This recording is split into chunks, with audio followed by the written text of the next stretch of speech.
בשם HaShem נעשה ונצליח. שיעור Torah, Baruch HaShem, ברוכים הבאים to our special event. This is our third annual HoShana Rabah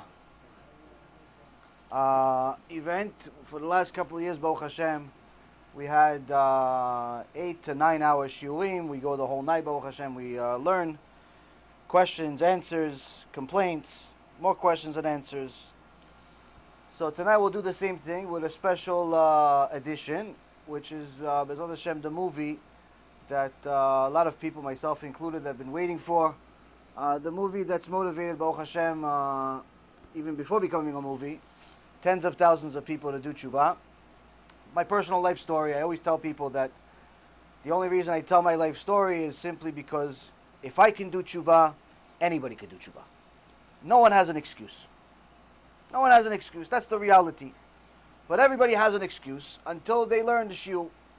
I spoke to a few people before Shabbat, and it's sad that you see that the problems that I hear from people that are frum, religious from birth, are identical to the problems that I hear from people that are not frum. Same exact problems. Divorce, kids going crazy, husband going crazy, wife going crazy, job going, every health problems. It's identical problems. Used to be that you would say, yeah, religious people have a certain type of problem. It's not the same thing, us in the secular world, we live this way, or in the other way. Secular people have this problem, but us religious people, no. Today, I'm telling you, signed and sealed, anyone that deals with the public will tell you the same exact thing. The problems of the secular world are identical to the frum world. And the problems of the frum world are identical to the secular world. There's no difference. Parents are telling me that their kids are cursing them out. Now you would think, Shem Yerachem, this is coming from some avaryan, some gangster, because probably his parents are gangsters. You find out the parents are rabbi and rabbanit. But the kid came out a gangster. That's the way he behaves. How come? On the opposite end, you see people saying, listen, I don't know what I'm doing with my life, I'm confused, my husband is leaving me, my wife is leaving me, this, that. You think, okay, yeah, it's because you didn't keep Torah and mitzvot. I used to. What do you mean you used to? How come you stopped? He goes, no, we made a little bit of money, we started becoming less religious, and little by little, things changed, and Shem Yerachem. So you see that a lot of the problems that we see from regular religious people, from people that are Shomrei Torah and Mitzvot, are identical to secular people, which only adds more chizuk to what we say, what Torah says. Everyone needs to do tshuva. Everyone. There's no such thing as a person that does not need to do tshuva. Even if you're inside a kollel, learning 20 hours a day, you need to do tshuva. And guess what? The guy that's in the kollel 20 hours a day, he knows he needs to do tshuva. That's what you learn after you learn for 20 hours a day. If you learn for 20 hours a day and you still didn't realize you have to do tshuva, there's something wrong with your kollel. There's something wrong with what you're learning. My wife sent me a message, tell me, listen, my husband learns in the kollel, but sometimes he acts like a gangster. Throwing stuff around the house, breaking stuff. I said, take him out of the kollel, send him somewhere, send him to work. Send him to work, it's the same thing. Why are you going to learn Torah? It's a bizayon of the Torah. Because people are going to think it's the Torah's fault that you're acting like a gangster. What happened? You see, he doesn't like to learn Musar. What does he learn? He learns Alachot. Good, Chazon Ish says, if you don't learn Alachot, you can never be Talmid Chacham. But he also says, if you don't learn Musar, your Alachot are going to be wrong all the time. Why? Because you have to have Yirat Shamayim. So, in about 15 or so minutes, we're going to film the movie. It's going to go live, B'ezrat Hashem, on our other channels, on Facebook Live, on YouTube Live, on the website, B'ezrat Hashem. You'll be able to watch it here, Baruch Hashem. Also, the people that are here are also going to get one of the benefits of coming to a live feature is not only seeing my face, but also you're going to get some free popcorn and some other snacks that the group of tzadikot brought, Baruch Hashem. We take tips. No, just kidding. No, free. Baruch Hashem, everything is free. But the key is to understand really my hope really is that at the end of watching this film, everyone, myself included, arrives at the conclusion, I can do it. I need to do it, and I can do it. I need to do tshuva, and I can do tshuva. That's the point. We've been working on this film. Sonny, God bless him, Baruch Hashem, has been working and toiling over this for almost 2 years. Year and a half, almost 2 years. On top of that, we have subtitles for the movie. For anyone that's watching it online, you don't speak English as your first language, you have subtitles in Hebrew, subtitles in Spanish, subtitles, I think, in Dutch, French and Portuguese and Russian and Korean are coming. They're on the way, B'ezrat Hashem, by next week. B'ezrat Hashem, 70 languages we're going to put it. Why? Because the story is relevant to everyone. If you have money issues, too much money, too little money, the story is for you. Health problems, the story is for you. Marriage problems, story is for you. Into marriage, you're married to a non-Jew, story is for you. Completely off the derech, story is for you. You think you're on the derech, story is for you. You never heard the word Yirat Shamayim, story is definitely for you. Anything, any type, any walk of life, it's related. You could find something. Maybe you're not going to like the whole story. Maybe you can't stand my face. And that's why, Baruch Hashem, Sonny worked really hard to make sure my face is not as visible. There's a lot of other digital images on there. But the key is, Rabotai, is for all of us to mamash arrive at the conclusion that we all need to do tshuva and we all can do tshuva. Now, this is different clips from different lectures that I've done over the last 4 or 5 years. And with a lot of added music and digital effects and so on, Baruch Hashem. To be honest with you, I don't watch my own lectures. I'm a very critical judge of myself. So every time I watch a clip of myself, I always get upset. I could have said this better. What a chamor. I start cursing myself. I don't know what I'm talking about. Even though it's a good clip, everybody else likes it. But me, I'm like, I could have said this better, that better, so I don't watch it. I give myself, I'm like, why do I need? I'll watch some Talmid Chacham, I'll watch. But other people like my clips. But this movie I watched. I watched it many times. And it made me live it again. The whole experience that we went through, Baruch Hashem, it made us live it again. My wife and I, the Rabbanit, and I watched the movie again. We watched it throughout the times that it was being made. Fix this, fix that, the editing. But after it was all said and done, we just sat down, and for an hour and a half, we're both sitting there, and both of us are in tears. Both of us are in tears because to you, it's an interesting story. To us, this was our life. So a lot of the things that you'll see are very, we lived it. We lived it. Some of the things that we said in certain lectures, we didn't say in other lectures. So, for example, the most popular version of the personal story was the original time that I said it in New York.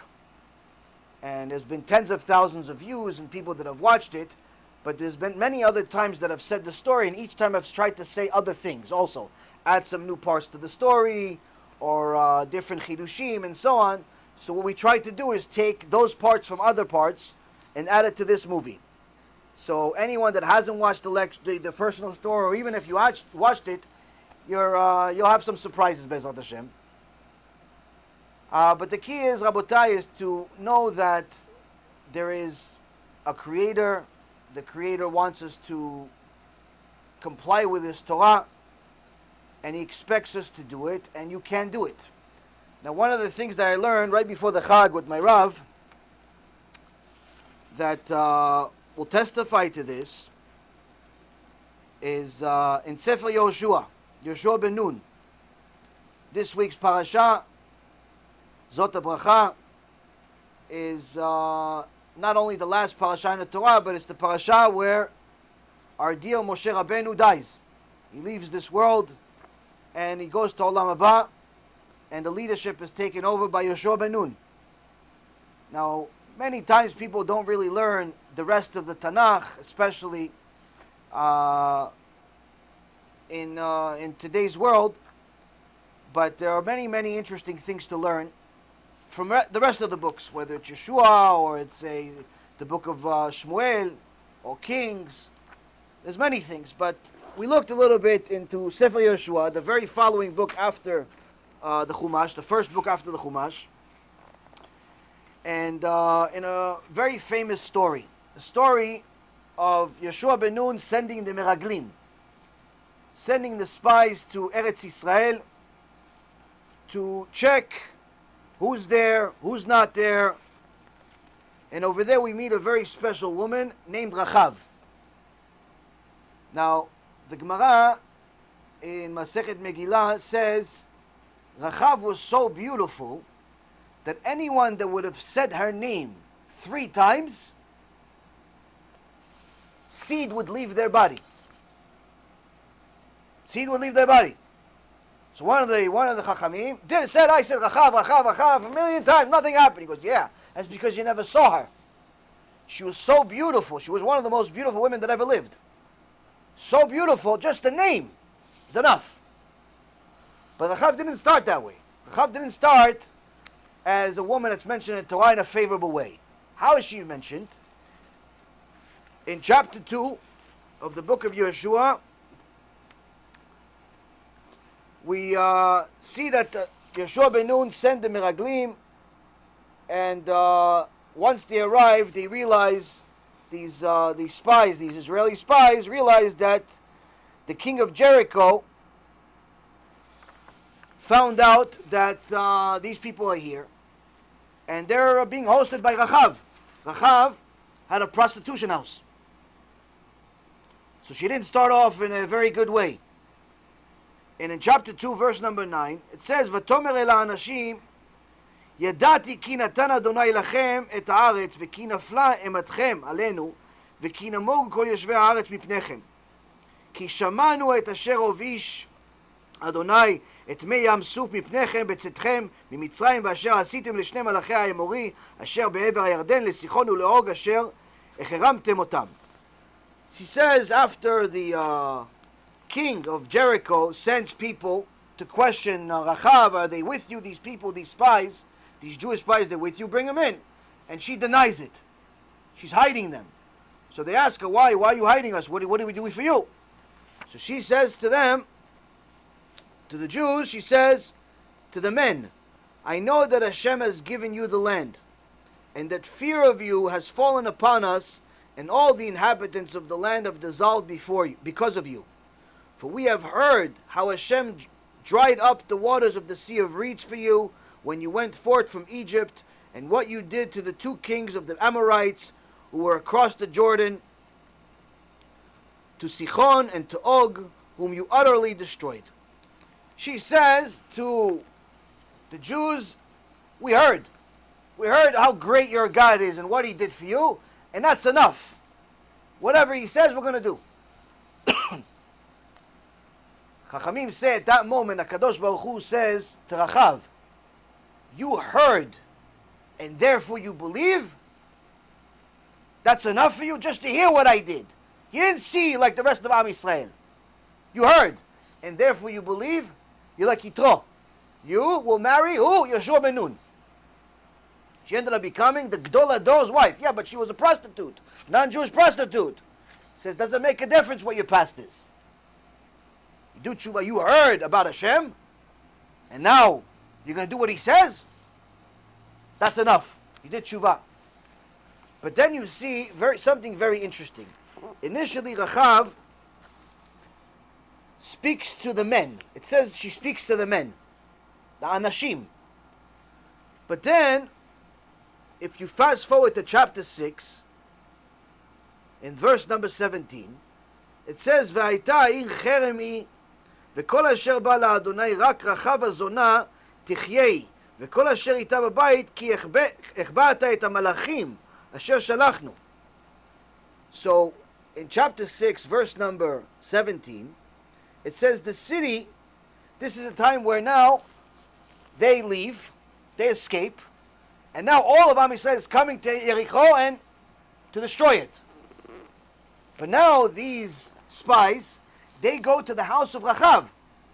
Rachav, the former Zonah, the former prostitute. and say, well, we have to protect her. Why? She protected us. We promised her that because she protected us, we're going to protect her. Protect her and her household. And it says here, the city, it and all that is in it, shall be consecrated property for Hashem. Only Rachav, the innkeeper, shall live. Innkeeper really is another word for zonah. She and all who are with her in the house, because she hid the emissaries, she hid the malachim, the angels, who we sent.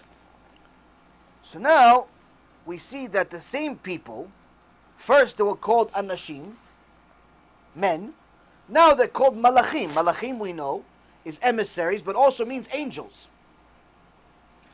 And then later on, in the same chapter, we see that in verse number 23, it says, "Vayavo ha'ne'arim ha'meraglim, vayotziu et Rachav ve'et avia ve'et ima ve'et achea ve'et kol asher la ve'et kol mishpechotea, otziu ve'enechu michutz lemachane Yisrael."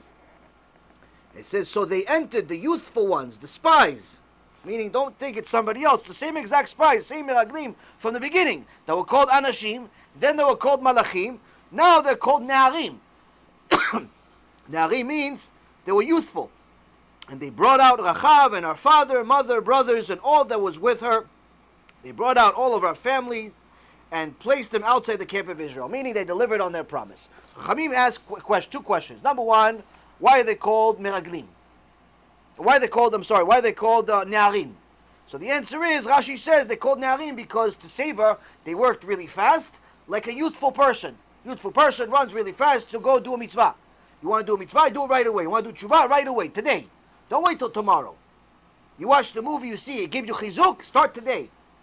Don't say, oh yeah, now starting next week I'm going to do this. No, today, do something now. Ne'arim. But then it says, wait a minute, okay, so ne'arim we got, meraglim we got from the beginning, but what's the malachim? Why are they angels also? It says something extraordinary. Chachamim explain, because she was so beautiful, because Rachav was so beautiful, the fact that the meraglim did not sin with her when sleeping in her house, in the eyes of Hashem, they became like angels. That's a Baal Tshuva. What's a Baal Tshuva? Somebody keeps Shabbat. Somebody keeps kosher. Kosher, you go to any store, buy kosher. You go to Walmart, you get kosher. You go to any store, you can buy something kosher. Doesn't make you a Baal Tshuva. What, keep Shabbat? So you slept all day. Big deal. Why, you read a book? Okay, a lot of people read books. What makes you a Baal Tshuva? Because you read a book. What's a Baal Tshuva? There's plenty of Reshaim that read a lot of books. What's a Baal Tshuva? Baal Tshuva, Chachamim say, someone that's given the same exact test as he had in the past, but this time he passes it. You slept over one of the most beautiful women in the world that at the time was also one of the most promiscuous. Meaning you didn't have to convince her. And you didn't sin? You are like malachim. Why? Because only malachim think like that. Only malachim don't sin. You didn't sin, you're like malachim. This, Rabotai, should give every single one of us a little bit of chizuk to understand that yes, HaKadosh Baruch Hu wants each and every one of us to do tshuva, but that means that the journey is not necessarily going to be so easy. It's not just simply keep a few mitzvot and therefore you're a Baal Tshuva. Simply keep a few mitzvot and therefore you're a convert. Simply keep a few mitzvot and therefore you're going to Gan Eden. It doesn't necessarily work that way. There are tests. There are tests along the way. Baruch Hashem, you'll see that part of the story, which will start in a minute, is many tests that I went through myself. Test before the tshuva, test during the tshuva, test after the tshuva, and Baruch Hashem, we continue to go through those tests today. Tshuva doesn't necessarily fix all of your problems. What tshuva does is it gives you an answer for them. Tshuva also means an answer. When you finally do tshuva, you have the answers of why you have so many problems, why you're living in this world, why you're going to do this, this, and that, why you need to do even more regardless of what your background is. Tshuva, in essence, is going to tell you, if you want answers, go look into the Torah. If you have problems, go look into the Torah. Why? Because the Torah is going to tell you why Hashem gave you each and every single problem. And Tshuva is going to fix that problem. Each and every one of them. And there's another one. But Bezrat Hashem, this movie, Bezrat Hashem, will give a lot of us chizuk, will give a lot of us answers, and then after the movie you guys can ask me as many questions as you want, and then we're going to, Bezrat Hashem, continue our learning till 6 o'clock in the morning. This is the minhag of HoShana Rabah, where we learn all night, because right now is the last moment, last opportunity for each one of us to really take on tshuva before the final seal for our judgment of Yom Kippur and HoShana is over. Original judgment was HoShana. Appeal was on Yom Kippur, but the notes are still haven't been given to HaKadosh Baruch Hu, if you will. There's still a chance to change something. How we learn tonight. So make sure you stay up, make sure you stay aware, make sure you stay awake. And Bezrat Hashem, we could learn and take on something serious tonight. So Bechavod Sani, let's turn off the lights, start off the movie. I'm sure the movie online is starting as we speak. We're going to leave the feed going. Yeah, we'll leave, actually just the live one. Yeah. Hashem, we try to give them out everywhere and anywhere we can. Everywhere we can. Here we have different countries. We send them to Nigeria. We send them to Holland. Send them to all over the UK. Baruch Hashem. Trying.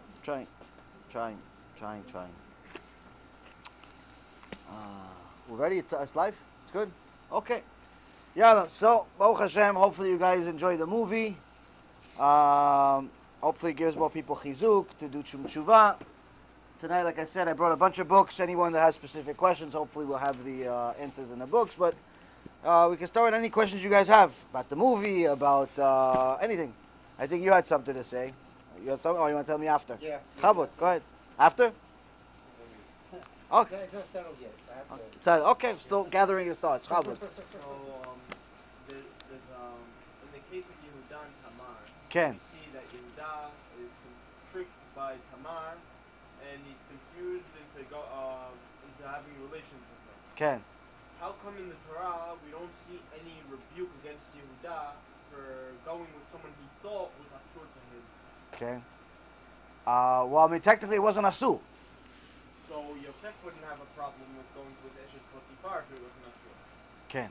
So as far as the difference is that Tamar was pretending to be a prostitute. Yeah. And technically, before the Torah, there was a permission to do that. Plus, more than that, even after the Torah was given, it would have been allowed for Yehuda to go because Yehuda was a king. Kings have different rules. Like, for example, David HaMelech married 18 women. You're not allowed to marry 18 women. You're not allowed to even marry 2. But David HaMelech was allowed to marry 18. So kings have different rules. Plus, it was before Matan Torah, and anyway, it was a prostitute. In regards to Yosef, she was a married woman. Eshet Potifar was married. So that's adultery. Adultery is not allowed, not for a Jew or a non-Jew. It's part of the 7 Noahide laws. So it wouldn't be allowed to him. So that's the other issue. But also this was Yad Hashem. The whole thing was Yad Hashem. That in essence Hashem pushed, it actually, the Sfarim HaKadoshim say that Hashem pushed Yehuda on Potifar. And the reason why he did all of it was to hide the whole act from the Satan. Because Satan, as soon as he sees something like this, he goes away. He doesn't interfere. Because he says, nothing is going to come out of it. And that's actually how the Mashiach came to the world. Everything that has to do with Mashiach comes in an unusual way. And the reason why is because the Satan has to interfere. So you look at, for example, one side of the Mashiach comes from Yehuda and Tamar. One side of the Mashiach comes from Yehuda and Tamar. The other side of the Mashiach comes from Lot and his 2 daughters. Incest, also not allowed. Then you have the whole thing between David HaMelech and Bathsheba. Also not exactly the most kosher situation. Even though it was allowed, it wasn't viewed as allowed. So everything that has to do with Mashiach always comes in a very unusual way. And that's in essence one of the whole acts behind the Yehuda and Tamar. But one of the biggest things that we actually learned from Yehuda and Tamar is 2 things. One is that it's better to burn alive, to get burned alive, than to embarrass somebody in person. Meaning that Yehuda had the option, after Tamar came to him, they arrested her because they thought that she is becoming promiscuous, which even though she was not married, she still was not allowed. She was still considered part of the family of the king Yehuda. So she wasn't allowed to be promiscuous. He didn't know it was his baby.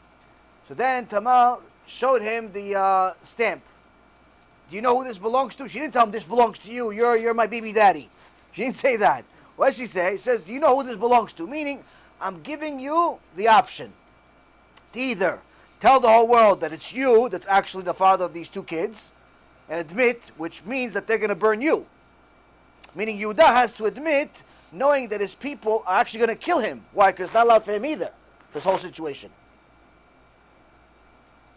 Or, you let me burn. Let me die.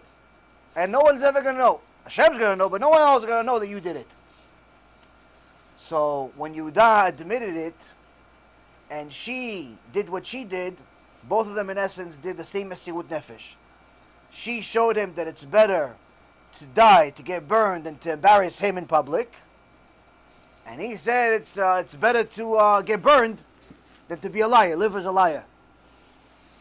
So here we learn from Yehuda and Tamar, and that's why HaKadosh Baruch Hu says, no, tzadka mimeni, she is actually, I did the whole thing, I'm behind the whole scenes, and both of them, Baruch Hashem, were saved. So that's the first lesson. The second lesson we learn, actually, the two first sons of Yehuda are Er and Onan, which is one of the first sources, not the first source, but one of the first 5 sources in the entire Torah that we learn about the sin of wasting seed. And how it's asur, not only for Jews, but also for non-Jews. Chachamim say that Er and Onan, the two sons of Yehuda, Hashem killed them, and they were both under the age of 13. Some say they were even twins, 7 years old, meaning that they were so young that you would think, okay, they're young, Hashem wouldn't even punish them. No, this is the only sin in the entire Torah that Hashem punishes in any age. Any age, doesn't matter what age the kid is. It can be 7, it can be 70. Never allowed to waste seed, Jew or non-Jew. So this is one of the things. Now, some people, when they watch my shurim about wasting seed, they get upset because they know that they are not only a criminal here, but they're addicted to the crime. It's very easy to get addicted to it. The Rambam calls it the most addictive addiction known to men. There's nothing more addicted to it. But they know there's something wrong. So then if somebody wants to do tshuva, what do? They start fixing themselves. They start watching their eyes. They start making sure that they do whatever they possibly can to start watching their brit. It's not something that you fix overnight, but the decision is made in 1 second.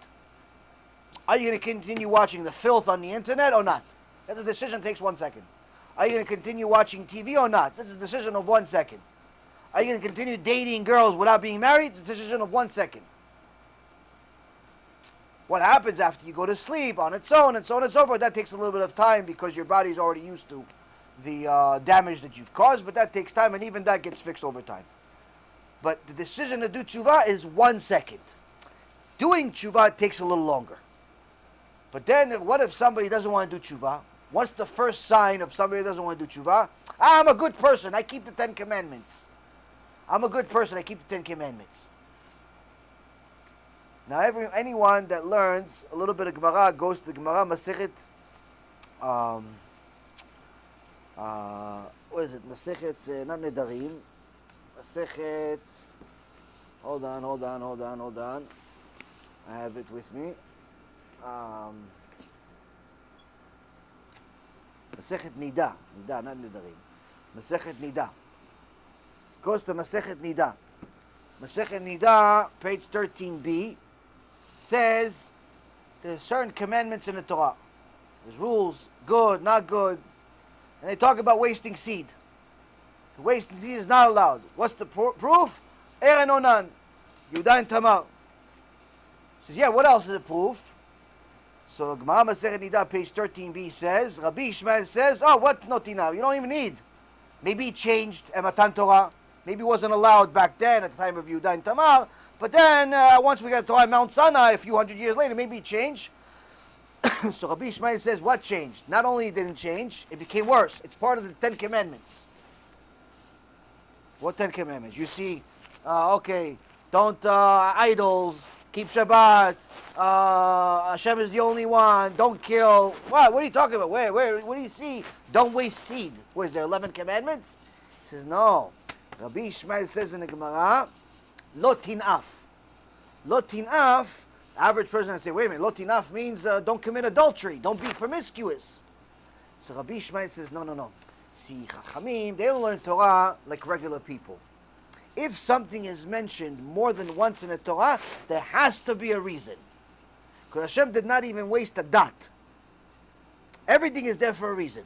He says, look, the first time it says Lo tinaf, don't commit adultery, is in Sefer Shmot, chapter 23, in book of Exodus, chapter 23, verse 13. Second time it mentions Lo tinaf, when it talks about the sin, the punishment of adultery, is in Leviticus, chapter 20, verse 10. Because what's the difference between those two lines? He says the first time it says, don't be promiscuous. Second time it says, don't be promiscuous with somebody else's wife. So how come the first time it says Lo tinaf without the wife? Second time Lo tinaf with the wife. So Rabbi Ishmael says in the Gemara, from here we learn that the first time it says Lo tinaf in the 10 Commandments is referring Lo tinaf ba'atzmecha. Don't be promiscuous with yourself, with your hand or even with your leg. You want to warm your body up with your leg and so on and so forth. First time it's referring to by yourself. Second time it's with other people. From here we see that wasting seed is even in the 10 Commandments. So when people see this, they start waking up. They realize, okay, I have to fix it because I'm not even keeping the 10 Commandments. So that's another story. That's another thing that we learned from Yehuda and Tamar. Next. Ken. I know, Zera is a huge sin, but if it was so huge, people could say, why isn't it outright, don't do Zera Levatala in the 10 Commandments? So that's a very common question that Chachamim answer plenty of times. There is no plain mitzvah in the entire Torah at all about anything. Show me one place in the Torah it says tefillin. Put tefillin on your arm. Show me one place in the Torah it says put tefillin on your head. Doesn't say. It says letotafot. What's totafot? What's totafot?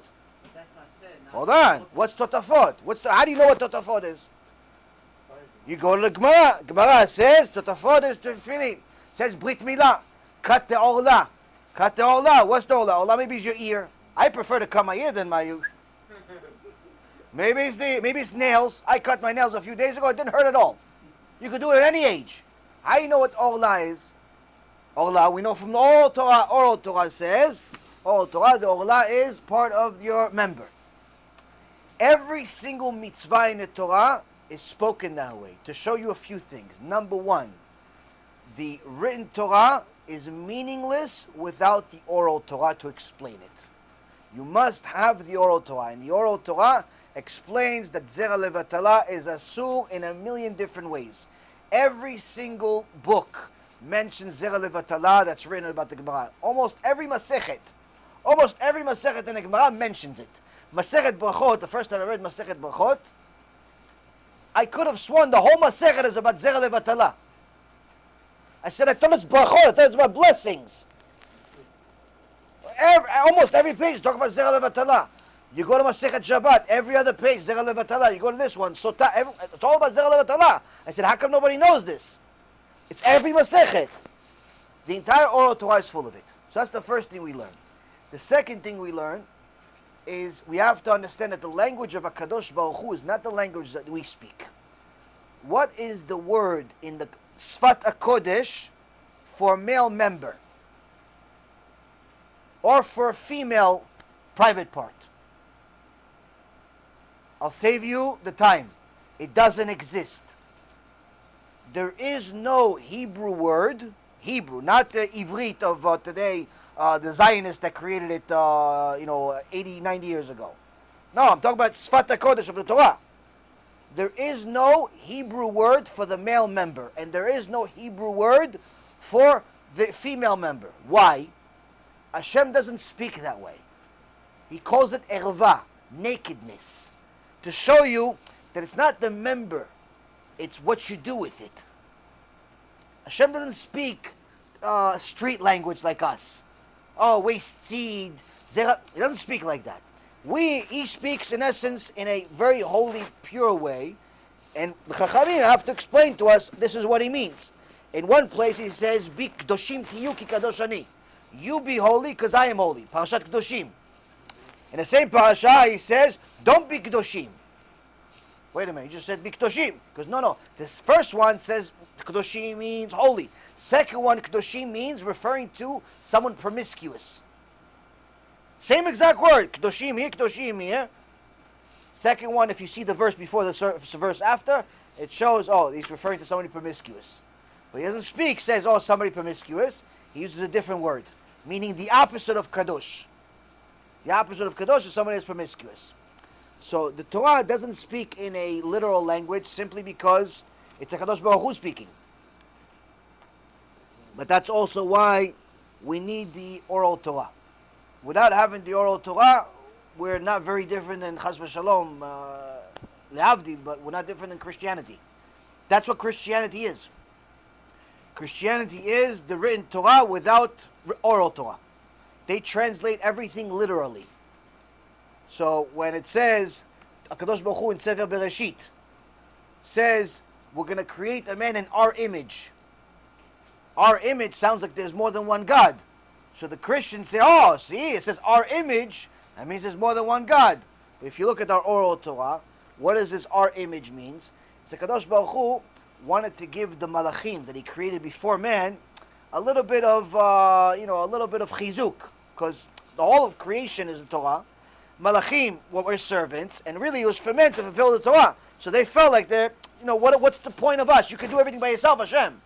Hashem says, no, I need you, as if he needs them. So he's like, what we should create men in our image, as if they have like a partner in creation. Hashem cares about all of his creation. But the Goyim, they think that our image means there's more God, that J.C. Penney was there, and all that garbage. Why? They don't have any commentary, they don't have any oral Torah, so they translate things to whatever they like. Our Torah, without written Torah, you cannot understand a single verse. Part of the oral Torah is also the vowel system, the nikud. We don't know how to read the Torah without nikud. Now, when you go to B'Knesset, behind me there is Sifrei Torah. You open a Sefer Torah, you see Sefer Torah doesn't have nikud, doesn't have the dots. But the only reason that the Baal Koreh that reads on Shabbat and Monday and Thursday, the only reason why he knows how to read it is not because he lived at the time of Moshe Rabbeinu. It's because he has a cheat sheet. What does he have? He has a book. He has a book that shows him what it says with nikud. And he memorizes it. He memorizes it. In English they call it the codex. And he memorizes the language with the nikud. Why? Because without the dots, we don't know how to read. We don't know what it means. Because for us, the dots in Hebrew, that's the vowel system. What is it like in English? There is the vowel system is based on letters, not dots. A, E, I, or U, and then Y sometimes. So every word in the English language has one of those letters. There is no word in the English language without A, E, I, or U, or Y. One of them has to be there. Without one of those foundational letters, the word doesn't exist. It's not English. So that means it's a foundation.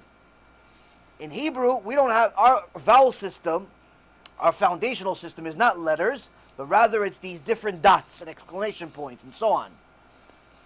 Now, in the written Torah, we're not allowed to put those dots. So how do we know how to read them?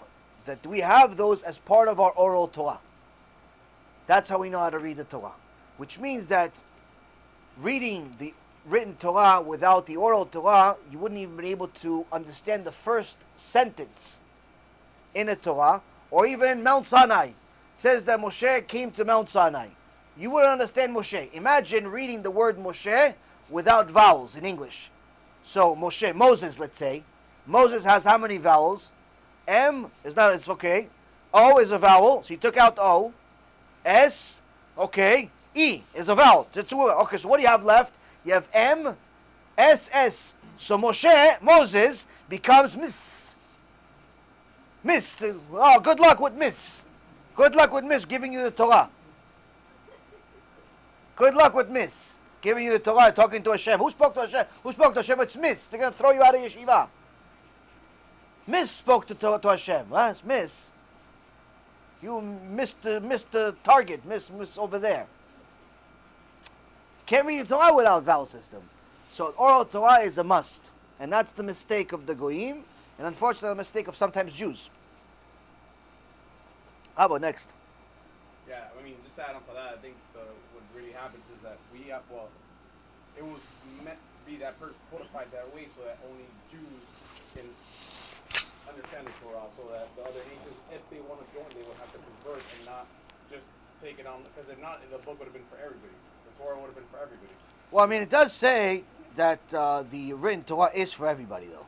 No, it does. In Sefer Dvarim, which it's a minhag of HoShana Rabah, to read the entire book of Deuteronomy. The entire book of Sefer Dvarim. In one of the parashot, it says that Moshe was commanded by HaShem to translate the Torah to 70 languages. Meaning that he wants other nations to understand it, because the 7 Noahide laws are for everybody, for the rest of the nations. But they have to go back to the Jews to teach them how to do it, what to do, and how to do it. So Torah is for the whole world. It is for the whole world, but not the whole Torah. Right. Not the whole Torah. There's specific mitzvot that are only for the Jews. There's specific mitzvot for non-Jews. Right. But if it's taught by a Jew, you're in good shape. If it's taught by a non-Jew, you may be in bad shape. You don't know who's this non-Jew. That's why there is some organizations, like Noahide organizations, around the world that are doing the right thing. But sometimes these Noahide organizations, they're creating a new religion. You know, they think they're doing the right thing, but they're creating a whole new religion. And actually, it's not even their fault. It's the fault of their leaders, which are sometimes Jewish. Like this is one guy who calls himself a rabbi, and there's a letter out against him. I forgot his name sounds Italian, like Corleone or something like that. But I don't think it's Corleone. I think it sounds like that. Anyway, this guy looks like looks like a regular Hasid and everything, but he told the Goyim that they're allowed to keep Shabbat. Him and this other guy, this other rabbi named David Katz, they told the Goyim that they're allowed to keep Shabbat. They even wrote a whole book about it. World of the Ger, I think it's called. I got this book, I threw it in the garbage. Why? Because that's what it's worth. It's worth garbage. Why is a book written by 2 rabbis worth garbage? Because it goes against the Chachamim. One of the foundations of Judaism is not just learning Torah by yourself. It's emunat Chachamim. You have to have emunat Chachamim. You have to have belief in our Chachamim. That's the soldiers of HaKadosh Baruch Hu. If you're going to come out here in the year 2019 and say that you know more than the Rambam that says that Goyim are not allowed to keep Shabbat, that you know more than the Gemara that says you're not allowed to keep Shabbat, and you're going to give a chidush, if you will. You're going to tell the Goyim they are allowed to keep Shabbat no matter what Rambam says, no matter what the Ramban says, no matter what the Gemara says. Guess what? Your book is worth garbage. That's what it is, Bemet. That's what they wrote, a letter against him. It said, your book is worth garbage. Why? Because you're telling Goyim that they're, in essence, allowed to do things they're not allowed to do. Torah specifically says they're not allowed to do. And what's happening is that these Goyim are, in essence, creating a new religion. They're calling it Noahide, but it's not Noahide. It's a new religion. Now, the problem is that people don't think that Emunat Chachamim is a critical foundation of Torah. They think that anybody can read a book and arrive at the same conclusion. You and me read the same book, we arrive at the same conclusion. You and Rav Ephraim read a book, and arrive at the same conclusion. You and Rav Ovadia read a book, you arrive at the same conclusion. You can look at the Gemara, he reads the Gemara, same thing. The funny thing is, you don't do that with anything else. Like if I tell anybody here that's not a scientist, I don't know what you guys do for a living, but let's say one of you guys is not a scientist. I tell you, hey, here's a science book. It's a science book that Einstein wrote, or Dawkins, or one of these guys wrote. Here, read this book, and I want you to teach it just like he did. What are you going to tell me? Sorry, Rabbi, but I can't do it. Why not? E equals MC squared. Everybody knows. Every kid doesn't know what it means, but they say E equals MC squared. You're right on board. What's the big deal? So, no, I'm not Einstein. Einstein that wrote this book, he has a clear understanding of the subject. Why? He wrote it. He understands it. He studied it for 50, 60 years. Okay, so I'm going to read this book. It's going to take me 3, 4, 5 months. And you think I'm going to arrive at the same understanding as Einstein after 50 years? No joker would ever think like that. It's the same thing with people today. The guy just started learning Torah 5 years ago, 10 years ago. He thinks he arrived at the same understanding as Rav Ovadia after 80 years. He thinks he arrived at the same understanding as the Rambam from 900 years ago. You have to be a donkey to think that. Unfortunately, we have a lot of donkeys. And the Chazon Ish Alav Shalom says in his Sefer, Emunah V'Bitachon, he says when it comes to the honor of Chachamim and Emunat Chachamim, this is as much a foundation in Torah as anything else. How so?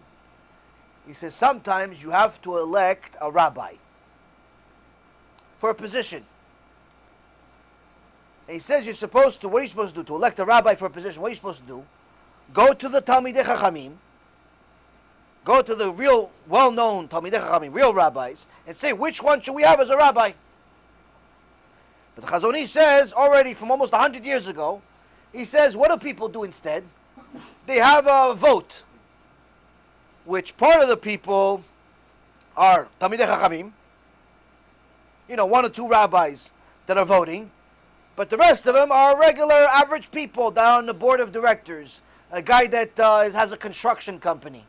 Keep Shabbat, but he has a construction company. He's not Talmid Chacham. Another guy, he has a pet food company. Another guy builds chairs. Another guy cleans the floor. Another guy makes the chemicals for cleaning the floor. They're not Talmid Chachamim. He says, now what happens? The rabbis say, listen, you have to pick this rabbi, Rabbi so-and-so, to be the rabbi here. But then one of these Amei Haratzot, one of these regular people, comes and says with a, Chazon Ish writes, he says he comes with a great argument that makes him sound as if he's been reviewing this issue for many years, and he knows it clearly, and he knows it well, and he says you shouldn't listen to the rabbi. He's biased. This other choice is much better. And because he's such a smooth talker and so believable, everybody follows him. And the Chazon Ish says, I think it's chapter 19 in this book. Chapter 19 in section number 3. He says, and everyone follows this average Joe's advice, and all of them are considered 100% idol worshippers. Why idol worshippers? Now, by not listening to the Talmidei Chachamim, what'd you do? You created a new Torah. That's idolatry. You create a new Torah. You said, don't listen to the Talmid Chacham. Listen to your opinion because it sounds good. Even though you're not Talmid Chacham, it just sounds good what you're saying. Oh, you're creating a new Torah. Everyone is considered, he says, mamash avodah zarah. That's how dangerous it is to think that we are on the same level as Chachamim. Which is kind of why I said, like, you kind of have to go through a Jew to understand Torah. Like, it's not for the other nations to subscribe it, because you can create another Torah by just... So Look, no matter what, it's not... You have to come... Have to go to a Jew. You have to go to a rabbi. Problem is you have to get a kosher rabbi too. That becomes a little tougher over time. Yeah. Usually if they're a rabbi, usually it should mean it's kosher too. Yeah. But it's not, You know, one time I saw an advertisement from Walmart. Special for Hanukkah. Kosher ham. I think I have the picture in my phone. Special for Hanukkah. Walmart special for Hanukkah. Kosher ham. says kosher, you would think last thing would be ham. It was a Jewish pig. See, it was Jewish pig. Yeah, he had to keep on and everything. Reform. Reform. It was a reform pig. So you would think sometimes these things are supposed to be, but unfortunately, we can never assume.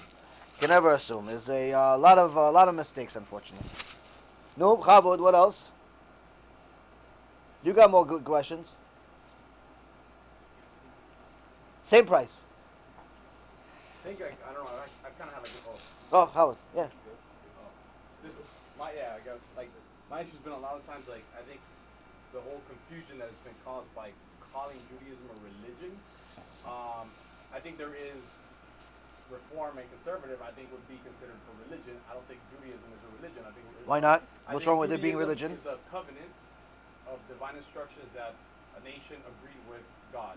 So I don't really see that as a because there's. What's a religion then? It's basically a sect that has beliefs. In Judaism, you don't have to believe anything. It's a system of knowledge. We know things, and it's like you don't have to believe in anything. So you can have emunah, which is meaning you could be Jewish and not believe, and you could not be. You could be Jewish and believe, is what you're saying. Right, you can be atheist and still be Jewish. Uh-huh. That happens in no other religion. If you stop believing in JC, you're no longer a Christian. Right. You know, if you stop believing in Buddha, you're not a Buddhist anymore. Right. Judaism I think it's shortchanging real orthodox. What's the difference? What's the to develop this? What's the because I know there's one heretic named Manis Friedman that likes to call have lectures about how religion is a bad thing.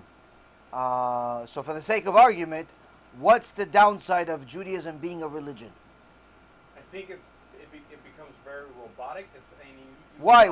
If I call Judaism a religion, the Gemara also calls it a religion, but I don't believe I'm a robot.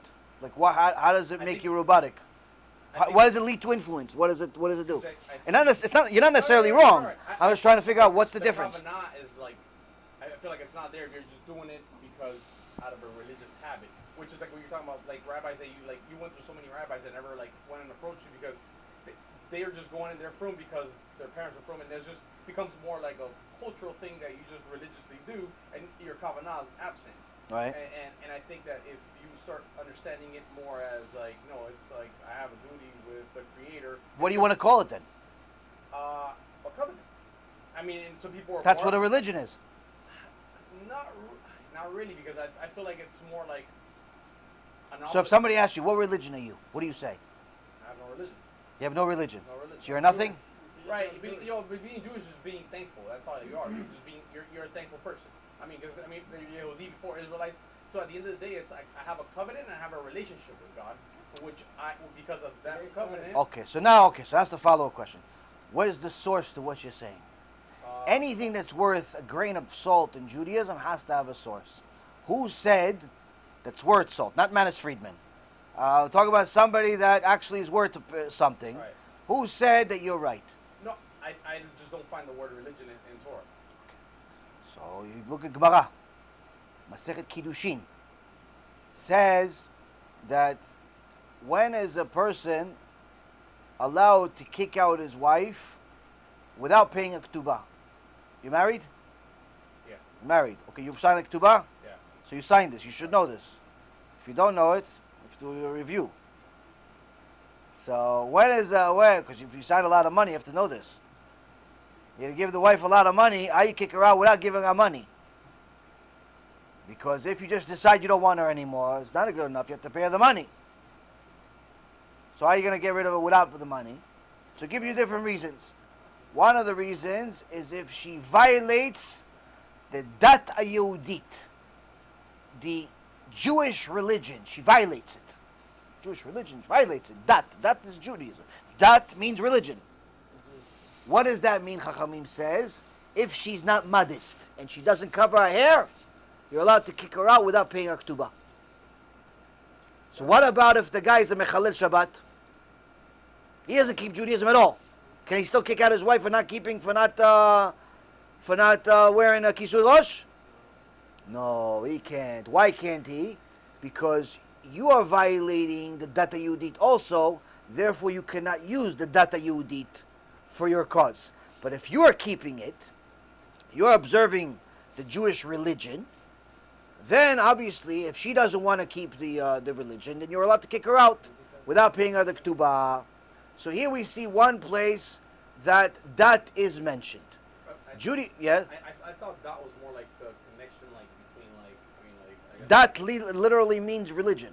Connection. I thought it was more like Connection is a bridge, like a bridge. Connection. That is knowledge, like not that. no, not dat. That's part of not that. To know. Da'at is with an ayin. Dat is not dat. Not, right. So there's only dalef taf. Dalet taf. Dat is dalet ayin taf. It's two different words. So dat the Yehudit is religion. We also see the first person that's named Yehudi is Mordechai. First time the word Yehudi is mentioned in the Torah is Mordechai Yehudi. So the Ben Ish Chai says, how do we know that Mordechai was a Yehudi? We know because he had payas. All the way, he was so big and puffy, almost to the floor. You could see him from far away. Oh, here's Mordechai Yehudi. You could see him from far away. You can recognize him from his payas. That's what Ben Ish Chai says. So we see that both Judaism and the word dat are in the Torah. And it's in many, many other places, the word dat. So Judaism is viewed as a religion, not necessarily in order to make people robotic, or that's how people treat it. But it also doesn't necessarily mean that it's the same thing as what other things are considered religion. Meaning that although Christianity and Catholicism technically are considered two different religions, by their believers, and Buddhism is considered a religion, and Islam is considered a religion, that does not mean that our definition of religion is the same as theirs. They're all considered religion, we just don't have the same definition. They all consider our Torah emet, but we don't have the same definition of what emet means. Emet means that mi aleph ad taf, it's all true. Everything has to agree. Emet is 3 letters. Aleph, Mem, Taf. Aleph is the first letter of the Hebrew alphabet. Taf is the last letter of the Hebrew alphabet. And Mem is exactly the middle letter. To show you that the word emet, it has to be emet from beginning to end. In the books of the Quran of the Islamic people, or the New Testament of the Christians and Catholics and so on, we already know, and they already know if they've studied their own material, that it's full of lies. It's full of contradictions. It's full of mistakes. There's over 200,000 different versions of the New Testament. Obviously, they're not all correct. There is almost 9,000 versions. 9,000, almost 10,000 versions of the Quran. Obviously, they're not all correct. There are things that it says in the Quran that contradict the Torah, even though they say the Torah is emet. If Torah is emet, that means the Quran has to agree with it. But the Quran says that Haman was friends with Paro, even though they lived over 1,000 years apart. It says that Miriam, the sister of Moshe Rabbeinu, was the mother of Jesus, even though they lived over 1,500 years apart. This is ridiculous. Mistakes. Same thing with Christianity.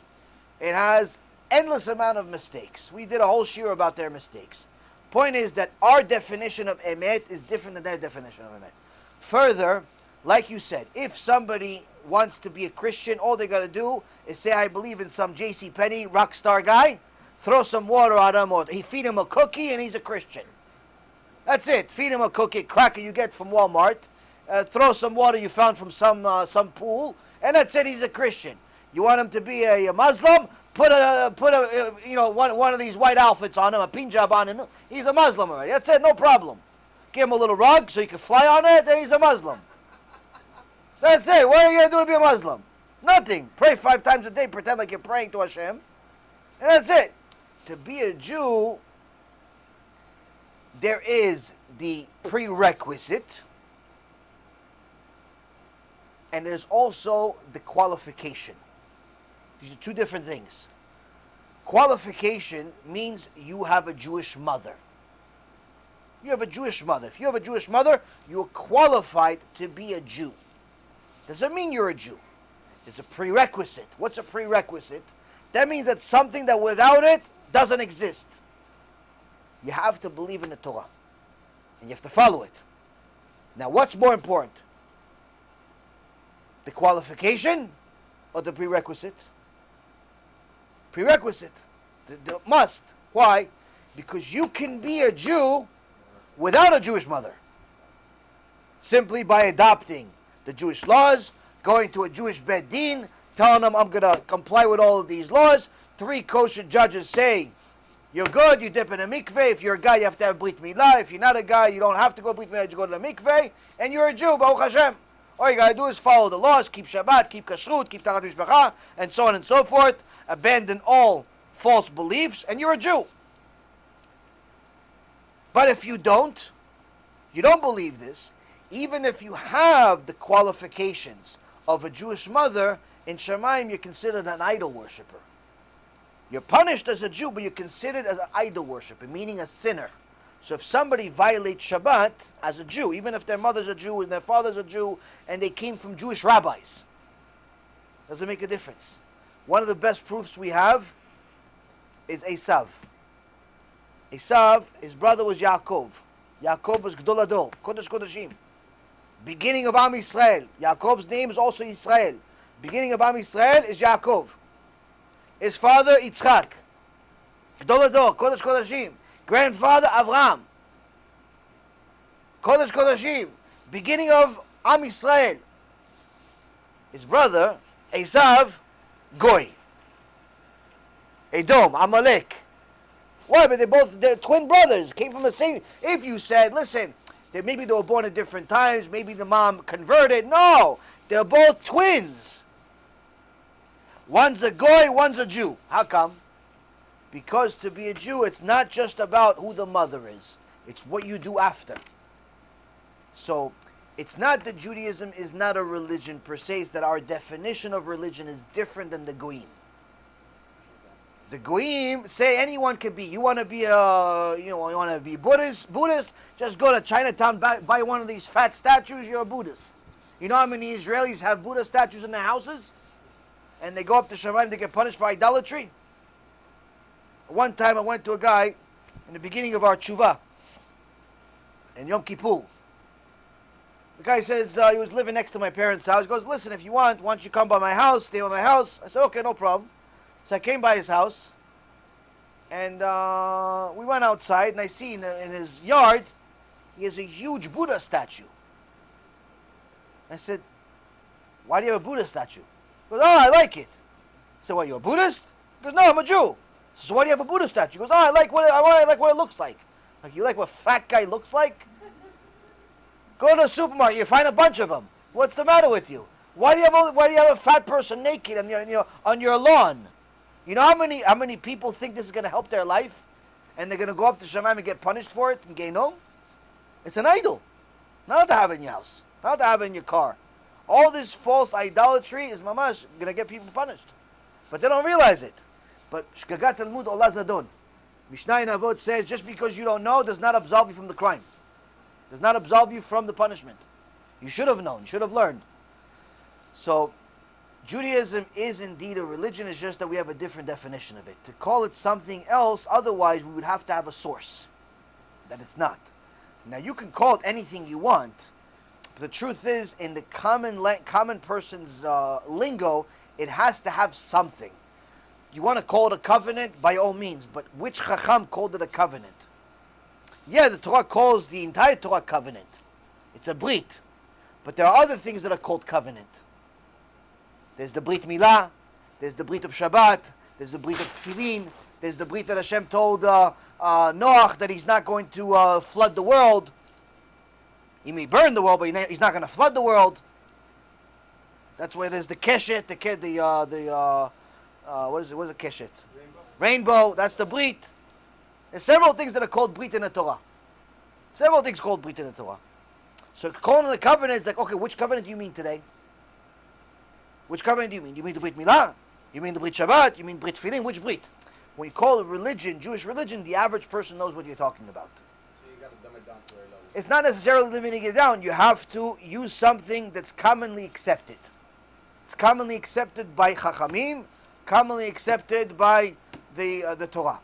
And now, in last week's parasha, it says that you have to keep the minhagim of your father. That's one of the mitzvot of the Torah, to keep the minhagim of your father.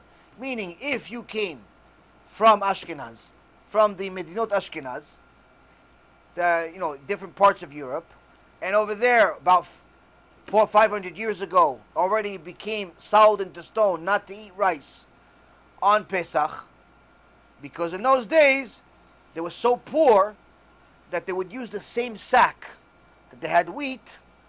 Later on, they would reuse it. Today, we don't reuse anything. Everything is thrown in the garbage. We produce more waste in each house than they did as entire communities in the back in the day. But today, everything is thrown out. Back then, they would reuse sacks. So the same sack they had wheat, they use it for rice. So that means they said, listen, because the way a sack is made, we can't trust ourselves that there's not going to be a little bit of wheat left in the sack after we put rice in it. That means that it could be wheat inside the rice. Therefore, we can't eat rice on Pesach. Now today, there's no problem. You buy rice, you're not buying wheat. You're buying rice. Most you're going to get with the rice, maybe a few worms, but you're not getting wheat. You're not getting wheat. But still, if you're Ashkenazi, you have to keep this mitzvah. You have to not eat rice on Pesach. Why? That's the minhag avot that you have. That's the minhag avot that you have. Now, what happens if a Ashkenazi woman marries a Sephardic man? Ashkenazi woman has to take on what her husband is. Her husband is Sfaradi, she becomes Sfaradi. She becomes Sfaradi. She has to keep. No, what about her whole life she didn't keep? She was not eating rice. Now she's eating rice. Mitzvah. Why? Because now the minhag changed. What's the minhag? You became one with your husband. What if the Ashkenazi guy married the Sephardi woman? She becomes Ashkenazi. Yes, he stays Ashkenazi. It's always the man. Oh, but what about the feminist groups? Oh, feminist groups, we don't care about them. We don't care about the feminist groups. Why? That's the minhag avot. Minhag goes after the husband. You don't like it, pick a different religion. That's the way it works. People want to change things, customize it to the times. Oh, but I'm a feminist, and it should be power to the women. Okay, power to the women. Go power to the women on your own. I'm going to say something right now that is going to rub some people the wrong way. But it has to be said. I've said it a few times before, but there is a misunderstanding in Judaism. People think that there's something called a Jewish look. I spoke to a woman 2 days ago, and she says that her daughter is having difficulties because she doesn't look like other Jews in America. I said, what does she look like? She looks Chinese. She says, okay, so what's the problem? She goes, she doesn't look like the rest of the Jews. I said, what do Jews look like? What do Jews look like? So, I don't know, they're white. I said, who said? If you think that Jews look like American Jews, you're mistaken. The Zohar Kadosh says something amazing. Zohar Kadosh says something amazing. It says, what does a Jew look like? It says, Jewish people are the only people that do not have a look. Why not? We, as a people, are the only ones that don't have a look. We get affected by the air. Wherever the Jews are going to live, after a few generations, you see that their looks start changing to the way that the people over there look like. That's why, if you go to China, there's a keilah, used to be as big as 5,000 people. It's much smaller today. They are 100% Jews, generation after generation after generation. They're not converts. 100%, they look Chinese like you can't tell. But they're 100% Jews. You go to my students in India, in Bombay, got a keilah there, 3,000 people. You look at them, 100% Hindu. You cannot tell. Now, guy's wearing a kippah. He didn't wear a kippah. You can't tell he's a Jew.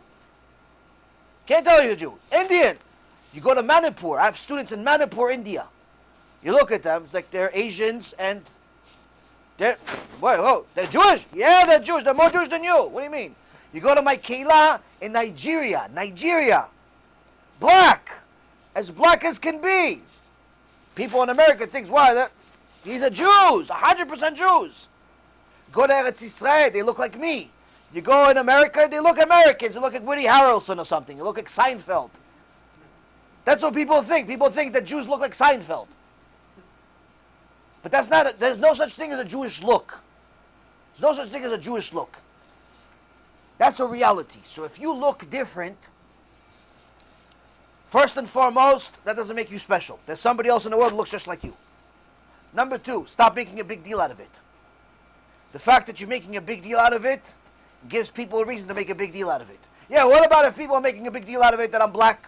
Okay, so let them make a big deal of it that you're black. Well, if people are making a big deal of it because I'm yellow. Okay, so let them make a big deal of it because I'm yellow. Why? If everybody's going to jump, you're going to jump with them. What do you care? But then there's people, like this guy called Manishtana. He called himself Manishtana. He's a black Jew. And he makes a big deal out of the fact that he's a black Jew. Now, he's not a convert. He says, people always think I'm a convert. He wants to make a big deal that he's not a convert. Okay, so you're not a convert. So sorry for you. I wish you were a convert. You'd be better off. Why? Convert's higher than a natural-born Jew. According to the Torah, convert's higher than a natural-born Jew. Look at the Rambam. Rambam says a convert's higher than a natural-born Jew. You're supposed to love a Jew like you love yourself. You're supposed to love a convert like you love God. What's higher, you or God?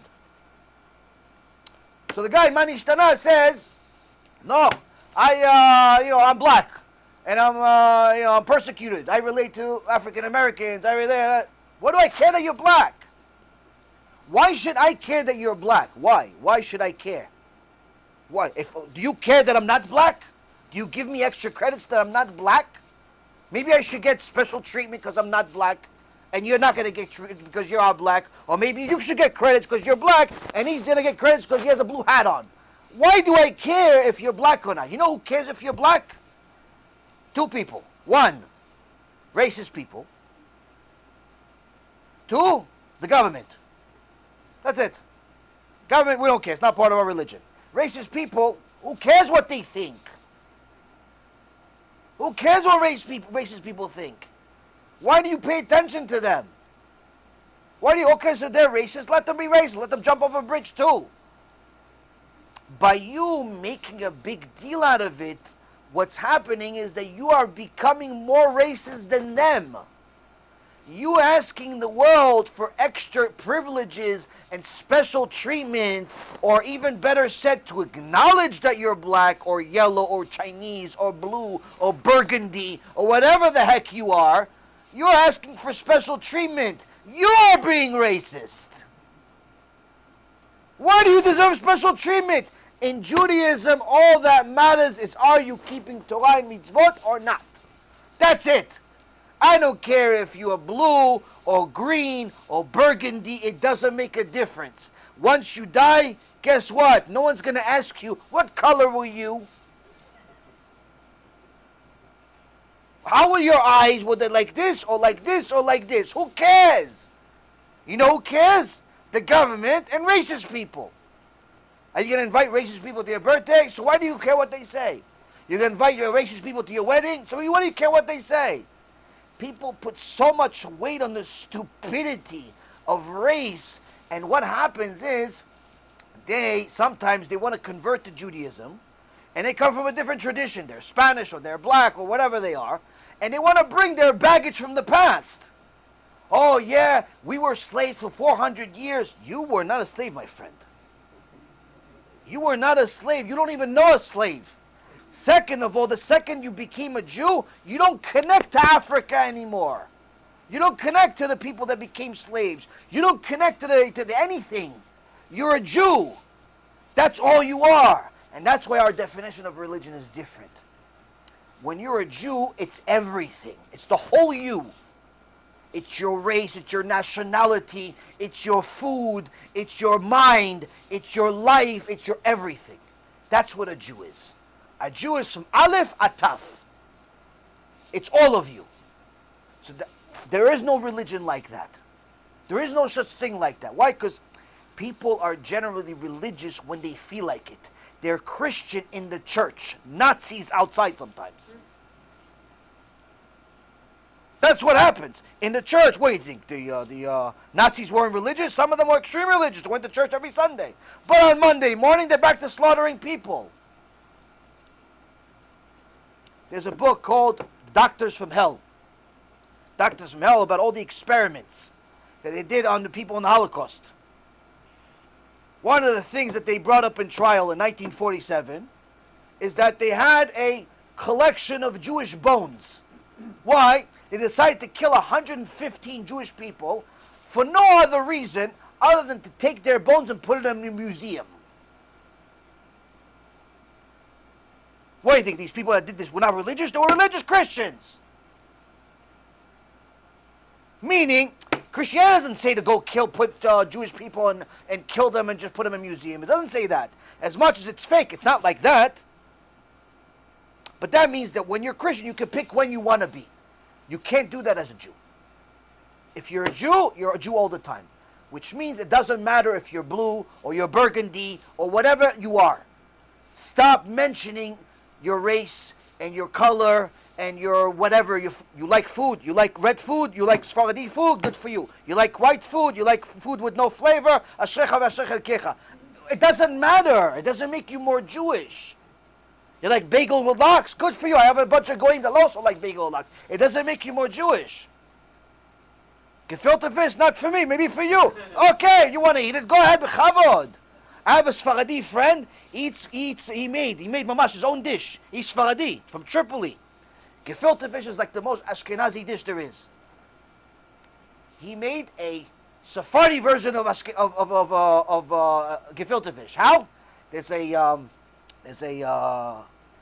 dish, Sephardi dish called a chemi. Chemi is like this red sauce, and it's spicy, and you have fish, usually salmon or something like that. What do? The red sauce and everything with gefilte fish. I had it a couple of times. It's mamash delicious. It's unbelievable. I said, wow, what kind of fish? He goes, gefilte fish. I said, no, seriously. Come on, what is it? He goes, no, it's gefilte fish. I said, listen, no, stop it already. Shabbat, I can't get angry on you. Don't feel, all right. He goes, no, it's gefilte fish. My wife says, no, honey, it's gefilte fish. I'm like, I don't eat gefilte fish. I'm a triple. It's gefilte fish. You eat gefilte fish. I said, Baruch Hashem, it's good gefilte fish. You want to eat gefilte fish? Eat gefilte fish. Who cares? It doesn't make you more Jewish, though. That's the thing. People that mention their race, unfortunately, shows that they have very little knowledge of the Torah itself. The Torah does not care who and what you are. I have plenty of students from all walks of life, converts, natural-born Jews, all colors and sizes, tall, short, fat, skinny, male, female, children, all types. If you keep Torah and mitzvot, Baruch haba. You don't keep Torah and mitzvot, also Baruch haba. I'll try to hopefully get you to do TeShuva. If someone is racist, that means that they are a sinner. That means that they're still committing the sin of sinat chinam, and that means that the Bet HaMikdash, if it was built, it would be destroyed just because of them. Meaning the house of God, if it was here now, right now, this person, because he's racist, because you're black or blue or green or whatever you are, he's racist against you. He doesn't accept you in your yeshiva, in his yeshiva, because you're not Sephardi. Guess what? That second he doesn't accept you, and he practices his racism, the Bet HaMikdash, boom, destroyed. Now, if, let's say, any of us knew somebody that went into Bet HaMikdash and bombed it, put a bomb in there, blew it up, you still going to be friends with him? You're going to invite them for Shabbat dinner? You're going to let your daughter marry him? You're going to let your son marry his daughter? You're going to hang out with him? Are you going to value his opinion, Bichlal? Will you ever listen to him? No. Why? He just destroyed God's house. Why should I care what he says? Hence the reason here. Anyone that's a racist is a Rasha. There's no reason for you to consider their opinion for a single second. But that doesn't mean that you need to let everybody know that you need special treatment because of your color or your food taste or you're bald or you're not. Guess what? You know what Rabbi Akiva is called in the Gemara sometimes by some of his friends? Rabbi Akiva, Kodesh Kodeshim. The bald one. Why? Because he was bald. Rabbi Akiva was bald. So they call him the bald one. Why? He was bald. Did Rabbi Akiva get upset? No. Why? Because it doesn't matter if you're bald. Meaning they're trying to describe me. Probably there was a few other Rabbi Akivas. I'm the bald one. Does Rabbi Akiva want extra credit? Maybe a commercial on TV, a hair club for men? What? What does he want? Nothing. Just make sure when you ask me a question, it's a real question about Torah, not about baseball. That's what matters in Judaism, Rabotai. It matters what kind of Torah you follow. You follow Torah Temet, Baruch Hashem. Doesn't matter what color you are, what size you are, what else you are. If you're going to make people care about it, if you're going to make people and remind people that you're black or you're Chinese or you look different than Woody Harrelson and Seinfeld, guess what? You are more racist than everybody else. It's not that they're racist, you are racist. And in essence, it's enabling the racism. It's not helping the racism. It's not helping racism by telling people, oh, black people should be treated differently. Green people should be treated differently. Sephardic people could be treated differently. No, it's actually enabling sinat chinam by telling us that since we all look different, we all belong in different classes. That's garbage. That's sinat chinam. It's complete nonsense. That's not what Torah says. Torah says, whatever you are, we accept you. I had a guy send me maybe 15 questions in a row about Ethiopian Jews. He says, are they really Jews? I said, yes. He goes, are you sure? I said, yes. He goes, well, 15 questions, the same thing over and over, just different words. I said, yes, if they're Jews. Kavadia says they're Jews, that's it, finished. He says, yeah, but maybe they're not really Jews. Maybe they really need to convert. I said, how about this? They're more Jews than you. Hey, what are you talking about? Hey. I said, the Ethiopian Jews are more Jews than you. He goes, how? He got upset. He goes, how are they more Jews than me? My mom's Jewish. I said, yeah, your mom's Jewish. What about your grandmother? He goes, yeah, she's Jewish. I said, great-grandmother. She's Jewish. Great-grandmother, Jewish. Yeah, everybody's Jewish. He goes, yeah, who? What proof do you have that all this is true? What proof do you have that your great-great-grandmother is Jewish? Or even your mother is Jewish? Or what proof do you have? He goes, oh, they told me. I said, did any chacham do the research and go back a few grandmothers ago to verify that your great-great-great-grandmother is Jewish? He said, no. I said, see, the Ethiopians, they did have it. Ravavadi did it. They're more Jewish than you, so shut up. Ravavadi did the research, Habibi. He says that great-great-grandmother all the way to the Bet HaMikdash is Jewish. No one did the research for you. You're not Jewish. They're Jewish. So what happens? They shrivel up and the questions die. Why? Because they realized that all of it was just sinat chinam, racism for no reason, just complete arrogance, thinking that they're better because of some shade of color. In Judaism, we don't have that. Racism, they have it, unfortunately. But that's the way the world is, Rabotai. Don't jump just because people tell you to. Don't overreact just because people treat you a certain way. Sometimes people are mean. There's nothing, you're not going to change the world. All you got to do is change yourself. I went to a Beit Knesset one time. And it was a big keilah of maybe 1,000 families, Ashkenazi. And I went to go pray with them on Shabbat. Now they had some guy that was maybe 50, 60 years old at the door. One of the members of the keilah serving as a security guard. So I'm walking, and he sees me like an eagle. And he runs over to me. Shabbat afternoon, I'm carrying my little talit bag. And he runs over to me.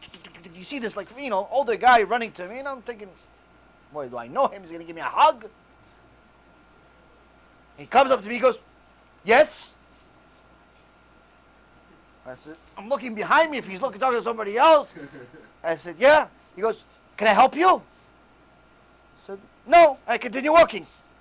I'm like, what do you want for my life? I just continue walking. He starts following me. He goes, what are you here for? I'm like, to go to the Knesset. Oh. Which Keilah? I said, the huge building in front of me. I'm not getting it at this point. What does this guy want from my life? He's bored. I'm the first guy that's outside. What does he want from me? Because he said, who's the rabbi here? I said, Rabbi so-and-so.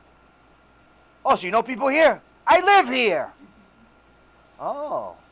You're new here? No, I live here for a few years already. Oh. You pray here all the time? I said, how many questions you can ask me? I got to go pray. I'm sorry. Okay. He blocked my way for a little while, and then he went away. Why? Why is 20 questions? Well, you think every member of the 1,000 families he gets these questions? No, I got the privilege. Why? Because I'm Sfaradi. So he thought I'm some terrorist or something. He thought I was Bin Laden. He thought I was Bin Laden coming to pray with them because he looks like, white bread, and I look like I'm from, Hamas.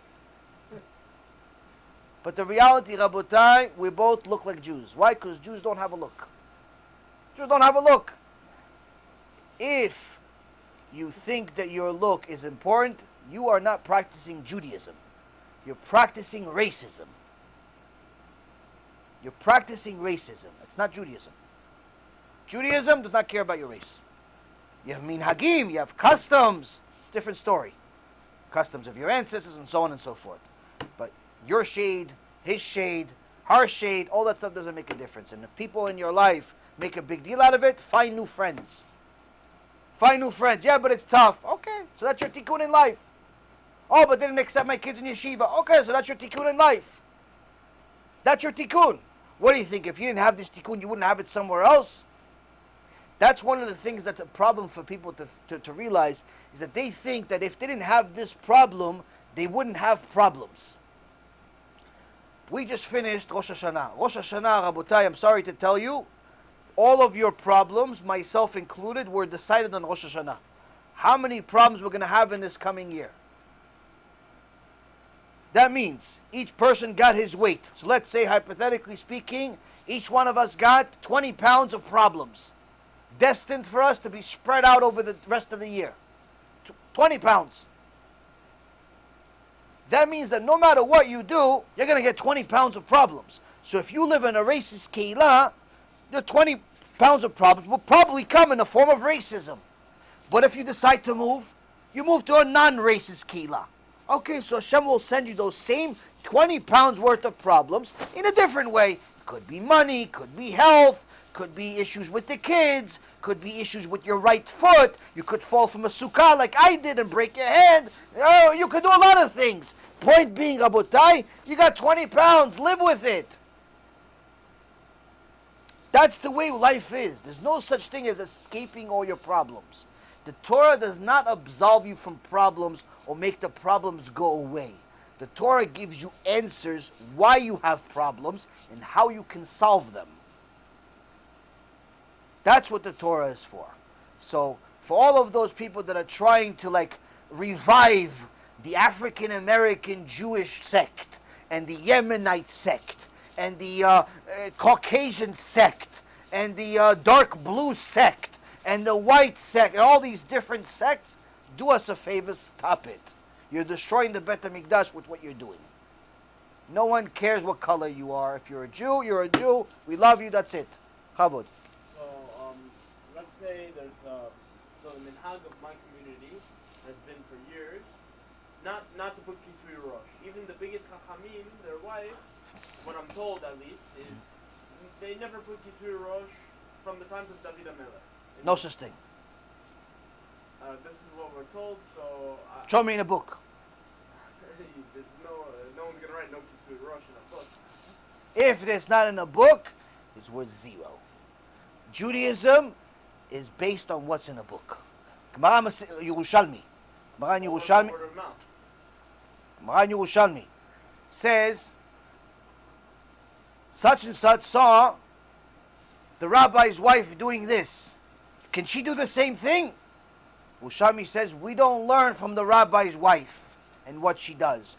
We learn what's written in books. That's what Judaism is. We don't learn halakha from word of mouth or from hearsay or from seeing someone. We learn halacha, what's written in a book. What was the psak? What's the halacha? Halacha says, already from Parashat Naso, from the written Torah, Parashat Naso, a Jewish woman must cover her hair. For all of history, Jewish women cover their hair with the mitpachat. Only about 400 years ago, there was a chacham that came out and misunderstood the Gemara and says, no, you're allowed to cover it with a mitpachat. With a wig. Misunderstanding the Gemara in Masechet Shabbat that says that you're allowed to wear a wig under the mitpachat. And there's been a machloket about this for 400 years. He never said, don't cover your hair. And he actually technically contradicted all of the other chachamim. And 127 poskim after him went against him. Only a handful agree with him to some extent, but not the same way. Point being is that no Jew, Orthodox meaning, ever said there's no covering hair, regardless of what the minhag is. There's no such thing as a minhag that cancels halacha. There's no such thing. So why? Because then the entire religion will go in the garbage. So you're going to say, listen, my community has a minhag not to cover their hair. So I'm going to tell you, my community has a minhag to drive on Shabbat. And he says, my community has a minhag to eat pork on Shabbat. Without the kisui rosh though. And his community says, no, my community eats pork on Shabbat, but they cover their hair. No such thing. There's no minhag that supersedes halacha. We have halacha, which is written in the book, finished. And that's what we have in Am Yisrael. Yes? So now that, this was minhag, this is what people were saying. So now people, the recent generations, they're growing in Torah and Mitzvot, they decide to put wigs on. Okay. And it's hard to find in my certain community people who are willing to put a mikpah. Yes. Would you suggest someone cancel a shidduch over what the girl is going to do in the future? So I don't suggest anything. I just say what the Chachamim said. Would the Chachamim say? So the same exact question came to Rav Ovadia. Two questions came to Rav Ovadia. One question is, a guy goes on a shidduch. He's ben Torah. She comes from a Bet Yaakov, but she comes from a house where she was taught that wig is kosher badatz. She has to wear a wig. No chance in the world she's going to wear a mitpachat. So they ask Rav Ovadia. He asks him, Kvod Harav, do I cancel the shidduch because I'm Sfaradi? We wear mitpachat. Do I cancel the shidduch? Second question. A woman comes, says to Rav Ovadia, Kvod Harav, I have a avrech.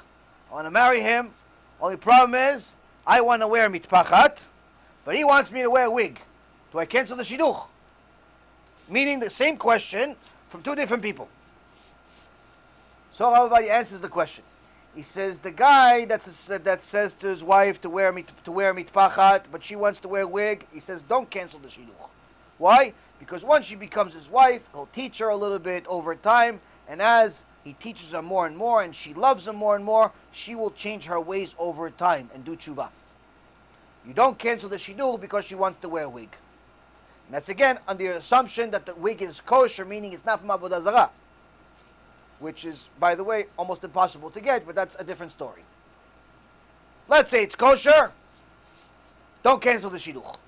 If your woman wants to wear a wig, let her wear the wig, and eventually teach her and show her a happy life, and she'll eventually change because she loves you.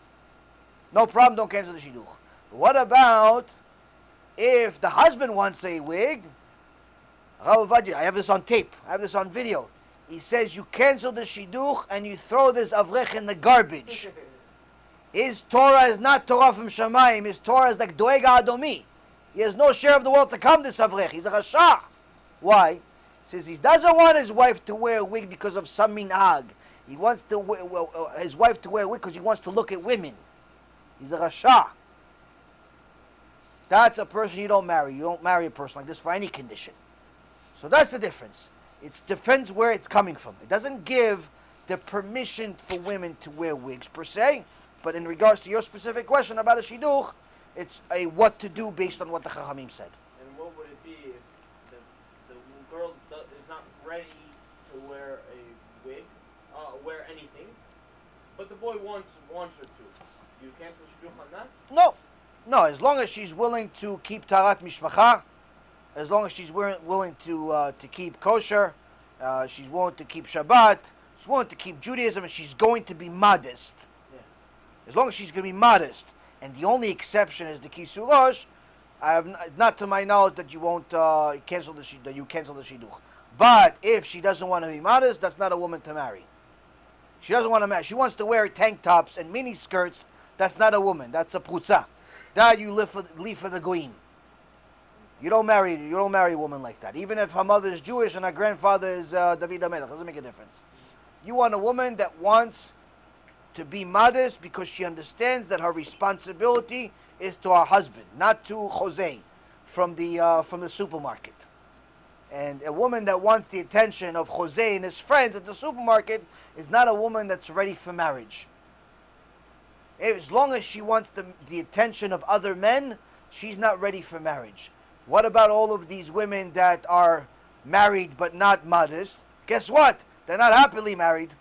There's not a single immodest woman that's happily married. Not a single one. Not one in the whole world that's immodest and happy at the same time in their marriage. Why? Because it's not possible for you to cheat on your husband regularly and be happy with the marriage. Even if your husband is the one that's telling you to wear this garbage clothes that you're wearing, still his neshama gets hurt by it. So it's not a question. But if the only issue is kisurosh, it's a different story. Again, a woman has to wear her kisurosh, but nonetheless, it's not a reason to destroy the shidduchon. Especially in a generation where she probably came either from a secular house or a house that's like halfway secular. Like they keep Shabbat, but no one is really modest, so she's like the most modest in the family. So if that's the case, yeah, you keep her, Bezat Hashem, you show her a happy life and show her some of our shuim, Bezat Hashem, so start keeping kisurosh. What else? Yes.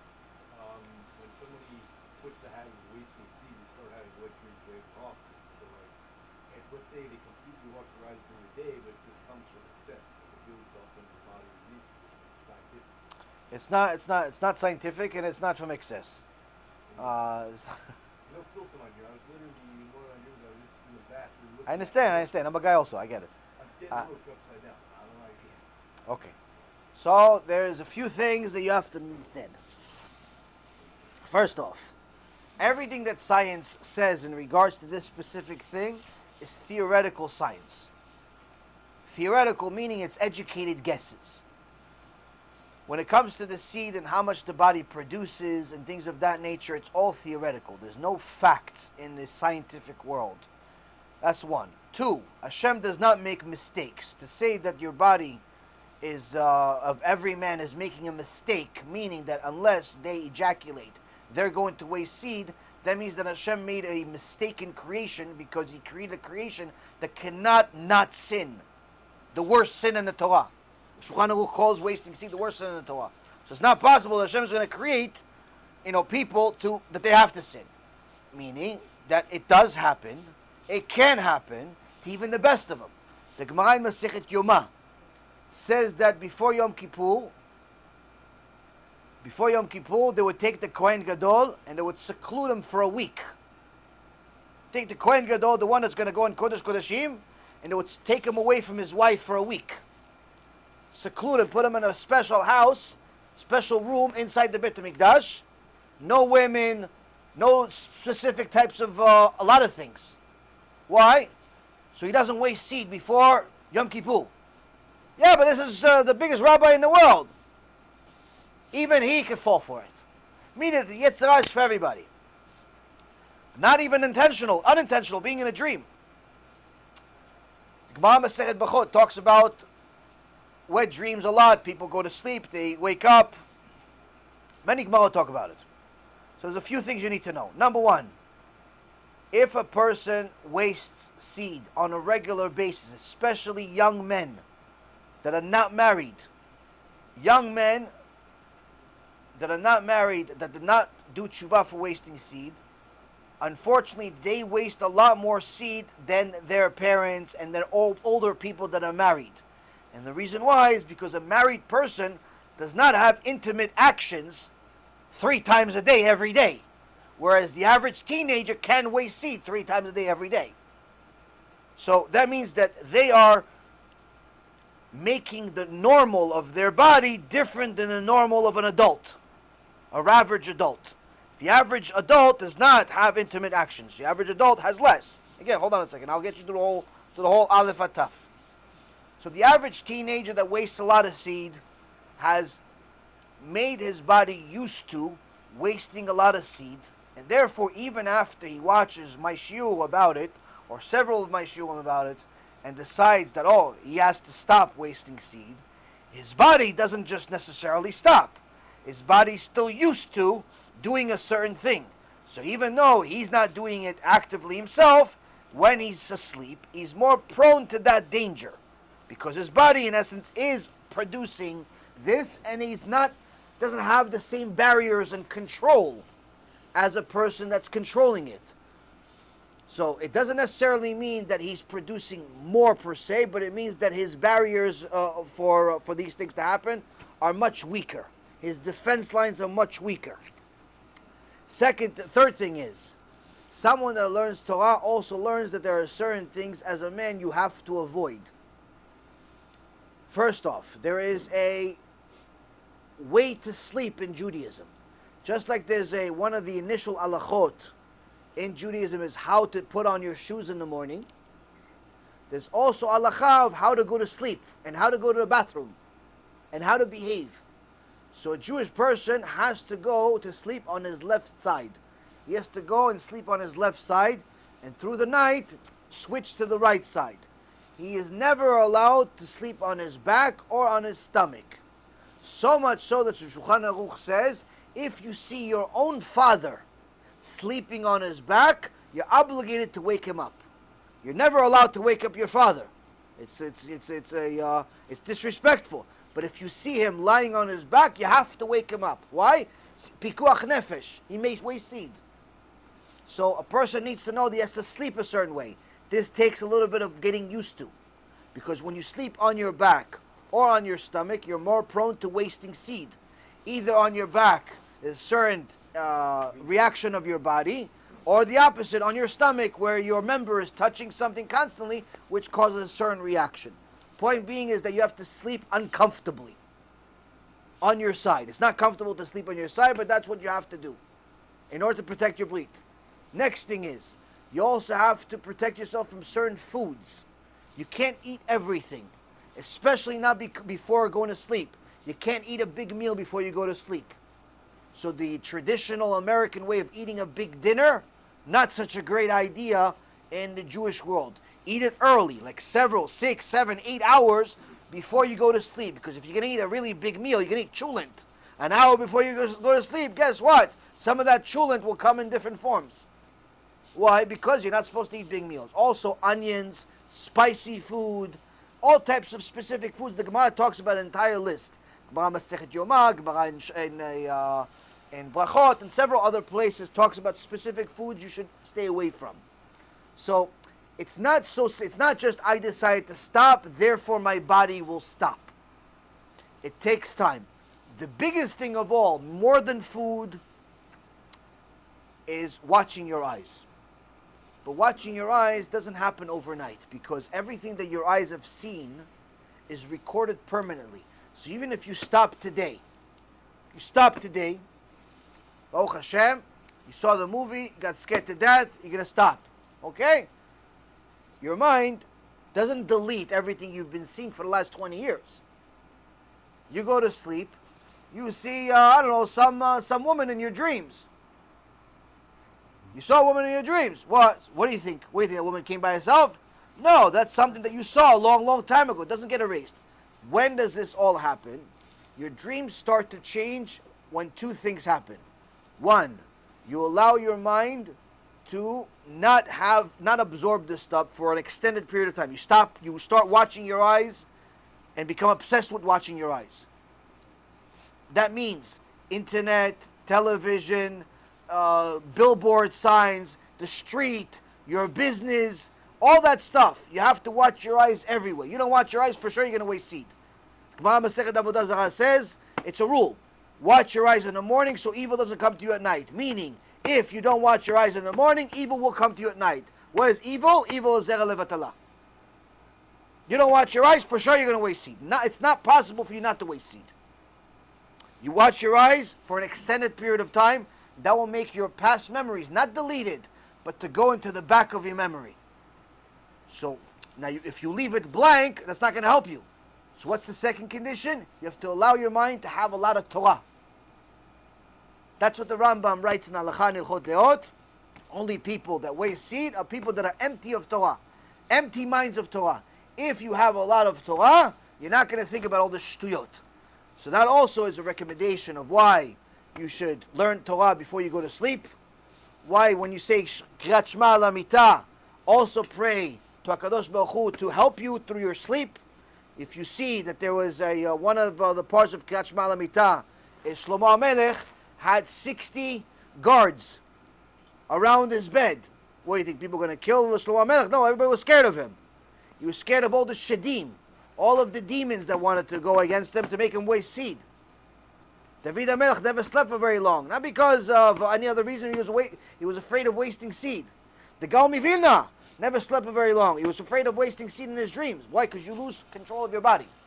But if you watch your eyes, you learn a lot of Torah, it's going to help you a lot. And obviously you follow the halakha of how to sleep. But that's not all going to happen overnight. When you first stop wasting seed, the dreams will continue coming for a little while. Sometimes even without a dream. It happens. Sometimes even without a dream. Why? Because either you don't remember the dream or your body is laying the wrong way. But after you stop for an extended period of time and you learn a lot of Torah and you pray to Hashem, Hashem will help you. Will give you the siyat d'ishmaya to help you that these things will happen less often. Instead of happening every week, it starts happening every month. Then every quarter. Then it's once a year. And then it's perhaps, B'ezrat Hashem, even less. Now, there is something as a side note I have to tell you guys, because already 2 people told me this happened to them, and I've never said it in a shiur, but this is in a Shulchan Aruch. If you had a wet dream on Yom Kippur, the Shulchan Aruch says, and the Yakut Yosef confirms it, and other halachot to confirm it as well, it's a dangerous sign for the year. Just like I told you, if you remember, there is there's something called dangerous dreams. If somebody dreams where they have a dream where they see themselves or somebody else losing teeth, it's called a dangerous dream. But if you ended up having a wet dream on Yom Kippur, it's considered a dangerous dream, dangerous situation for that entire year. If the Shulchan Aruch writes, if he watches his brit the entire year and make sure not to waste seed, on purpose the whole year, he has a share of the world to come. If not, Hashem could kill. Hashem has given him a sign; he can kill him that year. That's what that sign is for. This happens. It's happened to a few people that I know. Baruch Hashem, one passed the year, everything went out okay. The other 2 are, I'll let you know next year. It's not a joke. It's mentioned in several Sfarim. Hashem gives specific signs. Some Chachamim say, no, maybe this is not really relevant to our generation, but we're very careful of saying things like that, because if you say this is not relevant, then the next thing you know, Shabbat's not relevant. So, generally accepted opinion about this is that anyone that wastes seed during Yom Kippur, it's very dangerous. So that means that the person, Hashem is in essence giving the person a rebuke. He's giving him a warning. You have to be careful, because I'm running out of patience, if you will. Because it's not a normal thing to have on Yom Kippur. Unfortunately, what happens sometimes is that people waste seed so much that they're so used to it that even when they don't, the body continues. This is not good. But this happens very often, especially with teenagers. Needless to say, it's a sign from heaven that a person needs to do tshuva. Next question. A lot of mitzvot related to farming, no? Some, yes. Some mitzvot are related to farming. Some mitzvot, you mean from the 613? From the 613 mitzvot that we have? Yeah, we have 613 from the Torah, 7 from the rabbis. Most of the mitzvot out of the 613 are not relevant to most people because they have to do either with just Kohanim or the Bet HaMikdash or farming or korbanot and things of that nature.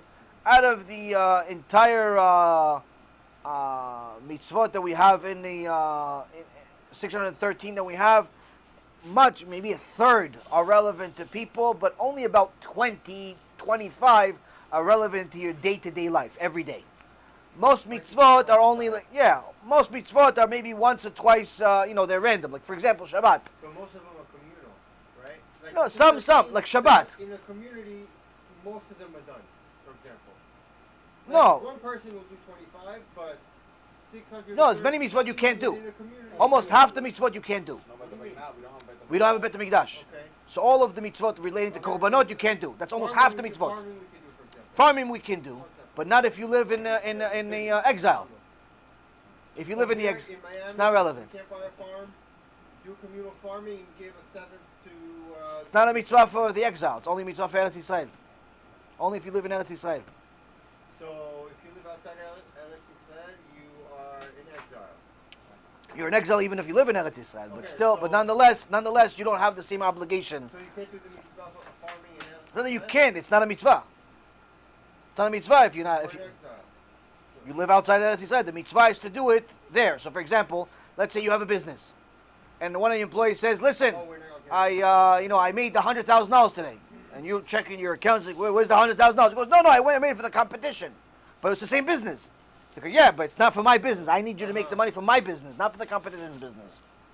Wow. So there's certain mitzvot that you could only do in Eretz Yisrael.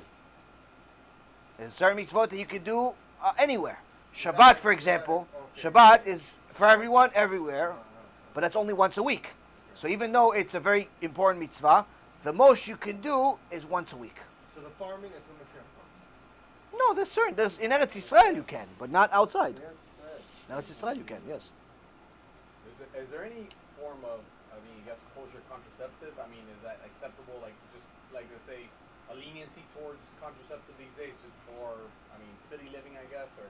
So contraceptives is a very important topic because we see that in the Rambam, the Shulchan Aruch, and all of the poskim, there is no leniency to have an abortion unless there's pikuach nefesh, unless there's a life risk, unless the mother is going to die if she delivers the baby.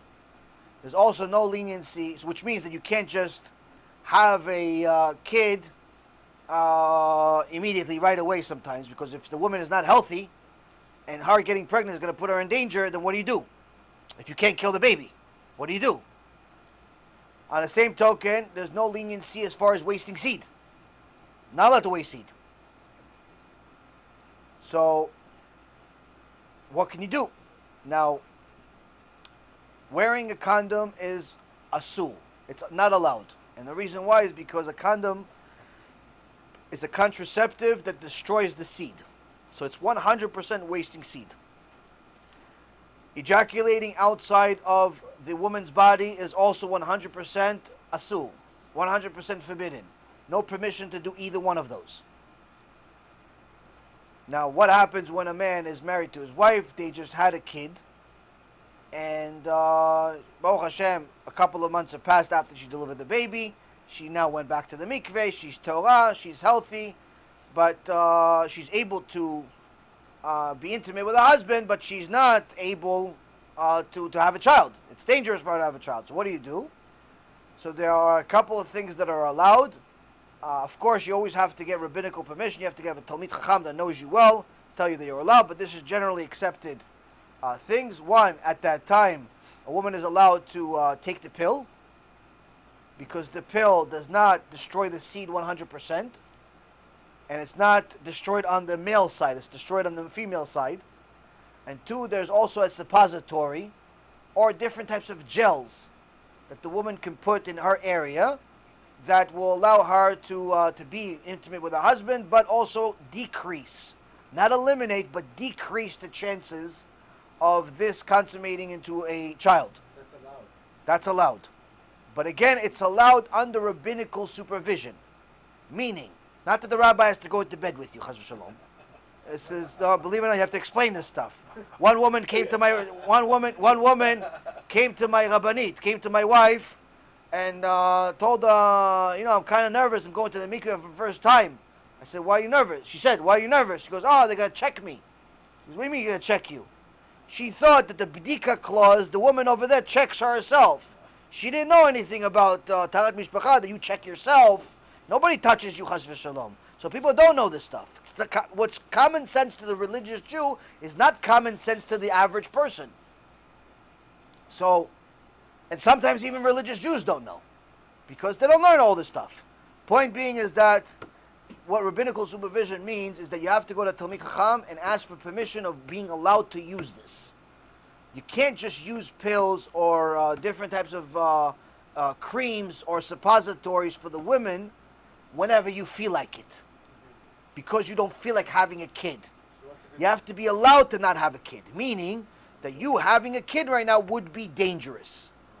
So perhaps she just had a baby a couple of months ago, so it's commonly accepted for you to wait a year to 2 years between children. How do you decide whether it's going to be a year, 2 years, or even less? All depending on the health of the woman. If her physical and mental health are okay, she could have a baby right away if she wants. There's no she has to wait a year or 2 years. If she's physically and mentally healthy, she could have a baby right away.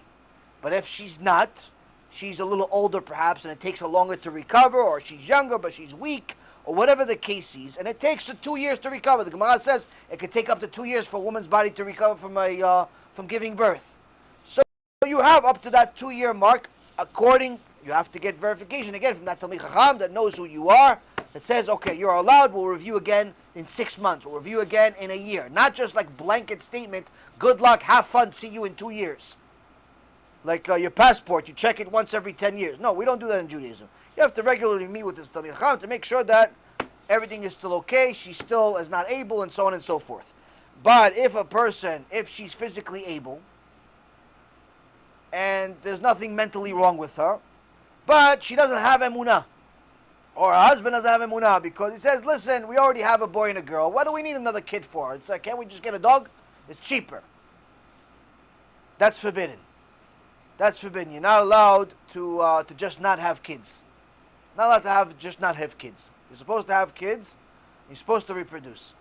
Now, if it's a bigger problem if you don't have both a boy and a girl. There's more leniency for people that have a boy and a girl because they fulfill the mitzvah of pu'ubu. Pu'ubu is having a boy and a girl. But if you did not fulfill the mitzvah of pu'ubu, you have much, much more stringency. Meaning much more limitations. Point being is that you have to go with a Talmid Chacham that's an expert in this field. Not just anybody that has a shul. Your local rabbi may be a nice guy, may know a lot of Gemara, may know a lot of different things, but this may not be his expertise. You have to go to somebody that is very good at this specific area. And is not a pushover. Also, he has to have Yirat Shamayim. He's not going to tell you whatever answer you want to be told.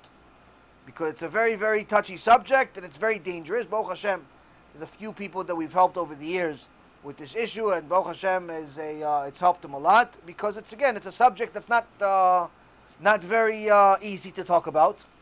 It's not very comfortable to talk about it sometimes. But nonetheless, it's a very, very critical part of Judaism. Also, another issue is that you have to make sure that your wife is not scared of you. If you are a husband that scares his wife, the Gemara says, for sure your wife will end up violating the entire Torah because of you. Why? Some husbands want to be macho, so they like to yell at everybody in their house. So their whole house is scared to death of them. As soon as the husband comes to the house, everybody's scared to death. Everybody becomes like soldiers. So this is a problem. Why? Because what ends up happening is that the woman has to go to the mikveh every month. Now, sometimes stuff happens and she forgets, or the place is closed, or something happens and she doesn't go. And if she's scared of her husband, she's not going to tell him the truth. Oh, listen, honey, I didn't go to the mikveh today. Well, I'll go tomorrow. Why? Because she's scared he's going to, hang her like a picture. because he can't touch her until she goes to the mikveh. So what happens? She tells him, no, everything is good, let's have fun. Right? Let's have fun. Mitzvah. What mitzvah? It's a shemerachem. Touch a nida, it's isur karet. He touches his wife's finger even when she didn't go to the mikveh, it's karet.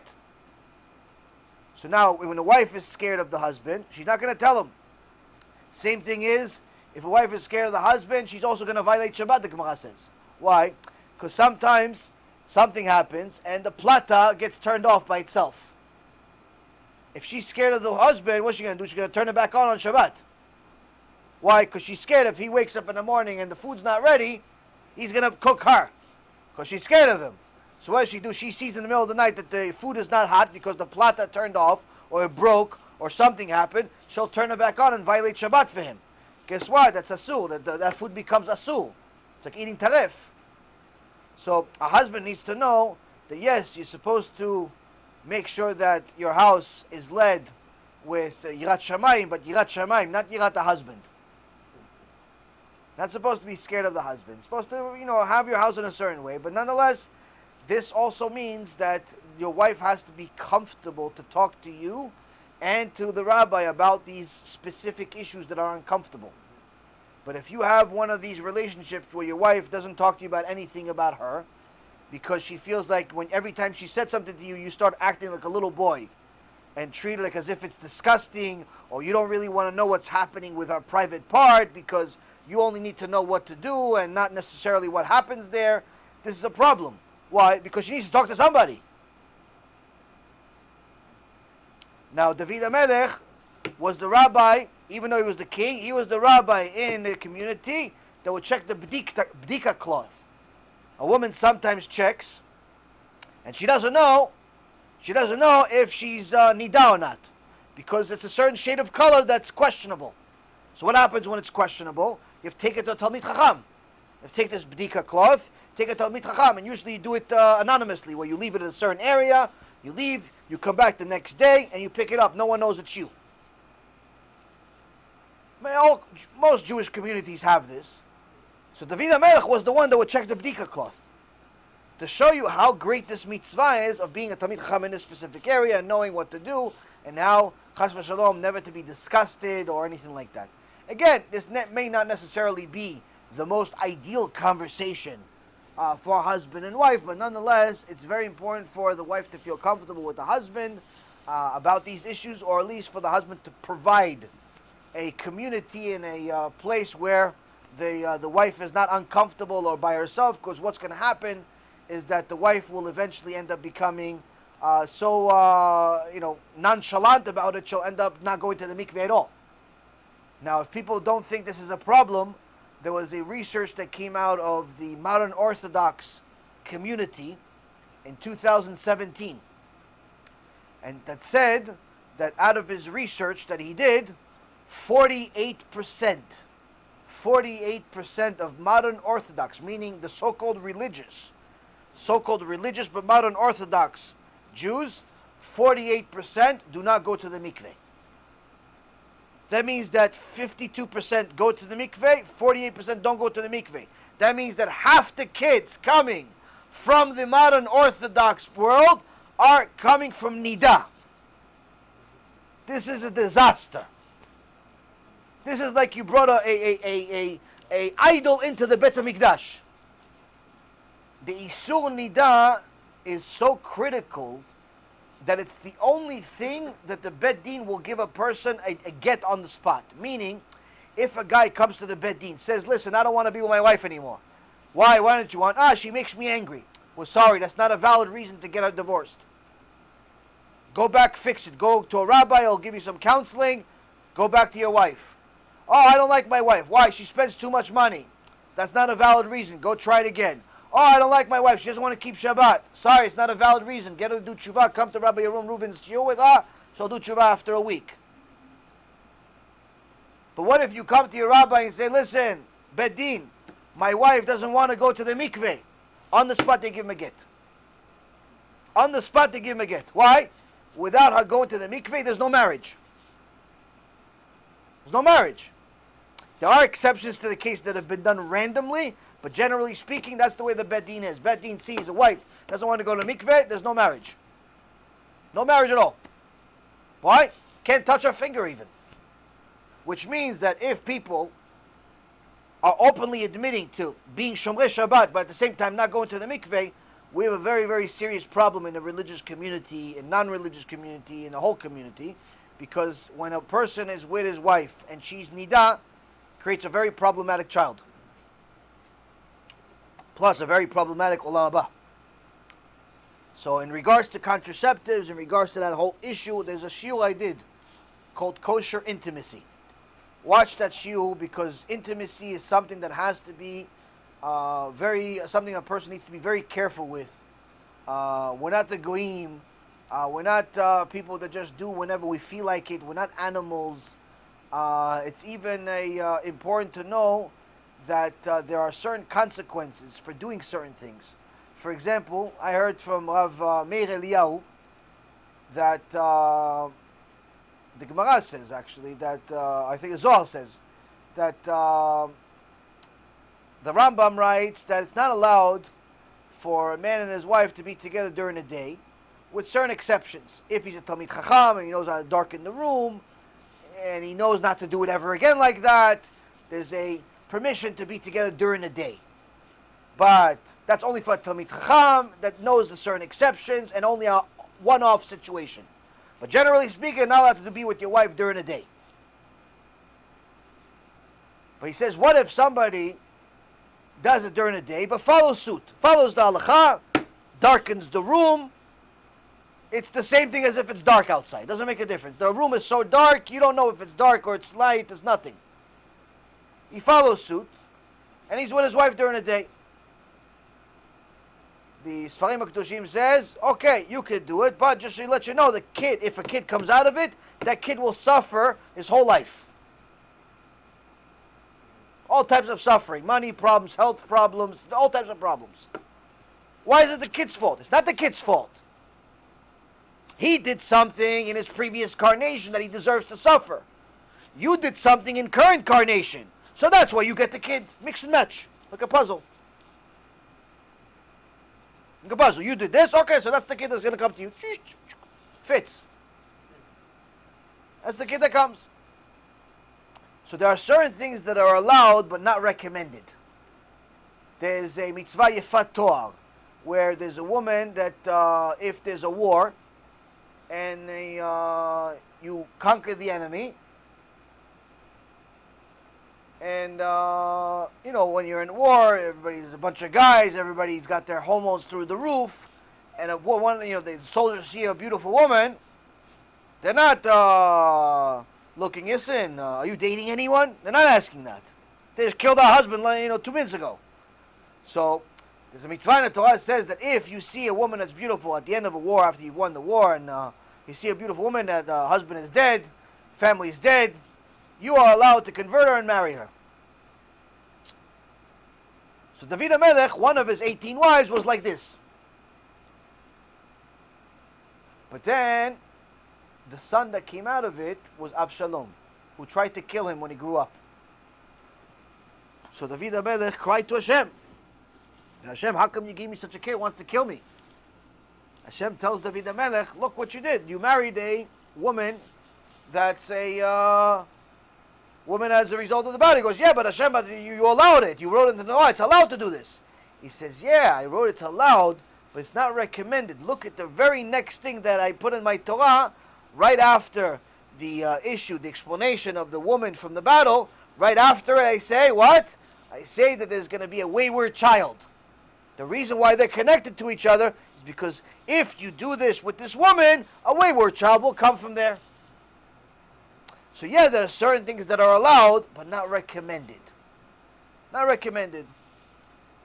And this happens a lot in life. There's a lot of things that are allowed, but not recommended. And that's what a person needs to know. That's how you measure your Yirat Shamayim and also your Torah knowledge. If you are going anywhere that has a kosher sign, you're probably doing a lot of things that are not recommended. And sometimes not even allowed. Sometimes you go to a wedding and it says kosher on the kitchen, but the only thing that's kosher is the kosher. The sign itself is kosher. The food itself, not kosher. You know, because they don't know anything, and they cook on Shabbat. The owner is a mechalel Shabbat. No one really watches where did he get the meat bichlal. Maybe he got a discount from the Arabs, and that's what happens. So the only thing that's really kosher is the sign, not the food. Certain ashgachot, thank you. There's certain ashgachot that you can't eat their ashgacha. So, we're getting food from grain, all the farmers and everything. We're buying from them. Well, That's- if it's brings me fruits, Back to the farming. back to the Why farming. we don't have Are you in the farm- farming business? I'd like to. Oh, okay. Why we don't have a Jewish community farming that's, you know, everything done through the Jewish community. Every community, small plot of land, grow fruit, vegetables, chickens, whatever. The rabbi, So, two reasons. First reason is the common sense one is that business is business. Meaning that no matter whether you're Jewish or not Jewish, everybody's going to do what they want to do for a living. You can't force people to work certain trades, and you can't, you can't tell people, listen, we're going to have this, and everybody has to buy from you, because if the goy has a better price by more than 16%, you're allowed to buy from the goy. Meaning, if halacha is 16%.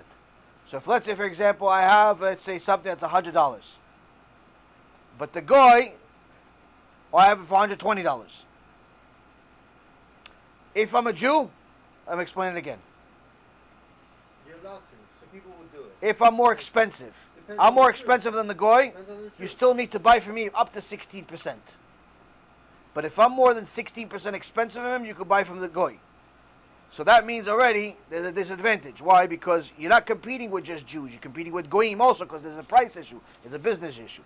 The second reason is more critical, is that if it's vegetables and fruits, which is the main thing from farming, it doesn't need to be kosher. Because the way that you're eating it is the same way that it came from the earth. No one is messing with the actual fruit, with the apple. If it was cut, it's a different issue. You need to cut off a certain layer and so on. How much is this kosher steak? Same exact thing, same farm, whatever. One's kosher, one's not. Kosher steak versus not kosher steak depends on where you buy it. 10%, 16%. No, it depends where you buy it. If you're going to go to Uruguay or to Argentina to buy it, it's going to be much cheaper. You buy it in America, it's probably 5-6 times the price. But that's not going to change the... having a Jewish farmer is not going to change the price. In fact, it may increase it. It may increase it. And the reason why is because the processing of Jewish meat is drastically more expensive in order to make it kosher than non-Jewish, for a few reasons. Number one, the killing process of non-Jewish meat is, aside from being very vicious, is very fast. Yeah. Okay? They have the cattle go through a line. Okay? That cattle is almost like systematic. They shoot the cattle in the head. They don't necessarily care if he died or not. They just wait for it to die. They either shoot it in the head or smash it over the head. Or sometimes just chop off their heads. And that's the way. So that process means that it allows them to process many, many cows, many, many sheep, many, many chickens. The chicken line, they have one knife that goes through hundreds of chickens in 1 second. In Judaism, it has to be one at a time. One at a time, which means that they have to stop, they have to put the cow in a certain position. The cow can't move, because if it moves too much and the knife doesn't cut the full nerve here, doesn't go through the entire nerve, that's it, it's not kosher, it's taref, you have to sell to the Arabs. So the processing of a single cow, by the time you finish one cow, you could have finished probably 500 non-kosher ones. How kosher is So that's the second thing. The other thing is also after the shechita, is the processing of salting the meat. That takes a while and a lot of money. The non-Jews don't have such a thing. That's why when you eat a non-kosher steak, it's much more bloody. Kosher steak, there's no blood. Why? It's not allowed to have blood. Now the liquid that's red that you see from the kosher steak when you put it on the grill is not blood. It's just water with some coloring in it. It's not real blood. The blood itself is already exited the thing, was salted and so on for several days before it ever arrived at your butcher's place. So, and there's many, many other processes that have to go through. Also, the cow itself has to be healthy. It cannot be like the goyim have it. For example, if the goyim, and this is actually was recently in a documentary or on a news station, they admitted that when their animals, whether it be a cow or a pig, and they find after they kill it, they go through the body, they find a cancer cell in it, they just cut it off and they sell it in the market. If you find a cancer cell in a cow as a Jew, you have to throw it in the garbage. You can't sell it. It's tarif. You found one of these things, Shem Erechem, it's tarif. You find a hole in one of the lungs, it's tarif. So that means that a lot of cows go to waste. A lot of sheep go to waste because of different reasons. In a non-Jewish world, whatever is not good, okay, we'll just chop it off and sell it as good. They don't care. So the processing is very, very different. The battery is dying. So you're saying there's still a market? So I'm saying is that there is a lot more money that goes into processing kosher meat than non-kosher meat. Plus, there is a lot of politics. You can't just go into the market and decide, I'm going to open... can't just connect it to the thing. Huh? Oh, it died already? Oh, okay, so press share, I guess. Give it to me. Give it to me.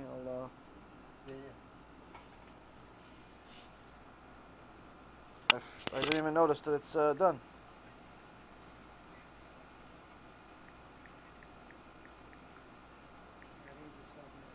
Just happened?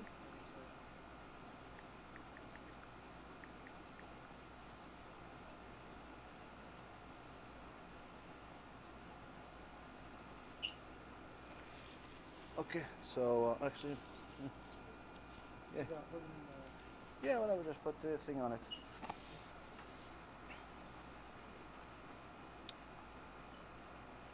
We'll start in a minute. Let some people join us online.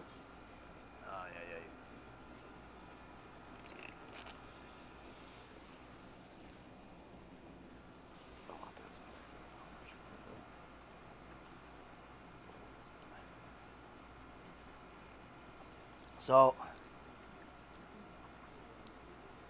let me see. You're back online? Yeah. Okay, we have 6, 8, yeah. Okay, we're back.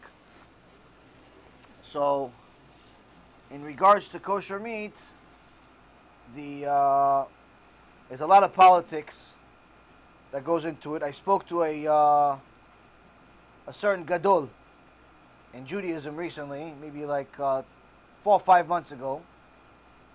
And he asked me if I want to go into the kosher business. I said, why would I want to go into kosher business? I have enough problems in my life. What do I know about kosher business? All I know is how to eat. What do I know about kosher business? So he says, no, today's Judaism, he told me outright. He goes, today's Judaism, whoever has the control of the kosher, of the kashrut, has the power. That's how it is. Meaning, it's not about how much Torah you know.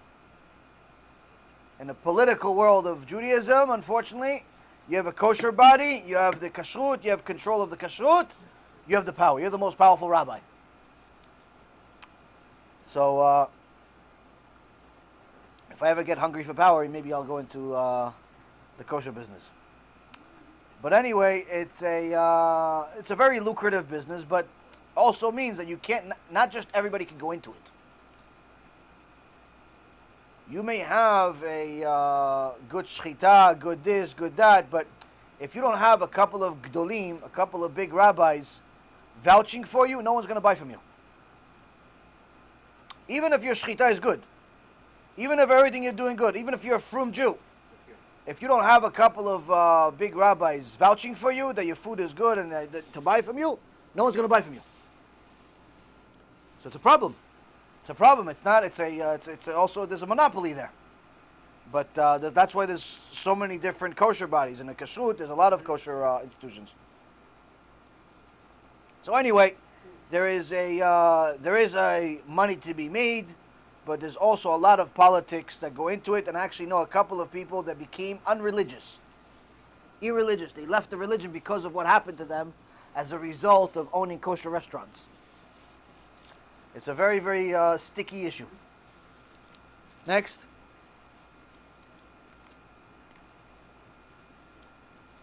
Not about the money. It's not about the money? No. It's always about the money. Moshe Rabbeinu had Yitro come to him, and Yitro suggested to Moshe Rabbeinu to pick a certain type of people that are going to be the judges. He says they have to be successful people, they have to be people that have Yirat Shamayim, and they have to be people that hate money. So Moshe picked the judges, and it says these judges were successful people. Wait a minute, what happened to the other two qualifications of hating money and having Yirat Shamayim? Chachamim say couldn't find anybody. Amel Sanai couldn't find anybody that didn't like money. So if at the Dora De'ah, the generation of knowledge, you couldn't find people that hate money, needless to say, we have a lot of improvement to do ourselves. No one is going to go to a business purely for chesed. Everyone needs to make a living. How much they consider making a living and how obsessed they are about money is a different story. I actually do know a farmer that recently contacted me. He's a Jewish farmer, and he runs a certain type of farm like you're mentioning. That he, in essence, there's a communal price, and it's a discount, and it's a almost like the community almost determines the price, and it's a kosher place, and that's wonderful. It's just unrealistic for it to go for it to become much bigger as far as nationally speaking, because it's not just about your intentions. It's also about the market. It's about the people themselves, the customers. There's a lot that goes into it. It's not. Everybody has to do tshuva, if you will, not just you. Your customers need to be like you. It's not so easy. It's not so easy. Which kashrut marks do you trust? For me, As far as what, meat? like Empire, for example. As far as meat, Because I saw some. Where is this coming from? I saw this on YouTube talking about we slaughter 1,000 chickens a day. We don't even feel our fingers after the 10th chicken already. We don't even. Yeah. It's So- operations like that, you know. And then you think you're eating kosher and you're not. Right. So.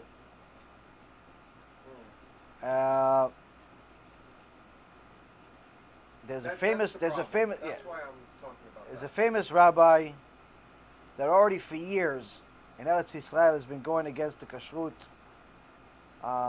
because of what you're saying, because the shechita is so difficult to do when it's mass produced, when your average butcher is slaughtering hundreds, if not thousands, of animals per day, birds per day, and so on. How could he do it and still have the same care and success as he did with the first chicken and so on, or the first cow and so on? So there is a rabbi that went against it, and there is an element of truth to what he's saying. No one is going to tell you outright that everything is wrong. But at the same token, there's a certain amount of faith that you have to have in a system.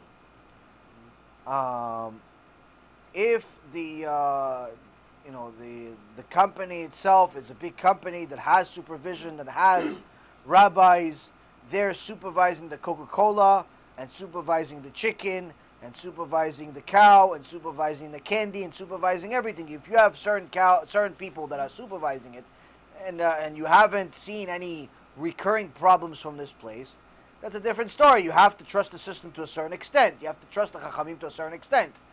Now, the bigger problem is not really there's really not that many big companies that sell meat. It's usually smaller local guys. And that's actually the bigger problem. And the reason why I say that's the bigger problem, the reason why I say that's the bigger problem is because many people that own these supermarkets and stores are not religious Jews. Okay. So what happens is that you're buying your local meat from your local kosher store Right. that's owned by a non-religious Jew, and you're trusting that he's buying that his meat is kosher. Technically, you can't. Technically, you can't trust him. Why? He doesn't know anything. He says, oh yeah, but I have a rabbi. Yeah, you have a rabbi. Or if you have a real rabbi, he would have told you that you're not allowed to have the store if you're why? Because you're a mechalel Shabbat. If you're a mechalel Shabbat, I can't trust your kashrut. If you violate Shabbat, I can't eat at your house. Why? I can't trust your food. If you're a heretic, I can't eat your house because I can't trust you. So the bigger problem is not the big companies, the empires of the world. There's not many of them. And generally they have a checks and balances where I think it's okay. I haven't heard any problems from it. The bigger problem is not the bigger companies. Because even if you want to avoid the bigger companies because of all the reasons you mentioned, fine, no problem. No one's going to tell you yes or no. But I say that there's a much more common problem, much more common thing to fall, is that the local stores many times, local supermarkets many times, are owned by secular people. And that is a serious problem. Because those people, you cannot trust them. You can invite them to your sukkah, say hello. You can invite them to your birthday party. You can say hello to them on the street and even give them a hug. But to buy their food, that's a problem. Why? If they don't care enough about their own neshama to keep Shabbat, what makes you think that they care about your neshama to make sure that their food is kosher? If some Arab, some Muhammad came to them and said, listen, we just chopped off a nice donkey, but we actually already had a double. We don't need the second donkey. Why don't we send it to you? And it looks the same. Nobody can tell the difference after it's skinned. It could be a donkey, it could be a cow. You can't tell the difference. And that's actually what happened in Eretz Yisrael happens. In Eretz Yisrael, there are certain people, Reshaim Gmurim, that have kosher stores that sell donkey meat they buy from the Arabs. Why? Because it's 10 cents on the dollar. So imagine, you're going to make, instead of making $1 per steak, $1 per chicken, you're going to make 15. Unless you're a tzaddik, you're going to fall for it at some point. Over here in Florida, many of the places are owned by secular people. There are certain stores I wouldn't even buy bubble gum from. Bubble gum I wouldn't buy from them because of how secular the people are. It's not about being secular. It's also some people are anti. Like they hate the religion. There's one place by my house, the owner hates the religion. That place I wouldn't buy bubble gum from. And they have a rabbi there. I wouldn't buy anything from him either. Why? Because I know that rabbi is a rasha. But again, so that's what happens. You have to go places where you know the people are religious. Now, if you don't have a place where you know who's the owner, who has Yirat Shamayim, and so on, guess what? HaShem created the internet. Order online. You could buy this kosher places in Muncie, there's kosher places in Brooklyn. You could order from them. It's more money, but nonetheless, you could get the kosher meat delivered to your house if you want. But the point is that you also don't have to eat meat. That's another thing.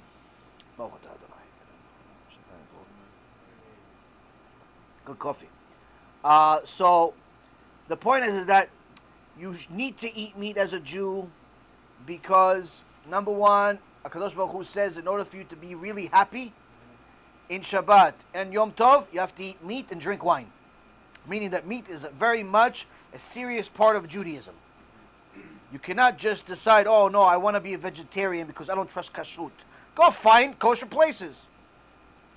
Go find kosher places. We ordered recently, a month ago, we ordered from New York, from Muncie.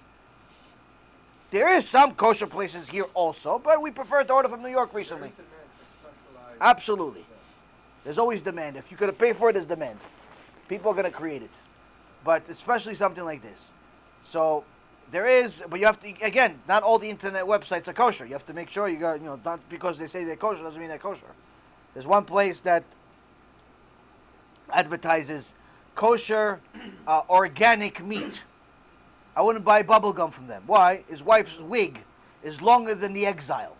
I'm gonna buy meat from somebody like this. What kosher? He looks like he's a model, runway model, and she looks like she was on the same stage as him. The people are not kosher. How is the food going to be kosher? Forget about wigs, no wigs. The point is, look at how you present yourself. How can I trust you with food? I'm not gonna buy from you. I'm gonna buy from somebody that looks more like a religious Jew. Doesn't necessarily need to have a beard and a kippah and a hat, but looks like a Jew. Doesn't look like a goy. So, meat is very much a part of Judaism. I stopped eating meat for a while, a few years ago. And my rabbi told me I have to eat meat because he saw that I was getting weaker. I didn't have much strength and so on. And Baruch Hashem, I started eating meat again. Actually, the day he told me, I ordered a burger. Just because he said it, I had to do it. So I did it. And Baruch Hashem, it helped me a lot. So eating meat is very much a part of Judaism, not only because of it says v'samachta b'chagecha, you have to be happy in the holiday, you have to eat meat and drink wine, and that's unless you eat meat, you cannot be happy according to the Torah. But also, it's for health reasons. For health reasons, there is a certain amount of strength that you get from meat that you're not going to get from other things. So it's not good not to eat meat unless you cannot find kosher meat. Now, you cannot decide for yourself that kosher meat doesn't exist. The Gdolei Ador have to say, there's no more kosher meat. You can't decide for yourself there's no more kosher meat. If the Gdolim are still continuing to give their ashgacha on specific type of meat that's going into your market, you have to trust them. Not you can't just say, oh no, I don't feel like trusting them. You have to have a better solution. There is a tzaddik in upstate New York, serious Talmid Chacham, that had issues with different kashrut, and he decided to start a shchita himself. He specializes in ducks. But also he does some other stuff too. Now he starts doing dairy as well. But the point is that he didn't just run away from the problem and says, okay, so we're just never going to eat meat again. We're not going to trust anyone again. No, you have to have a solution. Baruch Hashem, there are plenty of solutions. There is kosher meat, and it is available for shipping. And if there's enough of a problem really in a community, and you really care because your local market is owned by secular people, or it's questionable and so on, get you and a bunch of other people to go to the head rabbi of the community to go say, listen, let's go to the kosher body, let's go to the kashrut, and tell them, listen, this is unacceptable. You know? Yeah, but even if you start a chicken farm, doesn't mean people are going to buy from you. Anyone can open a chicken farm. Doesn't mean that they're going to buy from you. Not from me. From anybody. Doesn't mean... Kosher doesn't work that way. Run by the shoe. Kosher doesn't work that way. There's politics that go into it. There's a lot of money that goes into it. There's a lot of cheshbonot that go into it. It's not so simple. It's not as simple as it should be. In the old days, everyone was a farmer. Everyone had a chicken. Everyone had their own chicken. Everyone had their own animals. Everybody was their own farmer. That's what I'm thinking. I'm thinking that it was more. We're not going back to that. It was more communal. We're not going back to that. Because we live in a convenience-based age. We're at the age of convenience. Maybe the problem. Everything is based on convenience. You want everything on demand. You want food, press on a button on your phone, it comes to your house in 30 minutes. You want food, put it in a microwave, 1 minute later it's finished. You want food, somebody makes it right away, finished. If the guy's late 15 minutes, you complain, you get half your money back. That's the way people are.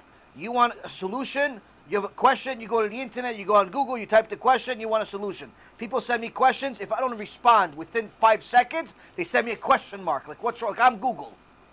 Did you look at my question? Yeah, yours and 1,000 other people, Habibi. Yeah, I got the question. I just didn't get back to you right away because I have 1,000 other ones also.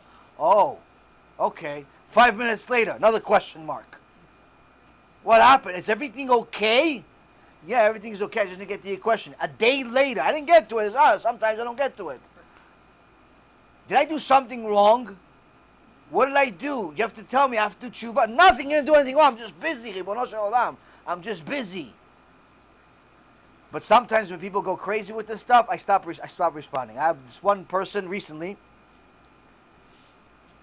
It was, I don't know, something. I didn't respond for like 2 days, 3 days. When I got back on this messaging system, I saw that she wrote like mamash a Megillah. A whole like 3 pages worth of stuff of how come I'm not responding, it's unfair, it's done this. And I saw that she has this whole relationship in her mind of what her connection is and how she's supposed. I said, oh, this person I can't talk to anymore. She lives in an imagination world. It's not responding even after 30 days. Why? Because you're crazy. Thank you very much for letting me know you're crazy. But point is, we live in an age where people want things on demand. You want things on demand. That means that, everything on demand. You cannot meet the kosher business. Kosher business can't be that way. This person at the chicken farm. The shot goes over there. Goes in the When you become Gdol Adol, you could have your community do that. You get the chicken from the shul. When you become Gdol Adol, you can have your community do that. I'll come to your community. I'll move to your community. I'll move to your community if you have it. What about different kinds of communities? What's going on with that? What does it mean, different kind of communities? Maybe it's a bad term. Jewish sects. I mean sects. I mean by section. Like for me, sect is a section. No. Like Orthodox, Forum. This. What's going on? Why the different kinds? For me, I call them different kinds of Jews. I don't know. I'm sorry. No, you're right. There are different sects within Judaism, It's like, who's but doing the right thing? Who's not? no, there's different what's customs. The right way, what's not? If Is it Muncie? Is it Reformed Jews? The ones in Fort Lee, New Jersey? Is it, the way you determine what's the way? the way you determine what's right and what's wrong is what agrees with the Torah, what disagrees with it. The Torah says that you're not allowed to drive on Shabbat because that's considered fire. One of my students is an engineer. He knows a lot about cars, and he gave me a study that he did. Showed that if you drive your car just 15 miles, you're not lighting fire. You're lighting 6,000 fires. So that means that you drove to shul to do a mitzvah of going to shul, you made maybe 1 million fires on the way. It's like you went to save one kid by slaughtering 6 million on the way. So it's not allowed. So now, any sect of Judaism, any rabbi, any person that tells you you're allowed to drive on Shabbat, that automatically is fake. That's not Judaism, that's idol worship. That's something else. So that means Reform, conservative, modern, or whatever they call themselves. Anyone that tells you you're allowed to drive on Shabbat or doesn't say anything about it, pretty much half the Kehillah drives on Shabbat, you already have a problem. That also means that there are certain parts of Chabad and Breslev and other Chasiduts that are very, very lenient and accept everyone. Also, there's certain problems within them. Why? Because some of them are really strict about Chabad, which is good. Some of them are too loose to the point where they don't tell anybody what to do ever. So the guy has been going to shul for 20 years, still driving to shul on Shabbat. A shul like that is not a shul. A shul like that is like a doghouse. Nothing. There's no religion there. So now, the key is, what does the Torah say? Torah says you're not allowed to drive on Shabbat. So automatically, just with Shabbat alone, you've already canceled out most of the places. Second thing is, what is the rest of their teachings? What do they teach? Do they teach you that Hashem is your friend? Or do they teach you that Hashem is God? And you have to comply with what He says, or else you get punished. If they constantly tell you that Hashem is your friend, and you can pretty much do whatever you want, and Hashem understands, and Hashem needs you, then guess what? That's not a place of Torah. Like one of the people sent me something recently about a Manis Friedman. Now, this guy has been a well-known speaker in the communities for many years. And unfortunately leading people astray for many years. Why? Because he tells people that Hashem needs you. Hashem needs people. To say that Hashem needs people is a kfirah of the Torah. It's a heresy in the 13 principles of faith. Because Hashem is complete. Hashem is complete. He doesn't need us. He never will need us. That will never change. To say Hashem needs us is a mistake of all mistakes. Second thing this guy says. This world is the main world. The next world is not good. The ultimate is that for the Mashiach to come here and all of us to come back here. All of us to die, but then come back here because here's the best world. This is complete nonsense.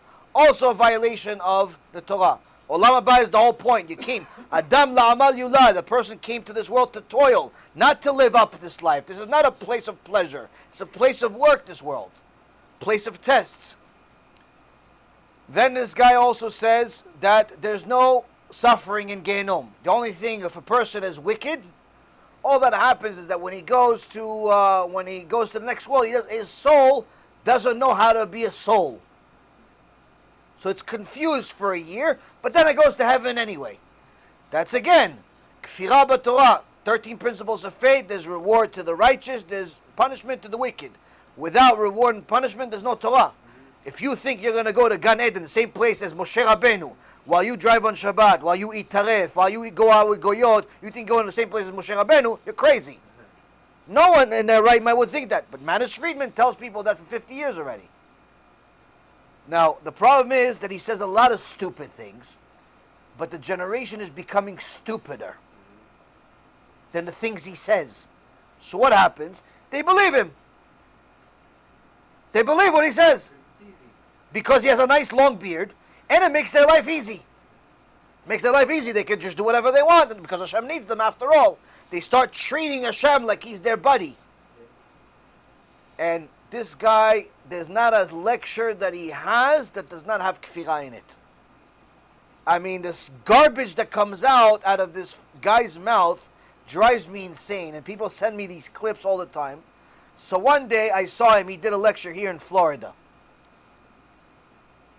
And this lecture was about life after death. And this was the lecture, I tuned in, it was like 5 o'clock in the morning. And I saw this lecture, and I fast forwarded to see what does he say for. It was an hour and like a half, or an hour and 20 minutes. I tuned in, I just want to see, what does he say about Gehenom? Forget Gan Eden. Gan Eden, you can say whatever you want about Gan Eden, there's nothing there. Okay, fine. What is it about Gehenom? What happens?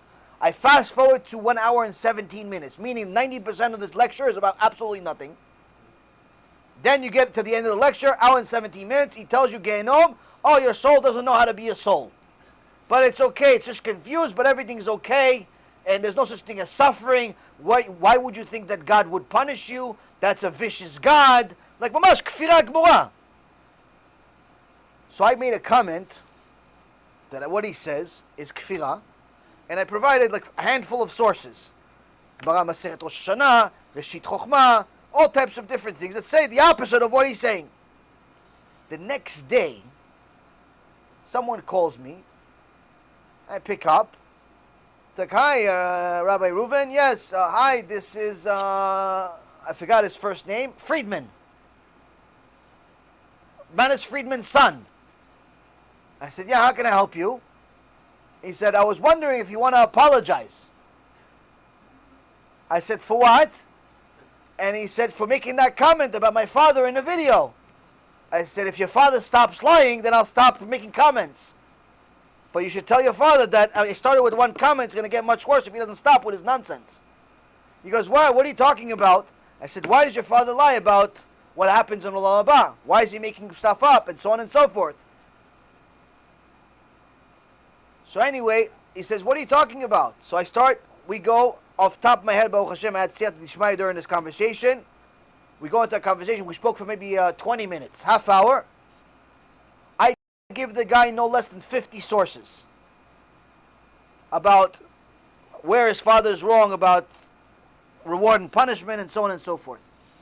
I said, okay, can you give me one source that says what your father says? He says, no, I don't remember these sources by heart. He's a rabbi, the guy. You don't remember the sources by heart? Why did you become a rabbi? Go sell toys. No, I don't remember by heart, but no, it's okay. You have to understand. I'm like, no, it's not okay. What your father is doing is kfirah. He says, I said, why does your father continue lying? And then he says something to me I'm never going to forget for the rest of my life. I told him, why does your father continue to lie? Tell him to stop lying. He doesn't have to talk about hell. He doesn't have to talk about Gehenom. Just don't talk about it. Talk about whatever else you want. Just don't talk about this. Don't lie. His son says to me, so what if he lies a little bit? Look at the results. I looked at the phone. I said, what? Did he just say this? I wish I would have recorded this conversation. I would put it all over the internet. I would spend every single dollar people donate just to publicize this. I could not believe my eyes, my ears. I said, what? I said, excuse me? What do you mean, so what if he lies a little bit? He goes, so what if he lies a little bit? Look at the results. I said, what results? The fact that you guys are making a fortune? He goes, no, not the money, but just look. A lot of people are coming to the shiurim. I said, yeah, a lot of people are becoming kofrim. And that's pretty much how we ended the conversation. I told him, listen, your father is making a lot of people sin, and it's only a matter of time before I speak his name out. I go against him. And I didn't say, I talked about him a few times in the past, but I never mentioned his name until today. Apparently in Siyat Dishmaya, Kadosh Baruch Hu said that HoShana, that was his deen. He's going to start off the year with his shiur. But that's really what it is. You look at his shiur, you don't have to trust me. Don't trust me, actually. It's better you don't trust me. Take any of his shiur, any of his shiurim, pick one. I don't have to tell you which one. Any of his shiurim. Take it to a real Talmid Chacham. To a real Talmid Chacham. Tell him, is what he says from Aleph Atav Emet. Can you find me a source for everything he says? Anywhere you want. Chassidut, the Shas, Zohar, anywhere you want. Any shiur you want. Every Talmid Chacham will tell you everything, what he says. There's a lot of sheker in it. Why? Because that's what sells. That's what sells. It sells because it has an element of truth. He mentions Adam HaRishon, so that's true. There was an Adam HaRishon. He mentions Chava, so yeah, there was Chava. But he also says that HaShem wanted them to sin. Oh, that's the lie. He says there was Adam, he says there was Chava, first two people. But then he says that HaShem wanted them to sin. Like he created them so they could sin. So there's truth and there's falsehood. That's it. So people will live. That's Christianity. That's Christianity.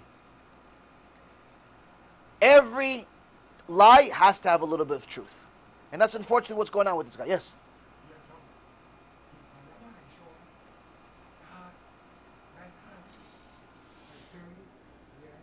Okay.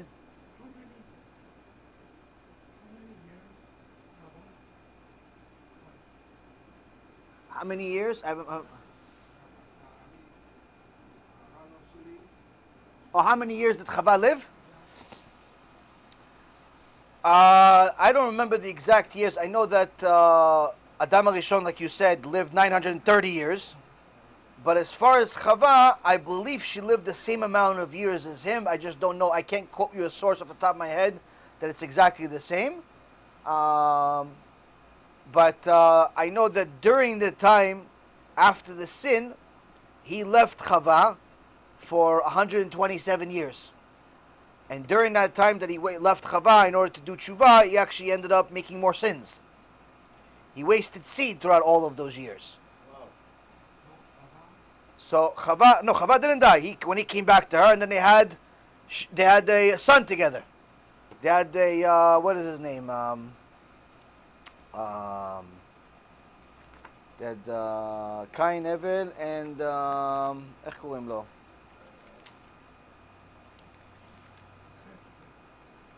Seth. Seth. That's his name, Seth. So they had a son after that. But they also had other kids. They had other kids after that, because it says when in the end of his life, it says that he had boys and girls and so on and so forth, meaning that they brought more people to the world for an extended period of time. But as far as the exact length of her years, I believe they lived the same amount of time. I just don't know for sure. I can't quote you a source off the top of my head. Same. Possibly less, but I think it's the same. I know they were both, they were both very big people in comparison to us. But they're in Me'arat HaMachpelah. Hashem buried them standing up because they're so big. They're standing up. What else?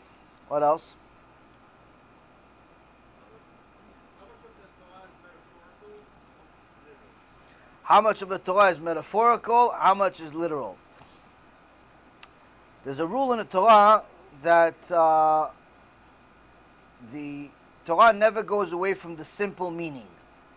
Meaning that even if there are further understandings that you have from it, that does not cancel out the simple meaning, the pshat. Which means that the entire Torah is literal. Anyone that tells you that the Torah is metaphorical is kofer b'Torah. This happened with a, what's his name? The guy that used to be the head rabbi of the UK. He's a famous guy, Lord something. What's his name? Lord, Who? Oh, Mirvis, Rasha, no, not him. He's just pro-homosexuality. That's the other guy. The guy before him. The guy before Mirvis. Sachs. Lord Sachs. He was in a debate with some famous atheist. And the atheist asked him a question. Is the Adam and Chava. Adam and Chava is an unbelievable story. Sounds so. Sachs said, no, it's just metaphorical. It's not a real story. So that's kfirah. What he said is kfirah. When someone, we publicized this actually about a year ago, this clip of him saying this. That I never knew that he was a heretic until I saw this. He said that this and many other things are metaphorical. There's no source for what he says in the Torah. And of course his fans continued supporting him because they're stupid and they ignore the facts. But people that want the truth say, oh wow, I can't believe that he said what he said. And some of them send him a question. One guy happens to be a person that listens to us shulim, send Sachs a question. How come you said what you said that's against the Torah in this debate with the atheist? Why did you say that Adam and Chava is a metaphorical, and that unless the Torah agrees with science, it's not really valid? Like, that's kfirah. To say that science is superior to the Torah, are you stupid? What, are we goyim now? So the guy sent him this question in nicer language that I'm using. The answer was worse than the problem. Sachs sent him, no, I didn't want to debate him on that topic, so I just decided to just give him that answer and move on to something else. If you're not wanting to debate him on that topic, what are you doing on that stage? You big chilul Hashem that you are. All you did is confuse millions of people that are watching it. You were the head rabbi of England. You can't allow yourself, thank you, mitzvot. You can't allow yourself to make such comments. That's why the Mishnah in Avot says, Chachamim tizahu b'divrechem. Chachamim, you must be careful with the words that come out of your mouth. So, which means that the Torah says something in the Torah, it means it literally. If the Torah says, Vayiftach Hashem et pi ha'aton, that Hashem opened the mouth of the aton, of the donkey, and the donkey spoke, that means the donkey spoke. It's not, it's like figuratively speaking, it's just that maybe Bilam knew what the donkey was feeling inside and he understood. No. The donkey spoke. That's what it means. I mean, Hashem says the donkey opened his mouth and the donkey spoke to Bilam. That's what it means. Donkey spoke. You have a problem believing that Hashem can make a donkey speak? Why is making a donkey speak any more difficult than creating a human being where his brain functions? Any more difficult than allowing your stomach to actually eat the meat that you eat, but not the meat that's in your body? You ever ask yourself that? How come your stomach doesn't eat the stomach itself? You eat a steak. You eat a cow stomach. You eat something kosher from this guy's kosher store. Okay, you eat it. That piece of meat goes into your stomach. Those acids start ripping that meat apart, turning it to nothing. Whatever is good keeps, whatever is not good comes out of your body. How come those same acids don't eat the stomach?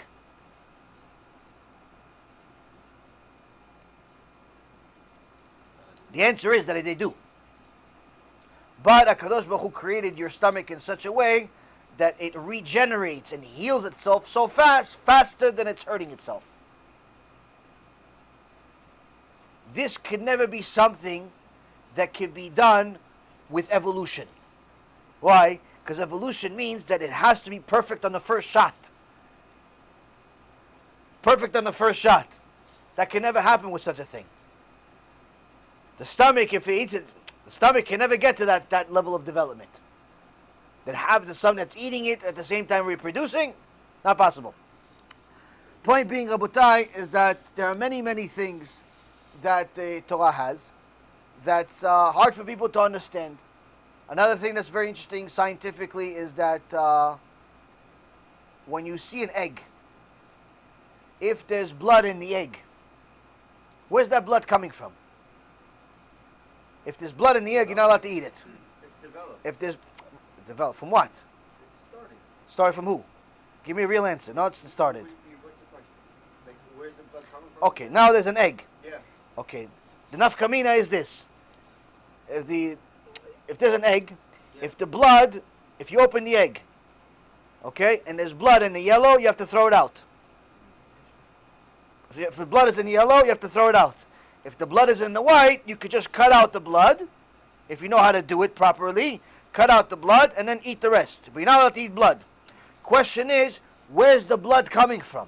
Is it coming from the white, or is it coming from the yellow, or what is the blood bichlal? Yes. Same question, same regarding to the egg, or regarding something else? Oh, so let me finish the question about the egg first. Finish the egg first. Where's the blood coming from? I don't know, but I have an idea. Maybe it's the placenta, and it doesn't really matter where the placenta is. Okay, so I'll ask you a follow-up question. Which one is the egg? The white or the yellow? It's the whole thing's the egg. What do you mean the whole thing? The whole thing's the egg.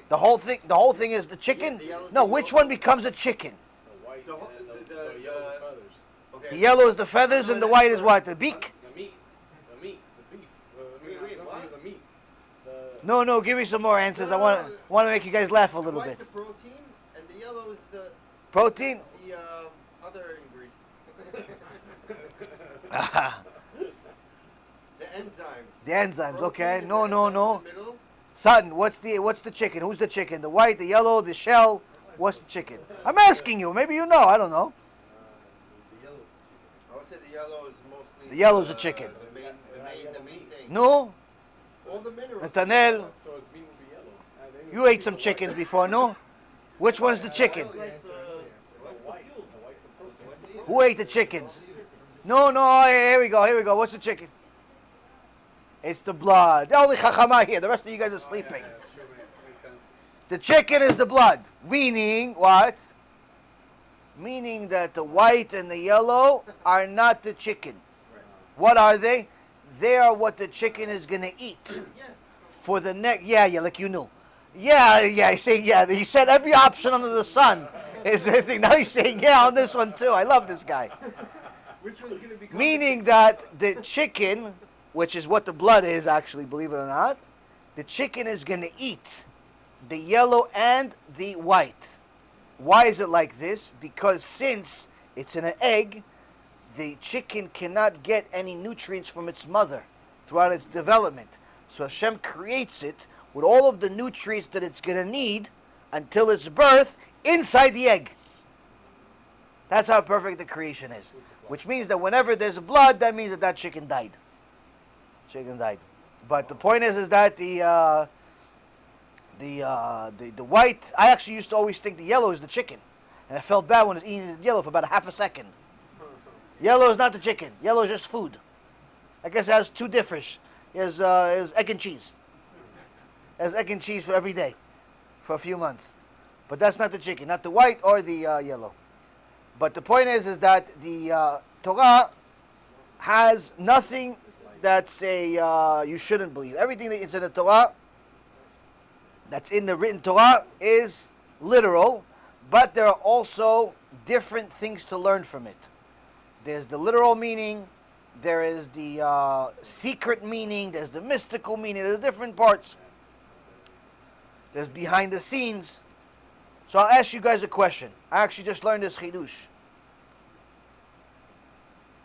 Everyone heard of Parashat Balak, where Am Yisrael is about to get cursed by Bilam because he was hired by Balak. Bilam comes to curse Am Yisrael. Hashem does not allow him to curse the nation and turns his curse into a blessing. Right? He tries this 3 times, doesn't work. Then he tells Balak, go send your girls to him. Go send your girls to Am Yisrael. And if they sin with the girls, Hashem will punish them himself. And that's what he does. That's what Balak does. He sends the Midianite and the Moabite girls to the camp of Israel. And Am Yisrael, Hashem Yachem, sins with them. And then what happens is that it says that Pinchas takes the leader, Zimri, and kills him while he's making a sin with Cosby. Because he was the leader of the Shimon tribe. So the question is, who is this Zimri? Now we know, until now we know, that Zimri is the leader of the Shimon tribe. But if he's a leader, that means he has to be a holy person. He has to be a big rabbi, the Gdol Hador. How could the Gdol Hador make such a sin? It's a big question. Right? But what does that have to do with Zimri? Zimri still made a sin. Pinchas didn't make a sin. You're right that Pinchas is Eliyahu Navi, but he still didn't make Zimri sin. We need to know who is this Zimri? How did he get to such a position that he is first considered on one end the Gdol Hador, considered one of the biggest rabbis in the world, but at the same time he's making a sin that almost killed 24,000 people. Why? Because after he did it, everybody followed suit, and Hashem started killing everybody. I have a guess. No? No? Back then they said the two queen was idol worship, right? Repeat that again? Like back then the mission of generation was not do a Zorah. Okay. It was very tempting back then. And it said like the women, they made them worship idols first. Right. And then they would sin with them later. And like since it was such a temptation to do the idol worship, they also had to do sin after. I like your answer, but it's incomplete. Okay, so you're right that the women from Midian and Moab, they made the Jews sin, where they enticed them, and right before they were intimate with them, they took out their idol and showed them, okay, if you want to be with me, worship this idol, bow to this idol, and that's what the 24,000 people did. And Hashem killed all of them. That's how they got people to sin. But it still doesn't explain how did Zimri get such a job. Meaning, he had to be considered one of the Gedolei Hador before this whole thing happened, because he was the leader of the Shimon tribe. Meaning, he had to be a big rabbi. So how could you be a big rabbi, selected for such a job, and at the same time, make such a horrible sin? He was a good speaker, and he was persuasive, kind of almost like politicians, Okay. like a Bernie Sanders or like a. No. What else? What other guesses do you have while I undo my cast here? Wasn't really. He wasn't really? No. The Gemara says he was. Wait till you hear who he is. Huh? Yeah, a little money? That's the issue with Korach. Korach had a lot of money. Gemara says the reason why Korach got the 250 different rabbis in the world to follow him is because you had a lot of money. He donated to them, so they went after him and against Moshe Rabbeinu. But the Gemara in Masechet Sanhedrin says, who is this Zimri? Zimri was also in page 82. Masechet Sanhedrin. Moshe Rabbeinu was very rich. Chazak u'Baruch. You're right. You're right. Not as rich as Korach, but was very rich. Baruch Hashem. Yeah. So who is this? Who is this Zimri? The Gemara in Masechet Sanhedrin says Zimri was also the son of the Kutit. I'm sorry, the son of the Canaanite. It says son of the Canaanite. What son of the Canaanite?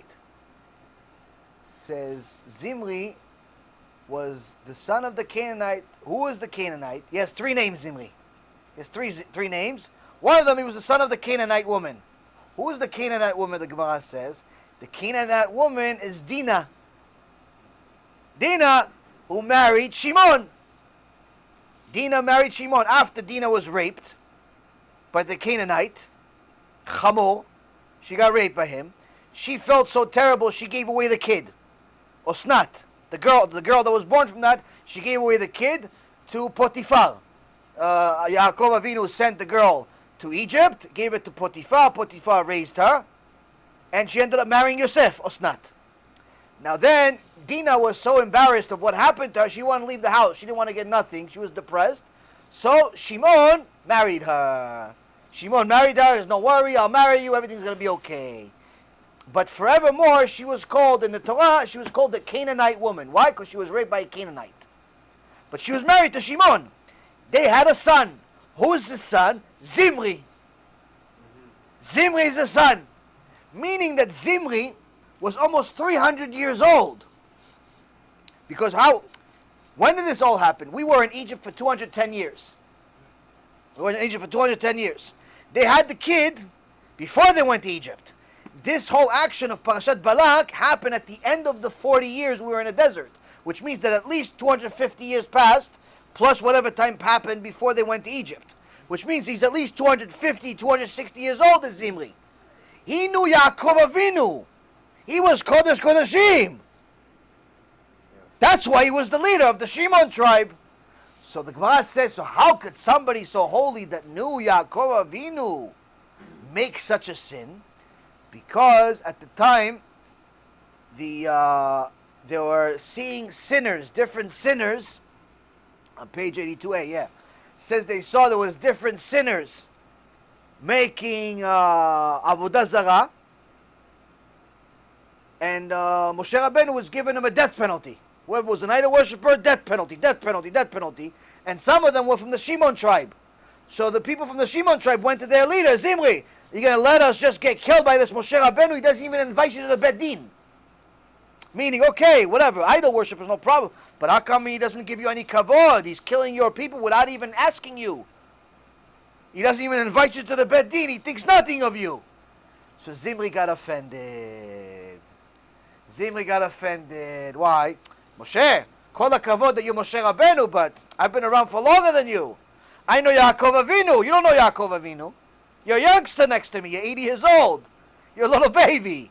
I'm almost 300 years old. How could you not ask my permission? He got offended. He says, he doesn't invite me to the Beit Din. Let me show you him.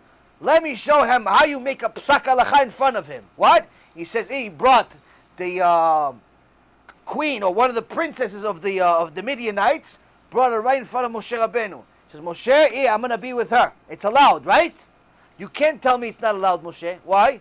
Look, you married Tzipora. Tzipora was also Goya. If you're allowed Tzipora, I'm allowed her. Moshe Rabbeinu was so shocked by what just happened here. This old man is doing this in front of everyone, embarrassing Moshe Rabbeinu. His brother was willing to be burned in fire not to embarrass somebody in public. Yehuda is his brother, or his grandfather, his uncle. Was willing to die in a fire for not to this guy's embarrassing Moshe Rabbeinu in public. Moshe Rabbeinu started crying with the rest of the Chachamim. They didn't know what to do. The guy went and did what he did, and Pinchas come, the Gemara Masechet Sanhedrin says, Moshe, weren't you the one that taught us that if somebody is with a Goyah, a zealous person can kill them, is allowed to kill them if they're in the middle of the act? Moshe Rabbeinu is, I forgot the halakha. You remembered it, you enforce it. You remember this halakha, you enforce it. And the reality is that Zimri was wrong. Why? Because Moshe married Tzipora before Matan Torah. Before Matan Torah, you were allowed. And anyway, Tzipora came to Mount Sinai and converted. You are now going with Cosby after Matan Torah, when you're not allowed to do it anymore. She has to convert first. She's not converting, and on top of that, she's an idol worshiper. You're not allowed. That's death penalty.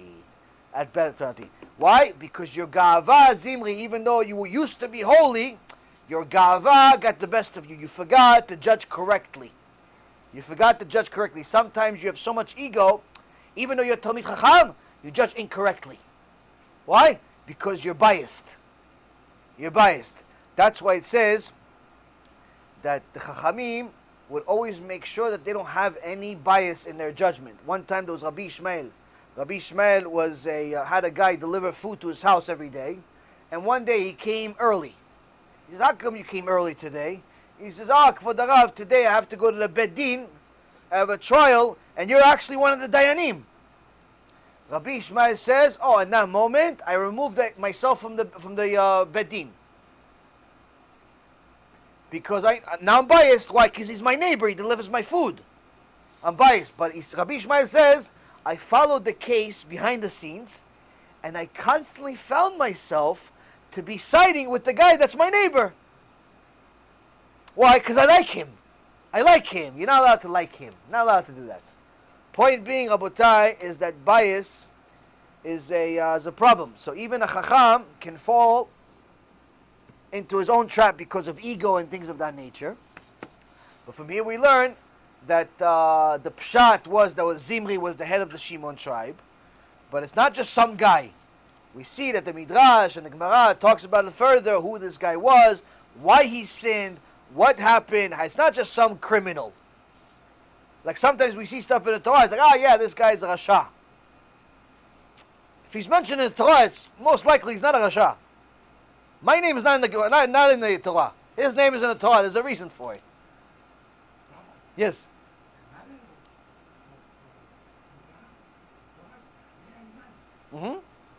Zak. Yes.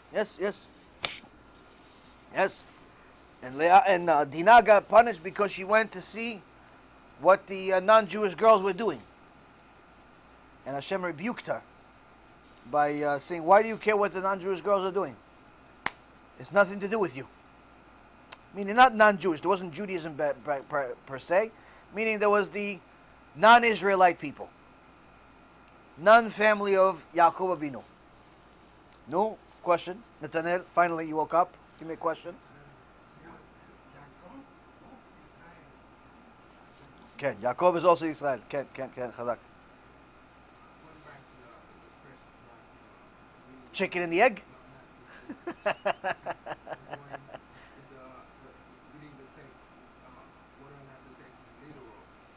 Ken. The pshat.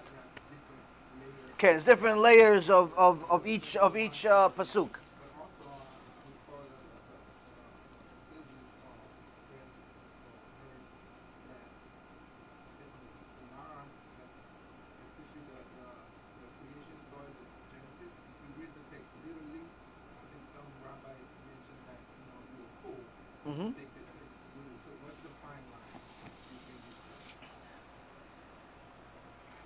The main thing is to make sure that, more so than reading things literally or not literally, is to understand where you stand. The most important part of learning Torah, by far, is to understand this is something that's not going to hit you so well. It's going to be mostly like it's going to feel like a smack a little bit. what I'm about to tell you is going to be more difficult to accept than even Genom. But this is really a rule. If you're going to learn Torah, and expect to use this Torah to get to Olam Haba, you're going to use this Torah to do mitzvot, to do the right thing, what HaKadosh Baruch Hu says. First thing you need to know, you learn Torah, first thing is that you're nothing. That's the first thing. Yes, HaKadosh Baruch Hu created you in His image. Yes, you're somebody very special in HaKadosh Baruch Hu's eyes. Yes, you're something special for every Jew should love you. But in regards to your Torah knowledge and where you stand next to the Chachamim, you're zero, virtually. Which means, everything that you're going to read, in order to understand it, you have to find a source. You have to go and see, what do the Chachamim say about this verse? What does it mean? You have to read every single verse in the Torah as if you are in first grade reading it for the first time, even if you've read it 1,000 times. Bereshit bara Elokim et hashamayim ve'et haaretz. Okay, what does Rashi say about this pasuk? Oh, Rashi says, Bereshit, Hashem started the letter Bet. Why? Because Aleph is the only thing that's Hashem. It all represents one. Bet meaning the world. And da da da da. Meaning that there is no your opinion, your understanding being separate from what the sages said. There's simply what the sages said and how much of it you know. Which means that if you've read something in the Torah, in the written Torah, and you understood something, you understood it to mean something, before you go declare, oh, this is what it means, you have to double check that you're right. Meaning you have to go take whatever thing you found, whatever chidush you thought you found, and go find it somewhere. Go find some chacham that said what you said, or that agrees with what you said, or at the very least, find a way that what you said doesn't disagree with what the chachamim said. Because there's sometimes you're going to get a chidush. Sometimes there are certain chidushim that each one of us has. And when you go up to Shamayim, they're going to ask you, okay, what about the chidushim that we designated for you? If you didn't learn enough and you didn't bring these chidushim into the world, you get punished for it. Why? Because you're the only one that's going to bring these chidushim to the world. So if you didn't learn Torah, that means there's certain aspects of the Torah that will never come to light. It's your fault. On the other hand, you have a chidush. To make sure it's a real chidush and not some craziness, you have to double check that whatever you found agrees with what the Chachamim say and doesn't disagree with them, even more importantly.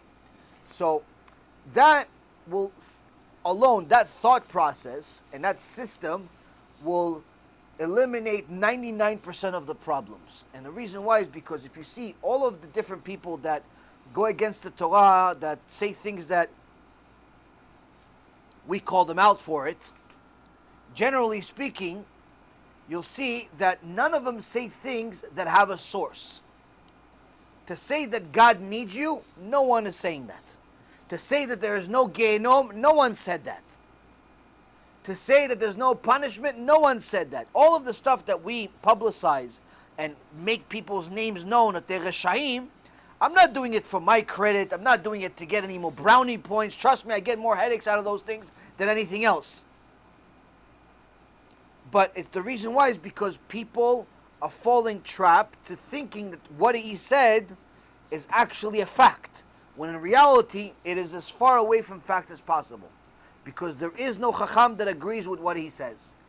Same thing is with other people that talk on the internet or other places where they mention a lot of things from their own mind, but they think it comes from a Torah. They think that it comes from some place. And that's the problem. It comes from their ego. Sometimes there are people that will even mention a Gemara source and distort it so much to make you think that what they're saying comes from the Torah.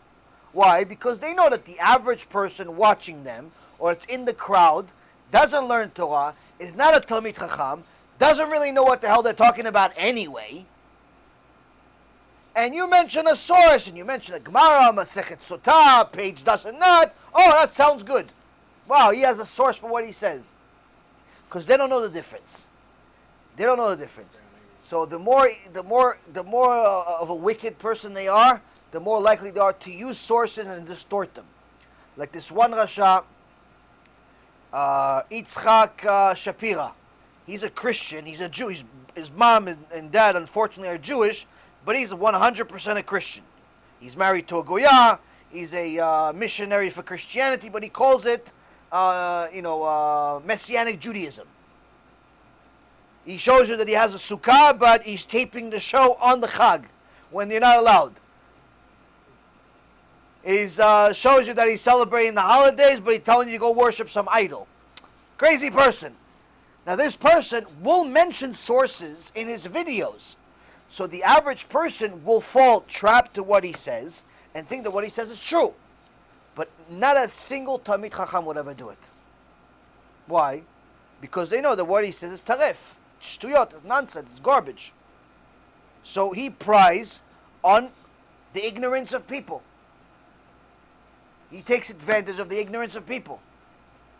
He tells you that his J.C. Penney is in everywhere in the Torah. He's in every parasha. He's in your siddur. He's in your hat. He's in your shoes. He's in the toilet. Probably the toilet he's right about. He's everywhere. He kept everywhere you could find a J.C. Penney, he has him. Everywhere. It's just complete nonsense. And I'll mention different sources that people don't even know what he's saying. It's like, wow, look. Wow, so amazing. JC's here, he's there, he's everywhere. What is that? He's in a toilet, he's in boiling feces. What is there? What are you talking about? But that's the problem. People don't know, and he prides on ignorant people. That means that our job, Rabotai, is at the very least not to be ignorant. To the point where we can understand the difference between a lie and the truth. You may not know everything, at least not in the immediate future, but you need to get yourself to a point where you could understand what's a lie and what's the truth. How do you know what's the lie and what's the truth without being a big Talmid Chacham? You need to find somebody that is a Talmid Chacham that agrees with whatever it is that you just heard. Meaning, if you just heard that Manis Friedman, Shem Reshaim Yirkav, he just said there's no Gehenom, there's no punishment, okay, no problem. You want to believe it? No problem. Find a Talmid Chacham that says what he says. Don't take my word for it. Go find somebody that says what he says. That wrote in a book. Go find a Chazon Ish that wrote it. Go find a Ben Ish Chai. Go find a Baal Shem Tov. Go find a Lubavitcher Rebbe that wrote what he wrote. You're never going to find it. Oh, if you can't find it and it doesn't exist, therefore, you don't need me to tell you he's a Rasha. You already know it. This doesn't exist. It's not in our Torah. So before you go, oh no, it's not nice that you say this about all these people, it should be unity and all this liberal mentality that people have, hold your horses for a second. You want to believe that there's no Gehenom, you want to believe that you're allowed to waste seed, you want to believe that you could worship idols, you want to believe all that stuff, no problem. Find one big Chacham that says so. Not a Chacham that's alive, it's a Chacham that's dead. Chacham that already is an Olam Haba. That everyone verified he died a Chacham. If he's still alive, who knows? Maybe tomorrow he becomes a Christian. Who knows what he is? We had a Kohen Gadol become a idol worshiper. Someone had already left this world that's Psak Halacha, Gdol Ador, verified. It said, this is what you agrees with what you said. You can find it. You have something to rely on. You have something to rely on. You can't find it, you have Bapkis. You go up to Shaman and say, okay, Gehenom department numbers. No, what do you mean? There was no Gehenom. Manis told me. Oh, sorry, Manis is in the same, he's in 7th level. You'll see him, on the way. You'll see him. Yeah, but Yitzchak Shapira said, oh yeah, you'll see Shapira also. You'll see him from the next department. You'll see him. You'll see him over there. They're going to say, you can say hi. Why? It's all Bubkis. It's all Bubkis, and we spend a lot of time, seems like what we're doing is picking fights every week. But unfortunately, all of this stuff comes to me where people ask me these questions from all over the world because they watch, most of their Torah comes from the internet. That's how they met me also in the first place. They watch a lot of shurim, and naturally people are not settled with one speaker, one rabbi. They always want to test things around. So where do they go? They go to usually what's recommended or what's popular, and unfortunately the people that I mentioned are usually the most popular. And what happens is that they send me things, they watch things that say the opposite of what we say. They say, wait a minute, you said this guy says the exact opposite. Can I just rely on him? He says I'm allowed to do whatever I want. You're saying I'm not allowed to do whatever I want. Can I just rely on him? I said, yeah, you can, as long as you can find a source for what he says. If you remember, I provided a source. I provided many sources for what I said. Did he provide anything? No, there's no source. Can I just rely on his word? I said, yeah, in Genom, no problem. You could rely on it, you could lean on it, you could skateboard on it. You could do a lot of other things on it, but you can't, it's not going to help you in life. So that's why, Rabotai, it's very important to know that you don't necessarily need to be a big Talmid Chacham to know whether something is a lie or it's truth. What you need is to find what is being said by somebody else. And don't necessarily rely on the fact that, okay, this guy said it, and he mentioned a source, so that means somebody else said it, because he may be manipulating the source. You have to literally go see what he says in black and white, and understand it the same way, and verify it. Especially if it's something big. If it's something small, like, I don't know, it's a midrash or something like that, that says Moshe was 80 versus 82, or he was at Kush, or he was at Midian, something like that, that's not necessarily, has no nafkamina, has no necessarily change in your life. It's not small, but it's not going to change your life. Okay, you don't have to necessarily check every single fact that you have. But if this is something that's going to change your life, you have to double check. You have to double check. You can't just do things on your own. Yes. Who checked Rashi? No one can check Rashi. The first commentator, for example. And so the first commentator is the rule, and then people build on top of that. No. So how is it a hierarchy? It's a hierarchy, or Every generation is lower than the previous generation. So the entire all of the midrashim, all of the commentaries, everything that we have today was already given to us in Mount Sinai. For a very long time, for over 1,000 years, we weren't allowed to write down the oral Torah. Until Rabbi Yehuda Nasi came, and he saw that the generation is deteriorating so much that if we don't write down the oral Torah, we're going to lose the Torah. So he wrote the Torah, he wrote the oral Torah, he wrote the Mishnah. Then they wrote, after that, they started writing other things. There was also the first major commentator, written commentator on the written Torah was Onkelos. Onkelos the Ger, Onkelos the convert. Onkelos the convert was the first official commentator. He was the first official commentator, written commentator. And there was other commentary. There was all of the other Chachamim, the Gemara, also commentary, the Midrash HaGadol, the Zohar, the Gemara. There's many other commentators. But the one major accepted on the Chumash was Onkelos. That was many years ago. But that's 2,000 years ago. Rashi came about 900 years ago. But what Rashi says is nothing new. He brought what he said from different places. compiled? Everything was taken from a different place. From the Midrash HaGadol, from his rabbis, from the Gemara, from the Kabbalah, from different places. So it's everything that we have in the Torah is given to the person from their rabbi, from their rabbi, from their rabbi, from their rabbi, all the way to Moshe Rabbeinu. That's why every person needs to know who's their rabbi, and who's their rabbi's rabbi, and who's their rabbi's rabbi, to know how can I track my knowledge that I'm getting today to Moshe Rabbeinu. You have to know that what you're saying, what you're living based on, goes back to Moshe Rabbeinu. If I tell you there's a Gemara, okay, no problem. As a Gemara, I can open this Gemara, see the same thing of what he says in the Gemara on this page, no problem. I know that goes back to Moshe Rabbeinu. If I say there's a midrash, if I mention the name of midrash on this page, on that number, I say, okay, this thing, I can take this all the way to Moshe Rabbeinu. But if I say, I had an idea that's unique, that's a chidush, that's a new insight, and it says XYZ, then you say, hold on, Yaron, I like it, it's a nice chidush, but which cookie did you get this out of? Which cookie did you get this out of? Where did you get this from? Did you ask your rabbi? Your rabbi said it's okay. Your rabbi verified with the other thing? Oh, okay, no problem. If your rabbi verified, everything is good, we can track this to Mount Sinai, no problem. But if we can't verify, no one can verify this is true, please leave it, next time leave it in the cookie. If Rashi said that Bereshit started with a B because Aleph is... No, there's many reasons. That's just one reasons. That's it. It's it. Those are the reasons. There are many reasons. They can't be today. They can't be a new, an additional reason.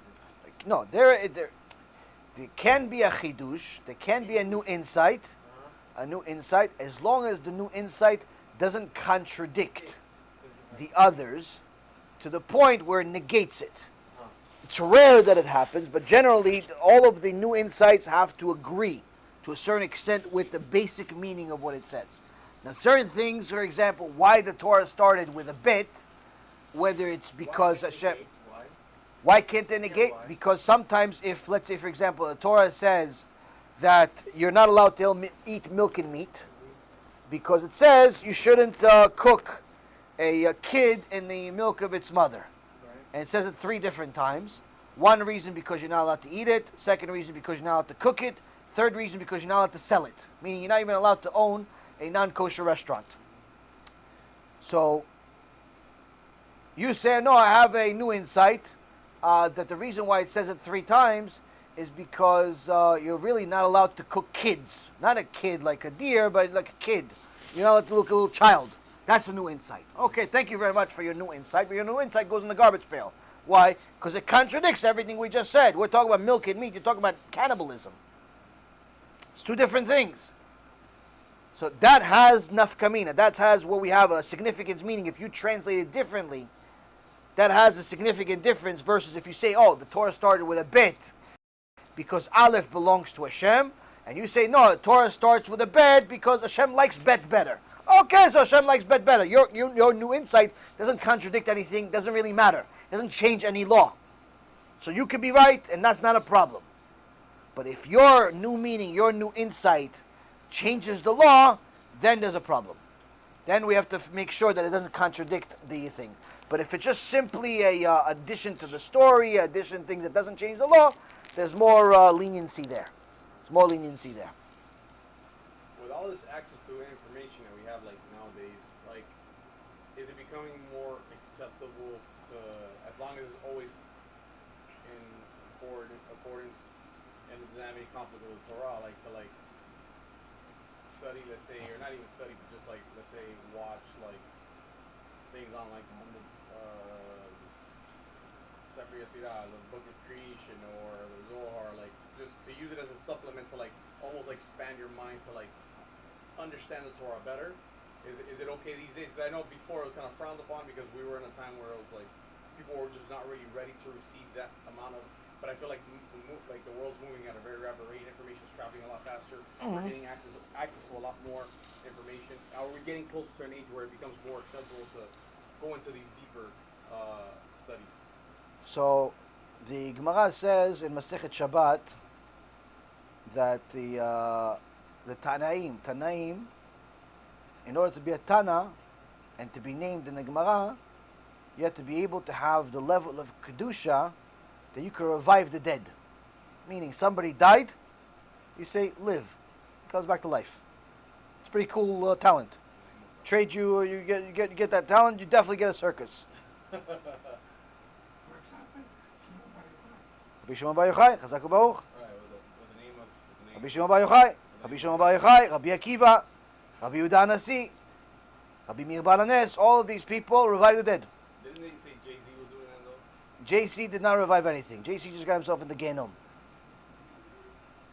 Jay-Z had lived in a generation where he had the ability to do it. His rabbi, Rabbi Yeshua ben Parachia, was able to revive the dead.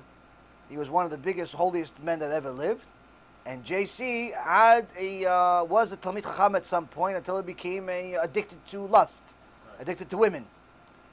And he used the Shem Meforash, he used the real name of Hashem in order to make all types of magic tricks. But nonetheless, what he did was nothing special. If you look at the Gemara, what he did that the Christians applaud and make a big deal out of was like every basic thing for the average Tana. It wasn't even something special. Anyway, in order for somebody to be named as a Tana, they have to revive the dead. Have to have a level of revive the dead. Sometimes in the Gemara it says, someone said such and such. So if someone said it and we're using it in the Gemara, that means this person was a big Chacham. So how come they don't at least mention his name? No, we can't mention his name. Why can't we mention his name? He's not qualified to be mentioned in the Gemara. Why? He can't revive the dead. If he can't revive the dead, we can't. He doesn't belong. His name does not belong in the Gemara. That's what the Gemara Masechet Avodah Zarah says. Now, the Masechet Shabbat, Tractate of Shabbat says, the Tanaim, these people that can revive the dead, says the ones before us, the generation before us, was so holy that if they were like angels, we are like men. But if they are like men, we are like donkeys. Meaning, they were so holy, their kedusha, their knowledge, their insight is definitely better than us. So if they were men, we're donkeys. But not even a special donkey, they say. Like there was one of the Chachamim had a donkey who was keeping Shabbat. He says, we're not even like this donkey. We're like a terrible donkey. We're a donkey that doesn't even know kashrut, nothing. Regular donkey. You buy from the Arabs for $5. Nothing. And this is the Tanaim talking about it. 2,000 years ago. If they are like donkeys, what are we now 2,000 years later? We don't even know Aleph Bet. So that's the first thing. We're definitely not improving. Even though we have access to a lot of information, it doesn't mean very much. Having access to a lot of information and knowing a lot of information are worlds apart. The second thing is that the fact that we have access to a lot of information is a kitrug against us. It's a case against us. It's a prosecutor against us. And the reason why is because one of the main things that the Chachamim show us is that when they wanted to learn something, they would travel to go learn it. Sometimes they would travel weeks or months just to go learn for one day. The Gemara in Masechet Chagigah says there was one Chacham who would travel an entire year. Entire year just to learn for one day. 6 months, one way, get to the yeshiva, learn at the yeshiva of Rabbi Yochanan, one day, go back home 6 months. They made fun of him at the yeshiva. Made fun of him at the yeshiva. What are you? You're schar alicha. You get a reward just for walking. You don't actually learn. Rabbi Yochanan says, no. His Torah is better than all of you because of how much sacrifice he makes for it. So he knew that the Torah and the knowledge and the wisdom and the sources and everything is over there in yeshiva. He has to travel 6 months for it. That's what he's going to do. We have it in our phones. And we don't even press the button 90% of the time. That's a prosecutor against us. Second thing, or third thing, there are rules to what to learn. What business are you in? Real estate. So imagine you hire somebody, and you tell them, okay, I want you to sell real estate for me. Now, I'm going to pay you a commission and a salary and a this and a that to go sell real estate for me. And the guy says, or the woman says, no problem. You go and do whatever you do. You come back a month later, you say, okay, so what'd you do? How many sales did you make? How many houses? How many apartments? How many zoos? What'd you sell? It says to you, and I'm sorry, I didn't sell anything. Why not? Business is tough, this, that. Okay, you know what? A month, no problem. I'll give you another few months. You come back a few months later. No. So what'd you do? How many houses, apartments, zoos, something? You sell something? No, nothing yet. Okay, you know what? Sometimes in the beginning, it takes a while to break the ice. Okay, no problem. I'll give you till the end of the year. End of the year? Okay, no. What'd you sell? How many houses? How many this? What'd you sell? Nothing. Now you're upset. Why? You just paid this guy a whole year's salary. He sold babkis for you. What did he sell? Nothing. He goes, what'd you do the whole year? He tells you, listen, I don't think you should be upset about me. I learned how to become the best sweeper in the office. Every day I sweep the office. I also learned how many times the fish opens its mouth every hour. Because I watch the fish tank all day. I'm watching it and I calculated, it's exactly 15 times per minute. And I learned that the sky is always blue on Wednesdays. And I learned that the TV is never on when I come into the office. And I learned that the garbage men come here every Monday and Thursday at 6:30 in the morning. And he tells you all of this useless information that he learned the whole year. He says, when did you have time to learn all this? He goes, that's what I've been doing the whole year. He goes, when did you have time to sell? He goes, no, I haven't sold anything.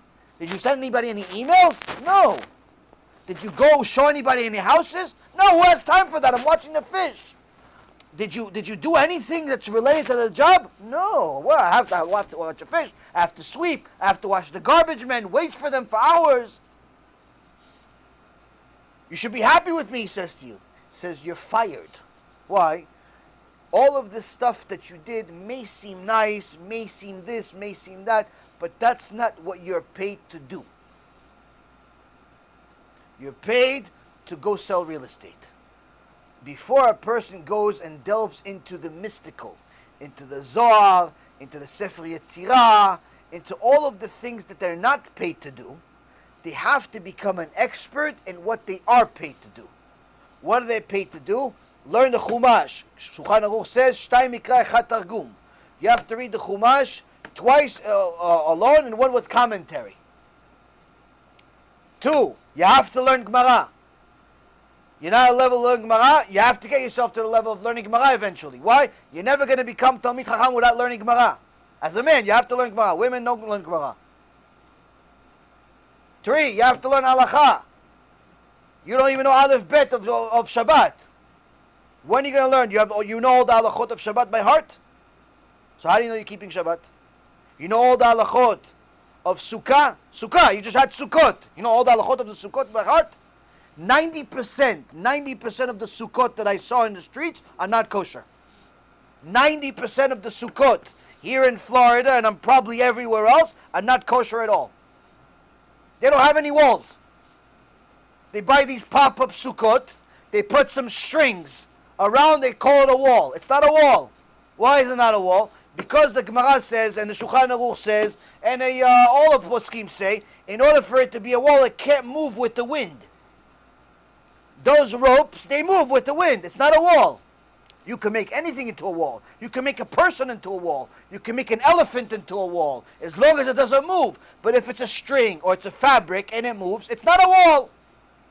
All of these pop-up sukkot, all they had was these strings or these fabrics that move with the wind. Guess what? It's not a wall. So you just sat in a sukkah for a week, and it's not a sukkah. It's a tent. No mitzvah whatsoever. Did you know that halakha? The key is most people don't even know this halakha. So you're going to tell them, oh, go learn the Zohar. Go learn the other things. They don't know anything. So that's the key. First, we have to learn the basics. Basics is, what am I responsible for to know for sure, or else I get punished for not knowing it. So I have to learn halakha every day. I have to learn chumash every day. I have to learn Gemara every day. Once a person has become biki, meaning an expert in these issues, and also he learns musar every day, because without musar, without yirat shamayim, he's not going to be able to do anything. That's what Chachamim says, that if a person learns halakha without learning midrash, all of his judgments will be wrong. Why? If he doesn't learn midrash, he doesn't learn yirat shamayim. If he doesn't have yirat shamayim, all of the halachot will be biased. He'll only choose what the halakha is based on what he wants. Where do you learn yirat shamayim? From the midrashim, from the musar books. Talks to you about Gehenom, talks to you about what happens to people, how HaKadosh Baruch Hu punishes them. That's the stuff that you need to learn in order to have Yirat Shamayim, to know what punishment is. To know that there is punishment. You want to just learn Halakha? Okay, you're going to learn just Halakha and become an Am Haaretz anyway. You could become an expert, know all the Halachot by heart, but all of your judgment would be wrong. So now that's why the Chazon Ish specifically mentions in this book and many others, all the Chachamim say you have to learn all bodies of the Torah.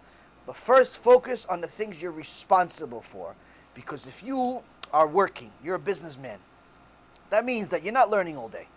That means that if you're really, really serious about learning, you probably got 4 hours a day that you're learning.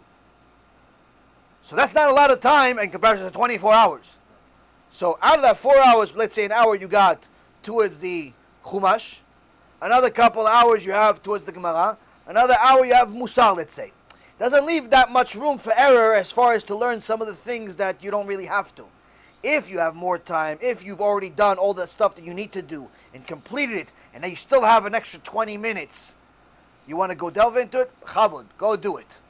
You have a rabbi who tells you you're able to do it, that you should do it, that you're at a level to do it, go enjoy. But if you're not covering what you need to cover already, don't worry about how many times the fish opens his mouth. That's not your job. And that's what happens a lot of times. A lot of people send me these different questions about, oh, can I buy this book? It's a special midrash from 2,000 years ago from Rabbi Eliezer ben Holkenos that talks about different things. Yeah, you can buy it, but did you read all the other stuff yet?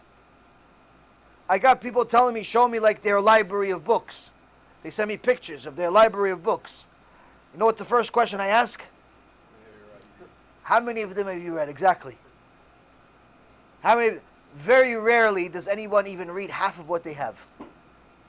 Buying books today is very easy. Reading them still stays hard. So that's the key. You have to read. You have to read the stuff. And once you do that, you get to see that there's a lot of the stuff that is really interesting and intriguing and stimulating. You'll find it in the Gemara. Right. And that's kind of where I was going. I was more like an enhancer because I mean, look at the Sidurs are pretty much all Kabbalistic so it's like it kind of gives you that extra pop, like your mitzvah is like it has a little bit more of like a wow factor to it, where you're like, Kabbalah and mystical is in every part of the Torah. Yeah. Every part of the Torah, from Bereshit all the way to Vizot HaBracha, there are many mystical things. It's not as explicit as it depends. If you look at the Midrashim, if you look at the, for example, someone that wants to delve into more mystical aspects, specifically to connect it to the weekly parasha, just read Midrash Me'am Loez. Buy Midrash Me'am Loez. It's an entire collection of about 50 books. The first 2 books of the Torah, Sefer Bereshit and Shmot, was written by the original author, Rabbi Yaakov Kuli. Alav Shalom, was Kodesh Kodeshim about 300 years ago or so, was written in Ladino. Then later on it was translated to English, then it was translated to Hebrew. He used to fast from week to week. He would fast for a week at a time, writing these Midrashim. Later on it was continued by other Chachamim, but anyway, each thing that he writes, each parasha, each pasuk, he uses 500, 600, 700 sources. So when you're reading his Midrash, it's as if you're reading everything it says about it from all scopes of the Torah. From the Zohar, Shulchan Aruch, everywhere, Midrashim and so on. It's very, very extensive. There's also another Midrash that gives nice Chidushim, short but sweet, by Chizkuni. There's Midrash HaGadol. There's many other things that you could delve into that go over the different behind the scenes of each parasha, but also teach you the law along with it. And that is definitely something that each one of us should do. But still, that doesn't absolve a person from their main responsibility, which is that they need to still learn the daily halacha. They still learn to develop their brain and learn Gemara. They still need to learn Musar, all of that other stuff. But Midrash is definitely something you need to learn a little bit to, especially if you've already learned the Rashi on this parasha a couple of times and you're pretty versed in it. You want to make it a little bit more, then you go into other midrashim also. The Ramban, the Rambam. There's many, many other commentaries on it. Yes, behind you. Yep. There's a shir on Gehenna, but is there one coming up on Gan Eden? Shul and Gan Eden. I saw the comment that was made. When is the Gan Eden made? We're thinking about doing it. The problem with talking about Gan Eden, there is a Chacham, I believe, that made a shul about it. The problem is that most of what I'll say, most people won't be able to connect to. And the reason why is like sometimes we think about doing a shul. And or a series, and we decide against it. Why? Because most people won't connect to it. It's sad to say, but it's above their pay grade. The people that come to the shiuros on a regular basis advance very quickly. But the people that don't come, or people that watch online, advance very quickly. And they are able to. But the new person that shows up on a regular basis, they'll press play, most of the time will not be able to connect to the issue. Why? Because this is something that's deeper. So some of the more deeper topics, it's hard to teach because it's not going to connect to the vast majority of people. It's only going to connect to the regulars. And we don't want to limit the teachings to just a few people. We want every shiur to be something that every single person can connect to, whether they're religious or not religious, whether they're a veteran or they're a rookie, whatever that. We want every shiur to be something that everyone can take something from it. And some of the deeper topics are very, very hard to teach because most people will not be able to connect to them. So for example, the issue of Gan Eden. The biggest thing that you do in Gan Eden is you learn Torah. That's what you do in Gan Eden. You learn Torah. 99% of people are going to tell me, why is this Gan Eden? Why is this Gan Eden? Because they don't learn Torah here. They surely don't want to learn Torah over there. They don't know what the sweetness of Torah is in this world. Needless to say, they have no idea why it would be a reward bichlal. What else are they doing Gan Eden? If you actually learn the Torah that you can learn, You don't need anything else. you enjoy the Shekhinah. You enjoy the Shekhinah. That's the ultimate thing that you do in Gan Eden, is that you enjoy the Shekhinah. What does it mean to enjoy the Shekhinah? We have aspects of understanding, but almost insignificant. And the reason why is because we do not understand what good means. Most of what we think is good is bad for us. We think of good as something material. Problem is, too much material, regardless of what it is not good for you. If you have money to the point of where it's too much, it becomes bad for you. You lose the value of money. You it could lead to a lot of arrogance. It could lead to a lot of problems, having too much money. You spoil kids too much. Your kids end up becoming rotten because of it. So even if you have good knowledge of how to treat money, they don't, and so on and so forth. Physicality. Torah specifically made the wife nidah for almost half the month. Reason why is because even being intimate with your wife, even though you're allowed to be with your wife, it's the best thing to do. That's one of the main things to connect the marriage, and so on and so forth. Too much of that will ruin the marriage. Too little of it will also ruin the marriage. There's specific instructions of how come and when and who and what and how. You're not allowed to not do it. You're not allowed to, make a fast or something like that, like torture yourself. No, we're not going to do it this month. Chas v'shalom. You're obligated from the Torah to be together. Obligated. You're not together, you have a serious problem. Day of the mikveh, obligation to be together. Anytime the wife wants to be together, you have to be together. Or it's grounds for her to leave you. That's what you sign in the ketubah, by the way. One of the few conditions that a husband signs in a ketubah is that he will be with his wife whenever she wants. Not the opposite. People think it's whenever I want, she's going to be with me. No. It's whenever she wants. The obligation is on the man for the woman, not the woman for the man. Woman doesn't have to be with the man. No one can say the Torah is sexist. Sexist? No, Torah has rules from God. Yeah. As far as sexist, people are thinking in regards to gender or race or color or anything like that, simply don't learn much. There are certain rules that protect the man. There's certain rules that protect the female because of who and what they are. The obligation to provide parnasah is on the man. But you'll see in many houses that the husband is a Talmid Chacham, learns in a kollel, that the woman brings the money. How come the woman brings the money if the man is obligated? Because the woman agreed. That's it. She's not forced to do it. If the woman one day comes back from home, from work, and she tells the husband, listen, enough with this kollel, you have to go to work. Guess what? He has to go to work. Why? That's what the Ketubah is about.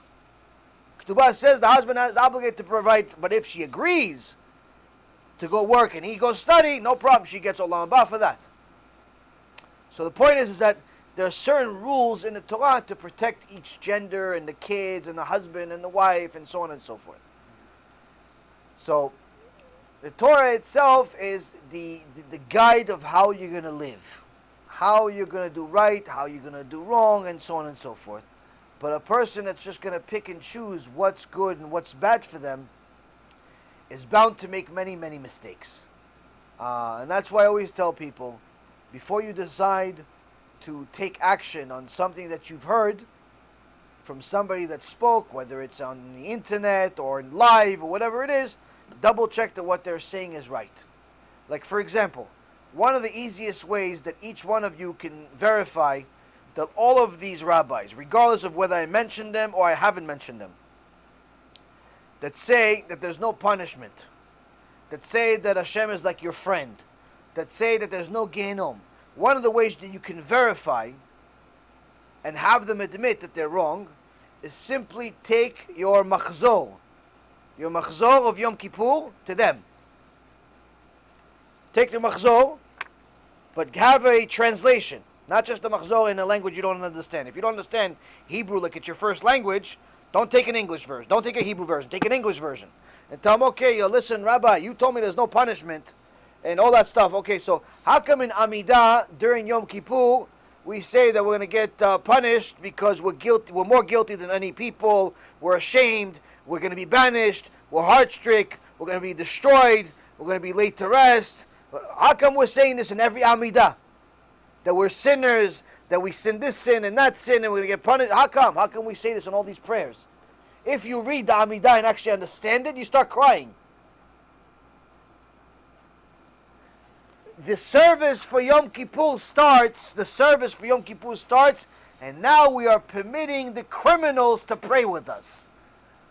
That's how the service starts. That's what you say in the beginning. The first song.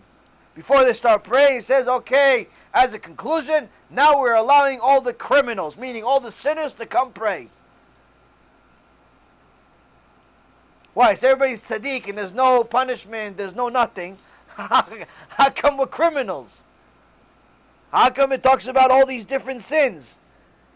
Talks about wasting seed, talks about Chilul Shabbat, talks about murder.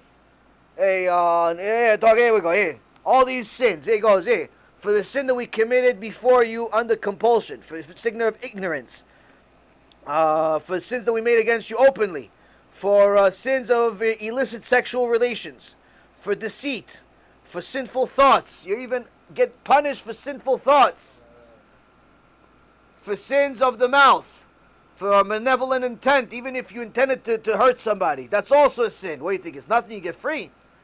For being too aggressive, for defiling the lips. You cursed somebody, it's a sin.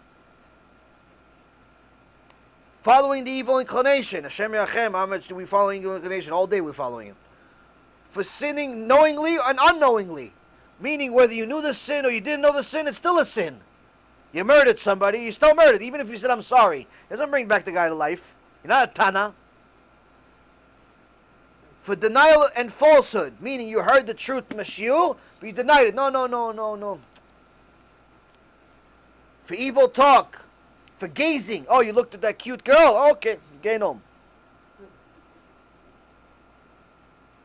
Yeah, well, Rabbi, she was cute. Okay, both of you then.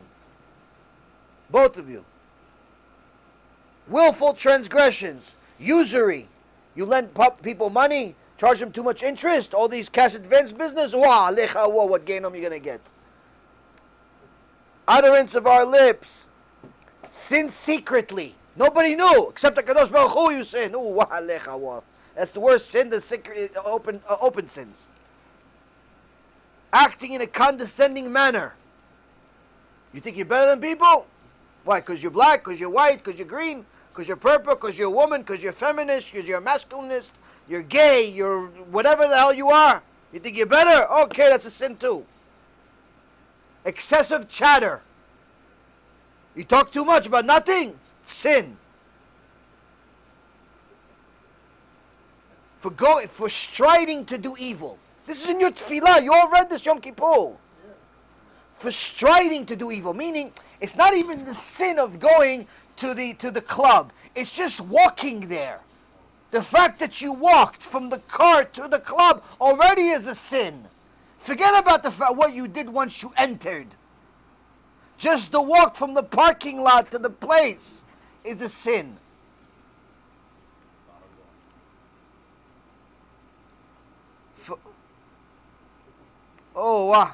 Unintentional sins, confusion of the mind. Why are you confused? Why you didn't go to shul? How come you didn't go to shul? The shul 3 times a week, Rabbi Yaron. How come? Oh, you're busy? What are you doing? Watching basketball? Are you working? Okay, so in Gainom, they're going to have you working. It's shul for free every week. How come you don't come? I'm tired. Oh, you're tired, but they asked you to go to the game. They asked you to go to the meeting. You weren't tired. You weren't tired for that stuff. You're confused after that, right? Because you didn't know. It says, Rabotai. Oh, you were disrespectful to your parents? What did you do to your parents? What did you say? Your mom said something to you? He said, Ima, no, come on. Oh, he said, why, no, come on? No, come on. This is what you said in Yom Kippur. This is what you said in Yom Kippur. HaShem, I did this. What you admitted to. You didn't even deny it. You said, HaShem, I'm guilty of this. I'm guilty of this. I'm guilty of this. Please forgive me. So ask Mr. Barbie doll Rabbi. Hey, Rabbi, if there's no Gehenom, how come I just admitted to all these sins? There's no Gehenom anyway. How come I admitted to all these sins? What's the point? If I'm going to go to Gan Eden anyway, what's the point of admitting? Gehenom, there's a lot of places. That means, Rabotai, that there is a serious amount of tshuva each one of us have to do. Now, if you look at the Ne'ilah of Yom Kippur, it has Vidui Gadol. It has a confession. Now, it's called Vidui Gadol. And it talks about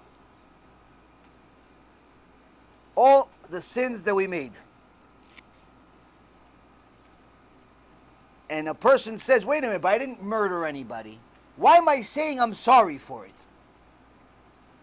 I didn't rape anybody. Why am I saying I'm sorry for it? Maybe I should skip this word.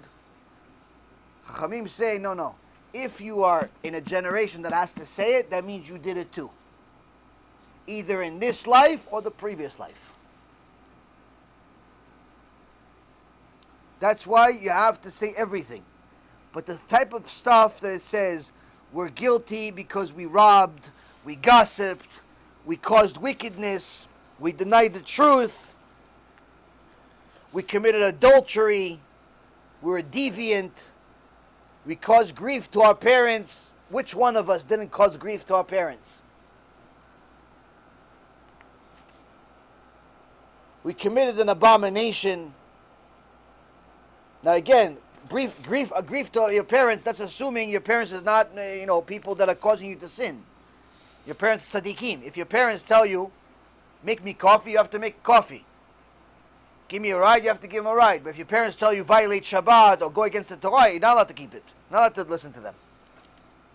But if your parents are tzaddikim and they told you to do something, you didn't want to do it, or perhaps you made them upset, not good.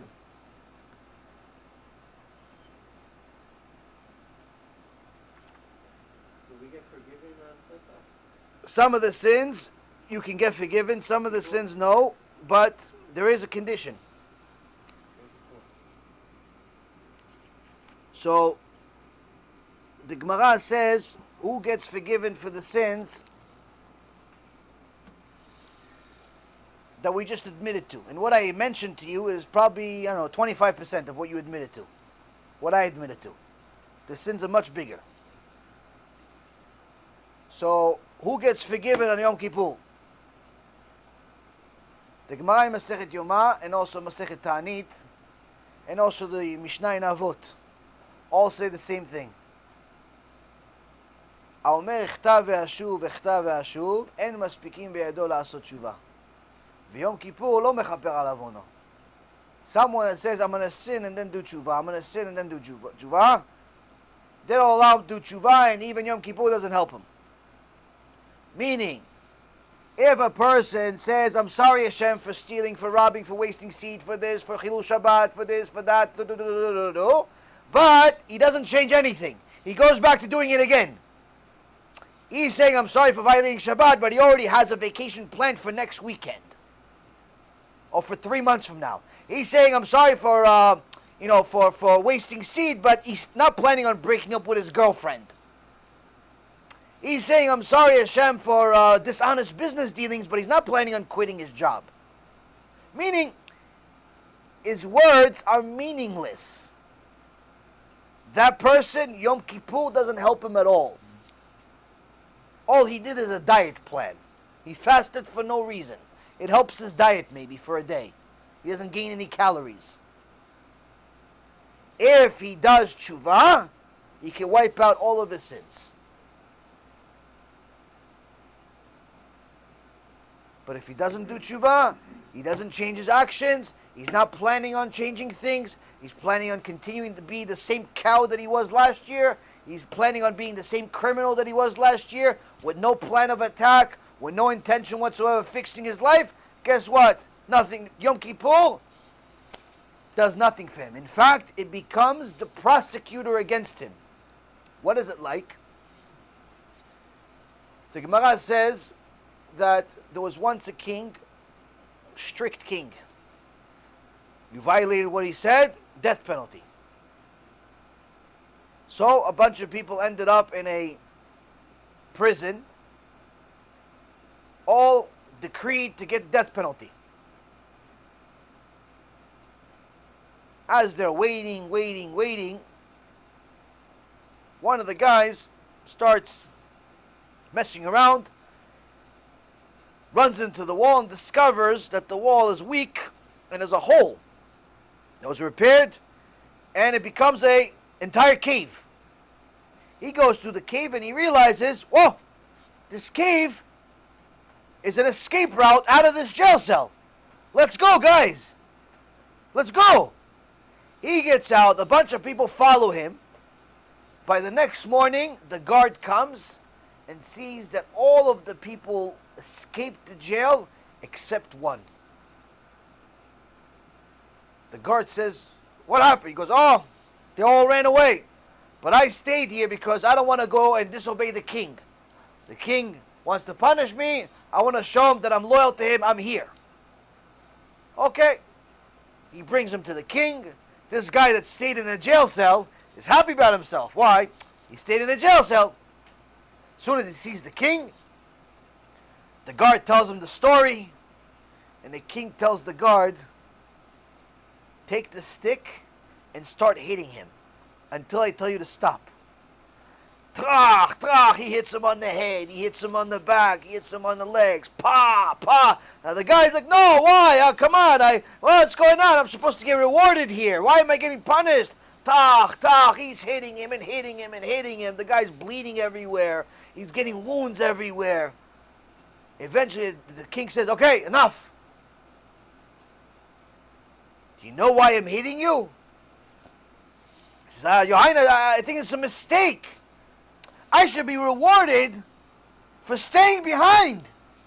Everybody else ran away. And the king says, you fool. I gave you an escape route, even though you didn't deserve it. and you're too stupid and stuck in your own ways to even take the escape route. That's what you get punished for being so stupid and stubborn. HaKadosh Baruch Hu gave us Rosh Hashanah, Yom Kippur, and today HoShana Rabah as an escape route to all of the sins that we've made. We don't deserve it. We're sinners. We admitted to it. None of us denied it. We're not coming to HaKadosh Baruch Hu on Yom Kippur saying, Hashem, we're not sinners. No, that would be a lie. We're saying, Hashem, we are sinners. But please, forgive us. We're only children. We're like half retarded. We don't really know how to bet so much. We have some bad rabbis. We have this. We don't know. We're this. We're that. Hashem says, you know what? I'll give you an escape route. What is it called? TeShuva. It's called TeShuva. That's the escape route. Because even though you're a sinner, I'll give you a way out. By doing TeShuva. Change your ways. But when you don't take advantage and you don't change your way, you get punished even worse. Why? Hashem says you were so stuck in your way, you didn't even take the escape route. I gave you an opportunity. You violated Shabbat for 50 years. I gave you an opportunity to start fresh. You didn't take it. You've been going out with a Goya for already 2 years. I gave you an opportunity to start fresh. By leaving her and starting fresh, you didn't take it. I gave you an opportunity to be kosher in business because you heard it. It's not allowed to be in this business. You can start fresh. You didn't take it. Why? Because you were stuck in your ways. This, Rabotai, is a problem. It's a problem that happens every day because Hashem gives us many, many ways to get out of our own way. And we don't. We don't listen to Him. This is a mistake. And that's why He tries to give us a wake-up call at least a couple of times a year on Rosh Hashanah, on Yom Kippur, to at least think about all of the things that we need to fix without relying on any rabbi, without relying on anyone, by simply putting it inside the machzor. Any person that understands what they're saying on these holidays understands that Hashem takes sin very seriously. Many times we go to the Beit Knesset only a couple times a year and we read the Hebrew but don't understand a single word. This is a waste of time. Why? The guy makes a bunch of sounds. He has no idea what he's saying. The worst is that sometimes you see the guy that hasn't come to Beit Knesset the whole year, but somehow he finishes the tefillah faster than the rabbi that's been praying the whole year. How? You haven't read Hebrew for a year. How did you pray so fast? You started Amidah, 30 seconds later he's finished. Everyone else, 15 minutes later, they're still struggling to finish. This guy that prayed once a year, he finished in 30 seconds. How? Why'd you even come to shul? Why bother coming? What, to fast? Go fast at home. You can fast all year round. That, Rabotai, is a problem. When a person does not read the tefillah, he doesn't even give himself an opportunity to learn that Hashem takes sin very seriously and that he has to say, I'm sorry for it, and change his ways. This, Rabotai, is critical. It's critical for us to understand that when we do not follow the Torah like it says, we're going to make a lot of mistakes. And many times we're going to continue living by those mistakes because of our own arrogance. Many times people today sin because of their own arrogance. They think that they're smarter than the rabbis. They think that they're smarter than the poskim. They start deciding something based on whatever they think is right. They ask you a question, you don't give them the answer that they want, they go to somebody else.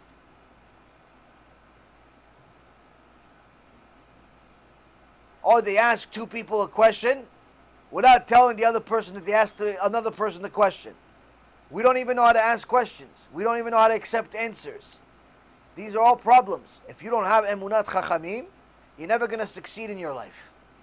You don't have faith in our sages, you're never going to succeed. You think that you know better than your rabbi. If he's your rabbi, then you definitely don't know him. Don't know better than him. If you think you do know better than him, then finding a rabbi. But the key is, Rabotai, is to know that sometimes our biggest enemy is ourselves. Our biggest enemy is just ourselves, is that we don't let ourselves grow. We're so focused on money, we're so focused on those types of things that we don't allow ourselves to really grow spiritually. No, what else? Yes? Are video games asur? Better question would be, why would they be allowed? Why would a video game be allowed?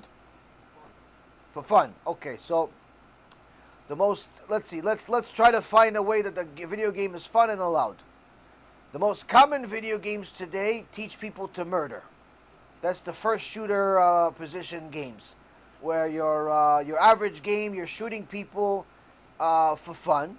So that leads people to think of human beings as simply a video game. And the reason why the guy from Germany was videoing himself while he was shooting at the door of a synagogue, the Rabah, is the same reason of why the guy in Australia did the same thing when he shot up about 50 people in a mosque while video gaming himself, while recording himself, because he started seeing the world through a video game. He shot so many millions of people on his video game that he thought that the same person he's killing in a video game is the same thing as he killing him in real life.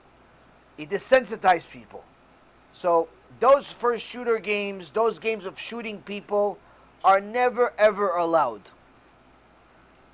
Now, what about the other games? Now, when you have other games, there's many games that are like action games.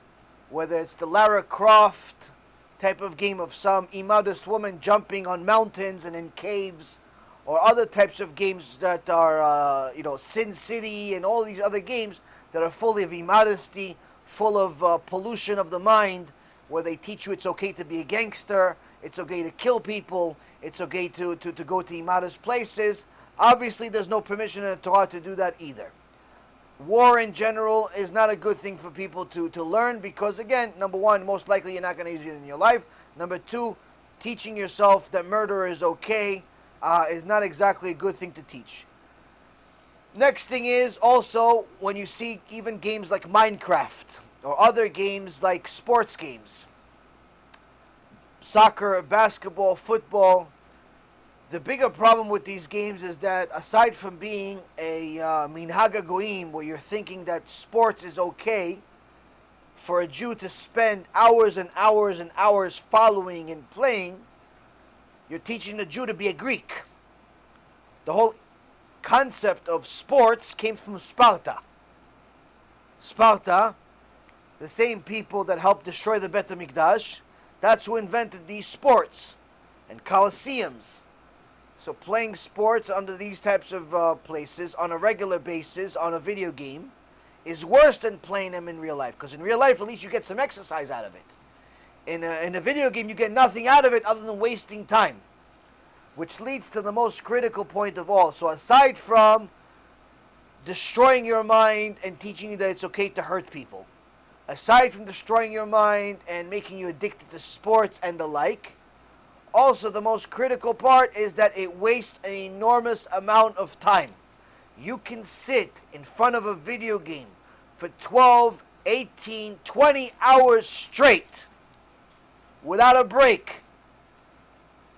But if you put a book in front of this kid, maybe you'll get 20 minutes. Which means that these video games are mamash ma'aseh satan, that is ruining Am Yisrael by wasting their time.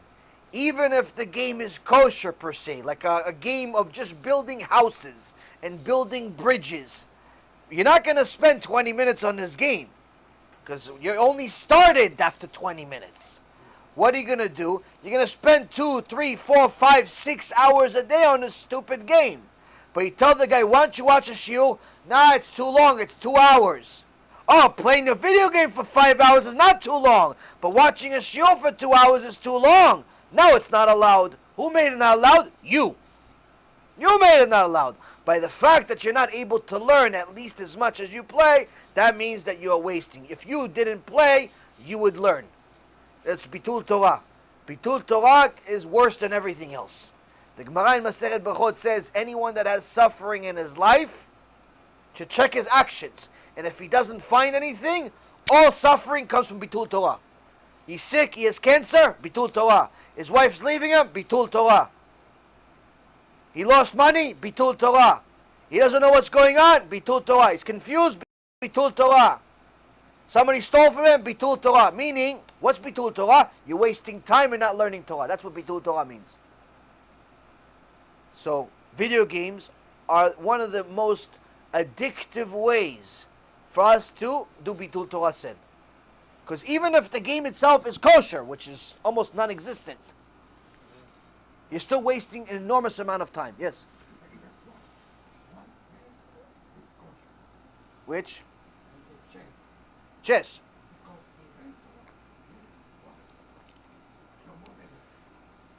Chess in general, because you are using, you're using your mind. It doesn't have anything unkosher in it. You're allowed to use it to a certain extent, but not become obsessive over it to the point where you're playing more chess than you're learning Torah. Within reason, yes. Ken.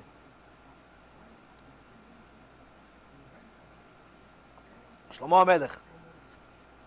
There's actually, I believe, Chabad has a minhag that on the 24th of December, they make that the day that they actually play chess. Because they think that it's not good to learn Torah that day, so they play chess. That minhag is not exactly accepted by the rest of Am Yisrael, but nonetheless, if you're playing chess, it's much better than the rest of the shtuyot that people do. But again, chess is not a popular game today like video games are. There are millions and millions, tens of millions, hundreds of millions of people playing video games, and there's probably the number of people that play chess is in the thousands still. Video games are better for people that want to waste their time. Yes. More fun, yes, but mentally, again, it's that's what the Satan does. I'm not gonna go Nick Cruz from playing a little Call of Duty. That's all I'm saying. I'm not a crazy guy, and I never knew him. The crazy guy also said he's not a crazy guy. Yeah. The crazy guy always started as not a crazy guy. The murderer always was born a baby just like you. Hitler was born a baby just like you. He didn't murder. So how did Hitler become Hitler? How did the mass murderer become mass murderer? After all of the spoiling of his mind, all of the spoiling of his ideology over a period of time, little by little desensitizes the person more and more, and eventually becomes a murderer. If you notice, we did a little bit of research prior, a long time ago about the serial killers. Serial killers and people that are mass murderers. You're never going to find normal history behind them. It's not like people think that one day the guy just loses his mind, just decides to kill people. Anytime that they do research on these people, the closer you look into them, the more you see that these people left a trail. When they were kids, they liked to kill little animals. Anytime you see a kid likes to kill animals, it's a very, very dangerous sign. Why? Because initially, he likes to kill a little rat by feeding it to piranhas. He likes to see his piranhas eat the rat alive. After a while, he says, okay, let me shoot the birds with a BB gun. He thinks it's fun to shoot birds with BB guns. A few times he kills somebody. Then he starts shooting cats. Then he starts flinging cats. Guess what? You don't stop this kid, eventually becomes humans. Why? Because every time the beasts that he kills get bigger, because the old one, the smaller one, is not enough anymore. He becomes desensitized. Same thing, for example, one of the Baalei Musar, one of the people came to him and said to him, listen, I can't believe it, but my son just got caught robbing a place and killing somebody. He says, yeah, it's your fault or probably your father's fault. He goes, no, Rabbi, we're religious with this. He goes, maybe you or your father Most likely your father, one time somebody knocked on the door, was looking for him, and your father says, no, tell him I'm not here. He taught you to lie. He said, I'm not here, but in reality he was there. He taught you to lie. That lie became bigger with you because it's not enough just to lie. So with you, probably when you were a kid, you probably, they asked you, did you go to school? No, you didn't go to school. But you went. You didn't go. You lied about this. Next thing you know, you stole an apple. Your kid you learned about that stealing apples is okay. So your kid went to the next level. Why? Because doing what our parents did is not enough. We always try to top it over. Top more. Make it worse. So that's what happens. When we waste our time, it's not just that the video game itself is a problem. It's a few other things. Number one, it's wasting time and not learning Torah. Number two, it's when we do learn Torah, how can we focus when we have all of these soccer balls and footballs and bullets and lions and all types of crazy mystical world happening in our brain? How could it be focused while we're learning about, what's the right halakha to make a challah or to make a tanur for Shabbat? How can we focus about this tanur when Lara Croft and BB guns and all this other stuff is jumping in our mind? How? How can we be focused? How can we be focused? You can't learn Torah and you have all this junk in your head. You can't. It's impossible. Why? Because you're thinking, maybe I should have played this hand, laid down this hand, folded this hand, called this hand, raised on that hand. You're thinking, that's what I learned also myself. Playing poker, for example. I used to play a lot of poker. Before I did TeShuva. My father, God bless him, he told me, listen, you're either going to play poker or you're going to work. Business. I said, why? I can't do both. Why? I'm a businessman. What's the problem? He goes, can't. You cannot gamble and work at the same time. He goes, yeah, but I met a lot of businessmen at the poker table. I said, yeah, they're not at their best. They're not at their best. Why not? Because when you play a mind game like that, it doesn't go away by itself. That means if you played on the weekend, you played on a Sunday, and you won or you lost or whatever it is, after you finish playing, the game doesn't go away. It stays in your mind. So even on Wednesday, when you're trying to do a business deal, you're still thinking about what should you have done on Sunday and what you're going to do next time. The game never leaves. Needless to say, if it's 20 minutes ago you played a video game, if you start opening a Gemara trying to learn something, yeah, Chazaku Baruch that you open the Gemara, but good luck trying to understand anything. Why? Because the game didn't leave. That soccer match that you lost against your friend on the video game stays in your mind. That football game that you didn't kick the field goal stays in your mind. That level that you didn't beat and he shot you before you shot him stays in your mind. It doesn't leave, so you can never get focused. You can never move ahead. It's always in your mind until the next time. The rest of your world becomes numb, nothing. So that's one of the reasons. Wasting time is another reason. Third reason is the fact that a lot of these games are immodest or literally teach you how to be a criminal, which desensitizes you to reality. Where the average person that's addicted to these video games, you want to check if you're addicted or not and it's out of control? You want to really check whether it's out of control or not, whether it can be considered avodah zarah or not? Not only stop playing, better. Tell somebody that you really love, your mom, your dad, one of your brothers, sisters, whatever, I need to test myself. How? I'm not gonna stop. I'm gonna play for however long I'm gonna play. But I want you at some point during this week or during this month, that in the middle of me playing, you come and pull the plug from the electric, ruin my game. After I have a nice 4 or 5 hour waste of life session, I want you to pull the plug and ruin everything I did. If you react like an animal, you are addicted. That's avodah zarah for you. You're not allowed to play ever again. Why? You're not allowed to react to anything like that.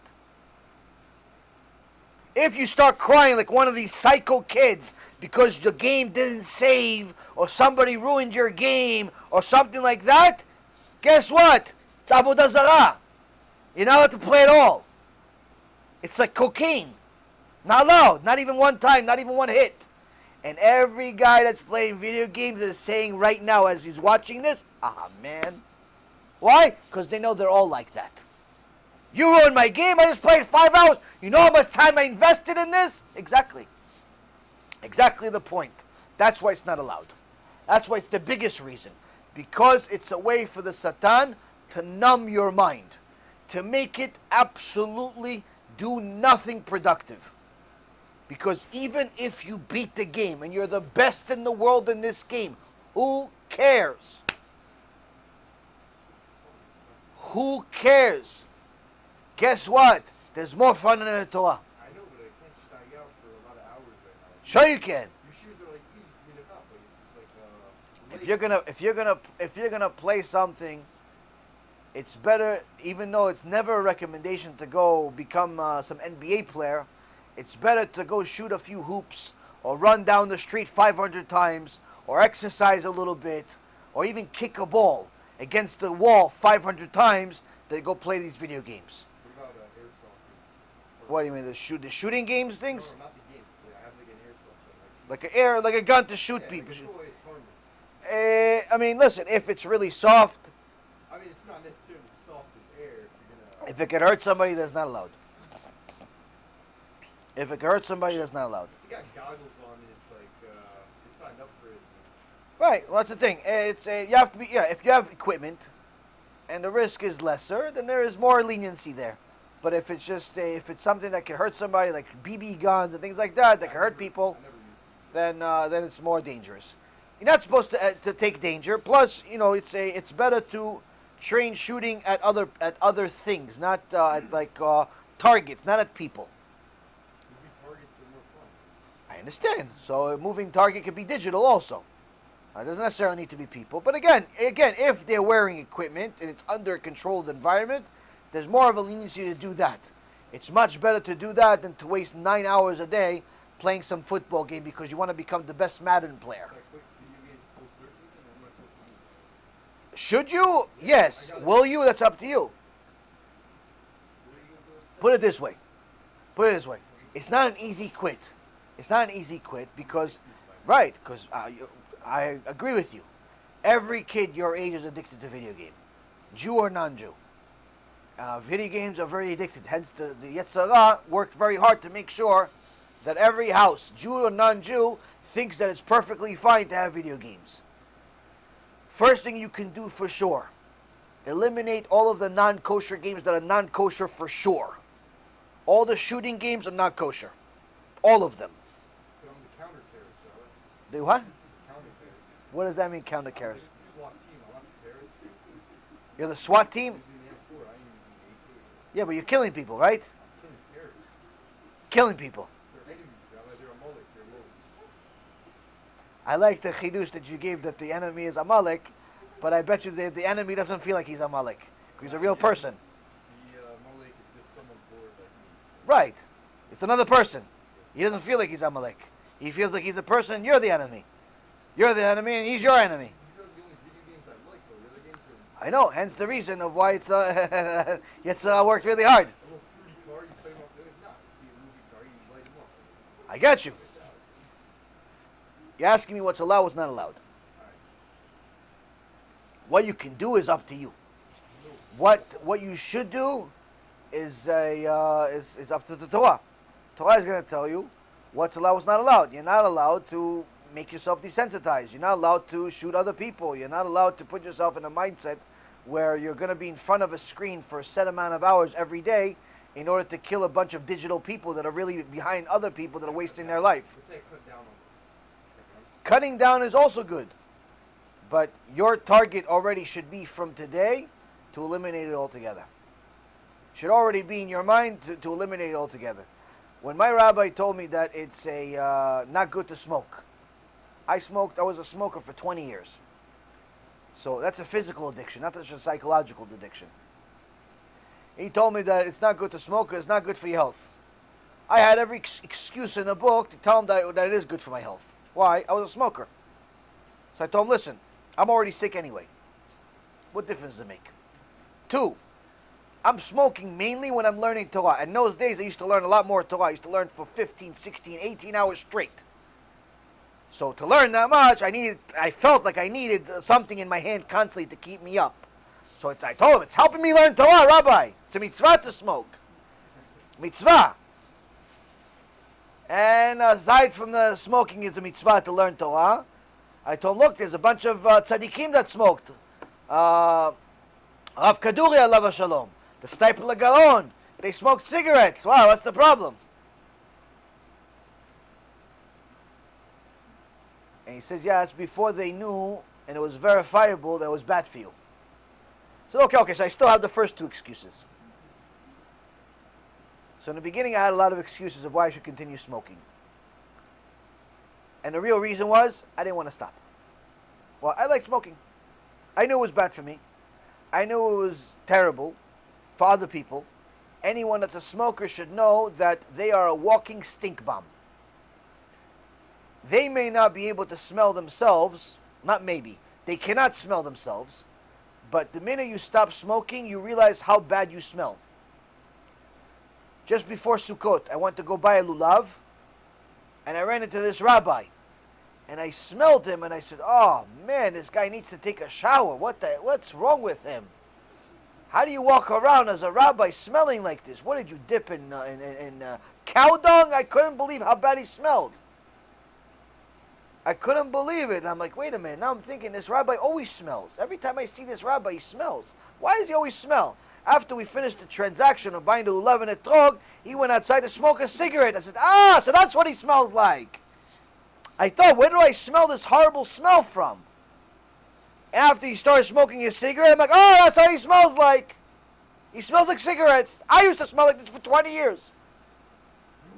Yeah, I smoked cigarettes for 20 years. So, if you smoke, you should realize you are a walking stink bomb for everybody. Aside from hurting your health, aside from smelling not good, you're also ruining your teeth. And trust me, you don't want to end up with teeth like mine. My dentist is buying a house because of my teeth. First, he's giving me a root canal on every tooth. Then he's telling me that I have to take them all out anyway and be like with dentures like old people. That's what happens when you smoke. So, on top of all of this, that you're destroying your body, you're destroying your physique, you're destroying everything else. Worst of all, is you're doing something that's not Ratzon Hashem. Hashem does not want you to smoke. Why? He didn't create you smoking. He does not want you to smoke. Now this was the thing that got me. All the other ones, I had an excuse for. Why? I like smoking. I like smoking cigarettes. It made me happy. Throughout my misery, it made me happy. Why? I was sick all the time. I was in pain all the time. I was spending half my days in the bathroom, the other half in the hospital. I was a nightmare of life. So I said, at least the smoking is something I like. Leave me alone. But then I realized eventually, okay, aside from it not being good for me, this is not what Hashem wants me to do. Why? Because He wrote in the Torah not to do it. And I said, okay, even though I want to do it, and I have all the excuses in the world to do it, if I love Hashem, or at least I'm trying to love Hashem, at the very least, I should stop doing what He doesn't want me to do. So, but how do you stop a 20-year smoker? It's not only a physical addiction, it's a mental addiction. I'm used to something in my hands. I'm used to something in my lips. I'm used to something everywhere all the time. Smoke everywhere. I actually like to smoke. The smoke itself, I liked it. How do you stop? It's also a physical addiction. So one of my students told me, listen, why don't you take one of these vape thingies? I said, what is this vape thingy? Is it going to do anything for me? He goes, yeah, you press this little vape thing, it's going to... I said, okay, I'll try it. I'll try it. 3 days later, I stopped smoking. In 3 days, I stopped smoking. So now some people tell me, yeah, these vapes are not good. A lot of people are addicted. Yes, if you're not vaping, don't do it. But is it better than smoking cigarettes? Of course it's better than smoking cigarettes. No one told you to put crack in it. The kids that are dying off of it and ruining their lungs, it's because they're putting extra junk in it, or they're overusing it all day to think is in their head like it's IV. No one told you to smoke it all day. No one told you to pull it 50 million times. Once, twice, 3 times a day, finished. What do you need it 5 million times? What happens? Kids that don't have any type of understanding of limitation, what do? They take these jewels or these vapes or whatever they are, and they pretty much leave it in their mouth the whole day. Of course it's going to hurt you. If you eat all day, it's going to hurt you. You smoke all day, it's going to hurt you. Anything that's unnatural, you're going to do it all day. It's going to hurt you. So that's the thing. If you're not doing anything, don't stay not doing anything. You don't smoke cigarettes, you don't vape, you don't jewel, you don't none of that. Don't do it. This is not a recommendation to do it. But if you smoke cigarettes and you're thinking maybe I should stop, but I can't stop cold turkey because I'm weak and I'm a loser like your own that couldn't stop cold turkey, I could do vape first, then quit. Okay, do that. Why? Because it's lesser of two evils. It's lesser of two evils. But don't pretend like the evil is not evil. Don't pretend like it's good for you. Don't start telling people, oh no, this vape is healthy. This marijuana is healthy for my brain. Who are you fooling?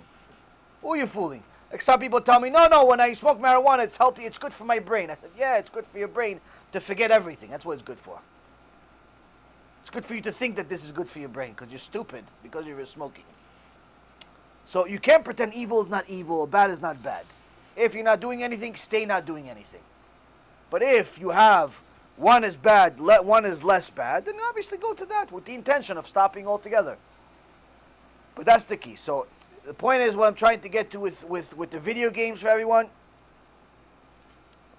It's not a physical addiction, but it's definitely a very, very heavy mental addiction. Because it sounds like there's no other fun in the world outside of video games. It sounds like the Gemara can never challenge it. It sounds like life cannot be without video games. I promise you it can be. How do I know? We've been living 5,780 years without it. Perfectly fine. Like back when you were like my age, you probably didn't have like 6 cool games. I had very cool games when I was a kid. And I played those games. Good graphic, FPS. Very good. You have to understand. When you don't know what you don't know, what you have is everything. In my generation, when we were playing Nintendo and Genesis, and even Commodore 64, which is probably you don't even know what that is, 30-something years ago, those games were like the greatest thing in the world because we didn't see anything better. Nothing better existed. You view it backwards. Oh, Nintendo, who would play that? It's a waste of time next to the PlayStation 19 that they have now, whatever it is. An Xbox, and pretty much it's all virtual reality to the point where the person shows up to your house sometimes. They didn't have that. So back then, we didn't know if there was something better. You looking it back, thinking this is better, so that's why I wouldn't play this. But when you see it as firsthand, it's the best thing in the world. So when the first football game came out, first Madden came out, and Sega Genesis, we were addicted to it like it was crack. We played it all day, all night. It was a complete waste of life. I was the best in the game, by the way. You know how much Olam Haba I'm going to get for it? 0. You know how much credit I'm going to get in my life? 0. You know how much knowledge I gained in my life from it? 0. Nothing. It was a complete waste of hours and hours and days of my life. All of these games. I was a kid too. I wasted my life doing it. And I promise you, I wish I had those hours back. Because it's completely unproductive waste of time. You don't gain anything from it.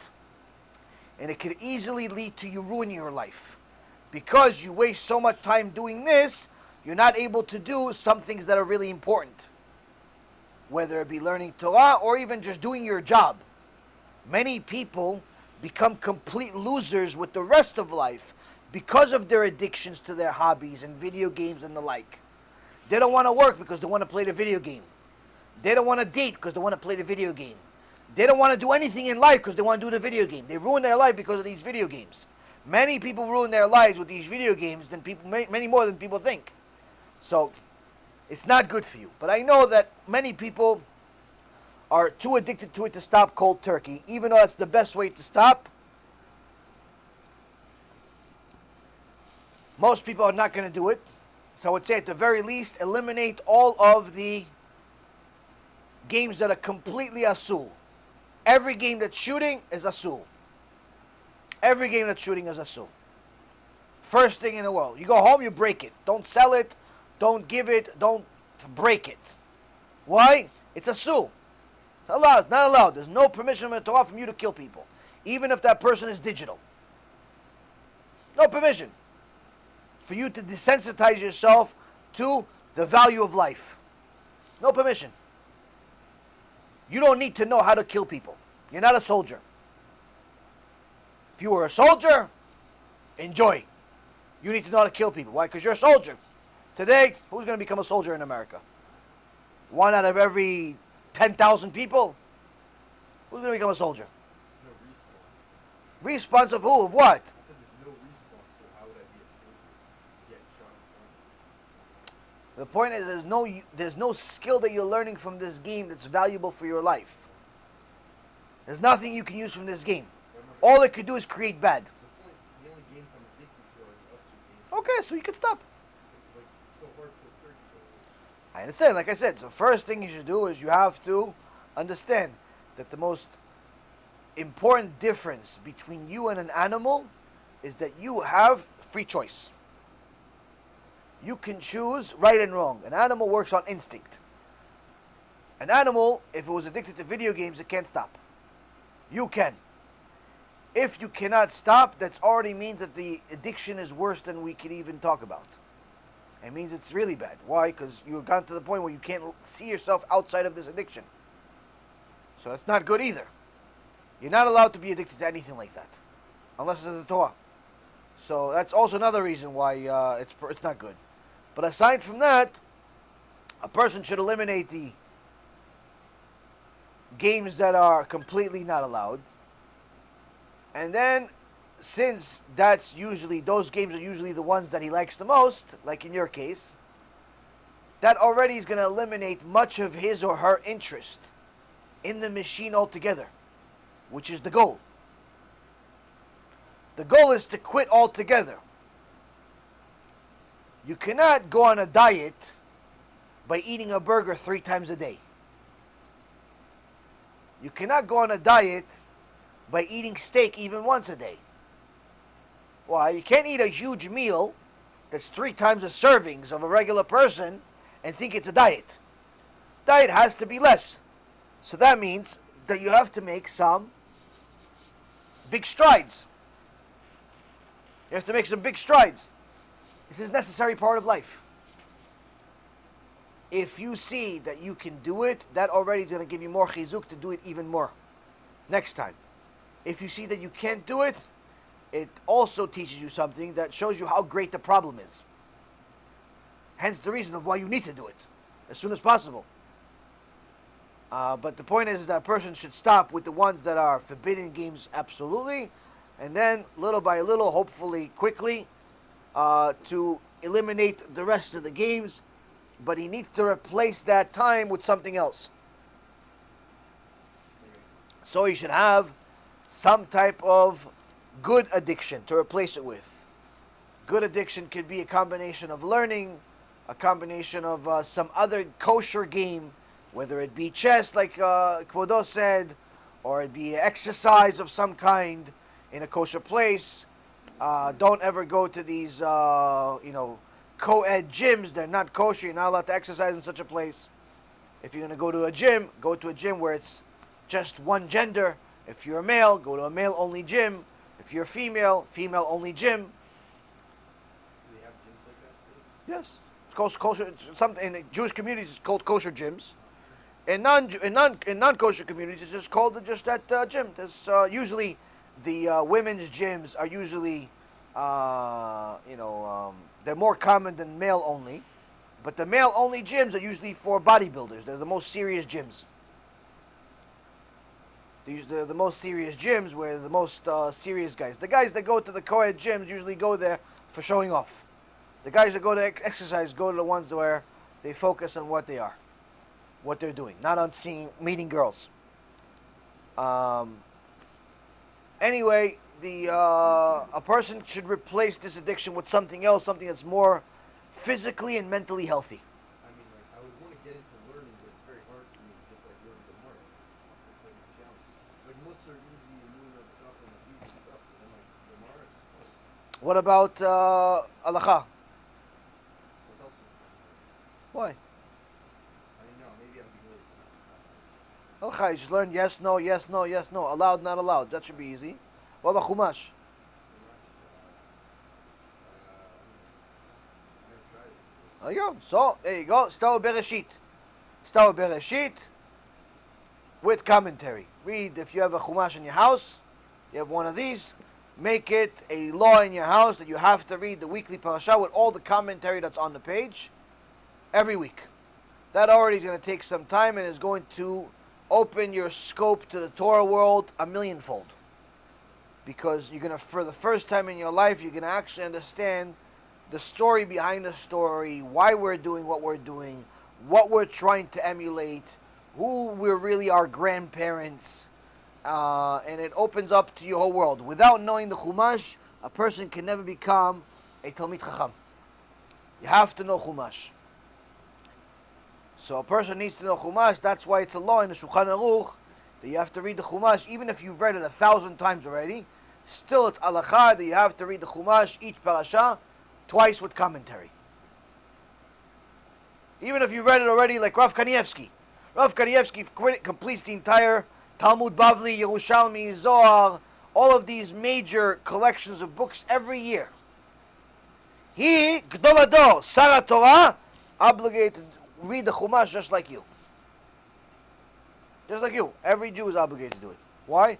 Without knowing the Chumash, you're never going to become Talmid Chacham. So if you haven't read the Chumash from beginning to end, you're in for a surprise. It's going to be a fantastic new development for you. Plus, I heard this from Arav Shani. Shichyeh, he says that there are certain angels that a person creates when he reads the weekly parasha that are unlike anything else that he learns. And there's certain type of kedusha and different things that he creates to his favor when he reads the weekly parasha. So to never take reading of the Chumash lightly, even if you've read it 1,000 times, take it very seriously because there are certain things that you're creating that's part of your world, your spiritual world, that you need in order for your week to function. I can tell you from personal experience, when anytime I've skipped or missed my weekly Chumash reading, the rest of the week was either complete garbage or it was just a really, really difficult week where the rest of my learning was almost like it didn't exist. The shurim were lower, everything was different. The Chachamim are not saying this just to get fans and to get likes on the internet. Meaning that when a person learns the weekly parasha, there's a special significance. That he's creating as and becoming part of the Torah itself. So if you haven't read it already from beginning to end, you're going to have a fantastic, fantastic development this year, Bezrat Hashem. Anyone that has read the Chumash with commentary already several times to the point where they're very well acclimated, the next thing I recommend is to read Midrash Me'am Loez. Midrash Me'am Loez, you read the weekly parasha with the Midrash Me'am Loez. It'll take you a lot longer than a week most of the time unless you're an avid reader. But it'll open your eyes to a Torah that you never even knew existed. It's like a different world. Because you'll see how from a single word in the Torah, they can literally write 1,000,000 books. Starting with the Chumash reading, Yeah. Bereshit. I mean, incidentally, B'siyata D'Ishmaya, we're actually about to start Bereshit as a nation anyway because we're finishing the Torah this week. But either way, even if it wasn't, I give the same advice to people all year round. If you're going to start the Chumash from the beginning, first time out, always start with Bereshit. Doesn't matter where everybody else is. Why? It's good for you for the first time out to read it from beginning to end. From beginning to end. One time somebody came to me, this guy Jonathan, nice kid, Jewish kid, but completely has no idea what Torah is. After already I was in a TeShuva world for a little while, and I was giving lectures already. And one time he came by the house I was in. I was staying in my parents' house. And he saw that I had a bunch of books with me. And one of them was the Chumash. And he looked at the Chumash, and he asked me a question. I gave him an answer. I showed him it in the Chumash. And I showed him this book. And he goes, wait, so you read this whole thing? And all I did is smile like I'm smiling to you. Why? Because to a person that never read the Chumash, and never read the Torah, never learned Torah, reading this whole thing sounds like a big deal. Little do you know that every Jew is obligated to read this whole thing twice a year. Twice. Why? Shtay mikra v'echad targum. You have to read each parasha twice every year. Each week you're supposed to read the parasha twice, and once the commentary on it. So that means that you're reading the whole Chumash technically twice every year. Now if you've read it once, it's also good. This year upgraded to 2. That's what the halacha is. That's what the halacha is. Meaning that why is Am Yisrael throughout all of history, you see that the Chachmei Yisrael were absolute geniuses with no comparison. In every field. Chazon Ish.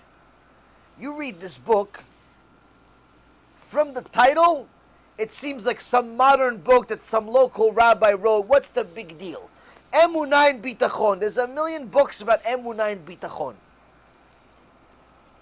I was reading this book one time, out loud, and the Rabbanit was listening to me. She didn't know it's this book. She says, wow, what you're reading sounds boring and deep. I said, no, it's about Emunah and Bitachon. She goes, Bitachon? I'm like, yeah, it's Chazon Ish. Really? She goes, well, what did you just say? So I explained that what I just read. We had a conversation. I read something that was like one paragraph. We had a conversation for 40 minutes about it. That's how beautiful it was. You read this book, you read one page in this book. Even if it takes you an hour or it takes you 2 minutes. You see that the depth of his knowledge, this is not knowledge of a human being. It cannot be a knowledge of a human being that you wrote such things that are so deep that you literally have to know the creation. It's pure genius. Now, I told my wife, I told the Rabbanit, honestly, I don't see the point of writing a book. I have a book right now. It's written already. It's in Hebrew. They took it for my lectures in Hebrew. I have a bunch of lectures in Hebrew that I've done over the years. They took it and they wrote down what I said in the lectures. And we're going to translate it to English. And then I have a whole series of books from some other lectures that I gave, from the Avot and so on. If I stop giving lectures and just focus on books, I probably got, 20 books, 30 books that you could write from all this, Baruch Hashem. But I haven't even published even one book. Why? I'm reading this book and other books. And every time I read another one of the Chachamim, whether it's from 100 years ago or 800 years ago, 500 years ago, I say to myself, what's the point of writing a book? There's nothing new that I could bring to the table. What can I bring, little old me, that bring to the table? It's nothing new. Everything that I'm going to tell you, I'm going to bring it from some other book. What's the point? The point is, I'll tell you the point. My Rabbanit told me, she goes, no. It's not about you bringing anything new. It's that people are not going to buy the Chazon Ish's book. People are not going to buy Rav Ovadiah's book. Why? They don't even know who they are. They think maybe they're too righteous for them, or they're too big for them, or they're too old for them. But the few people that watch you, they'll buy your book. And end up learning Rav Ovadiah and Chazon Ish and the Ben Ish Chai and so on and so forth. They'll read what you say. And that's the point why people still write books today. Yes? Ken? Chafetz Chaim? Chafetz Chaim. So that's the thing. So when you write a book, it's not about you necessarily bringing new insights, new chidushim. It's about bringing something true to the world, to bring light to something that perhaps most people don't know. And you're going to remind them of it, or perhaps you're going to enlighten them about it. That's the key. That's actually part of the book. Part of my book is about Gehenom. We translated a part of of the Reshit Chochmah, which is one of the primary sources of details that we know about Genom, we simply just translated it. We did not write anything on it. We just took a couple of pages from the Reshit Chochmah and translated it word for word to English. So that's part of the book. But everything's literal. It's all literal, not metaphorical. It's worse than literal.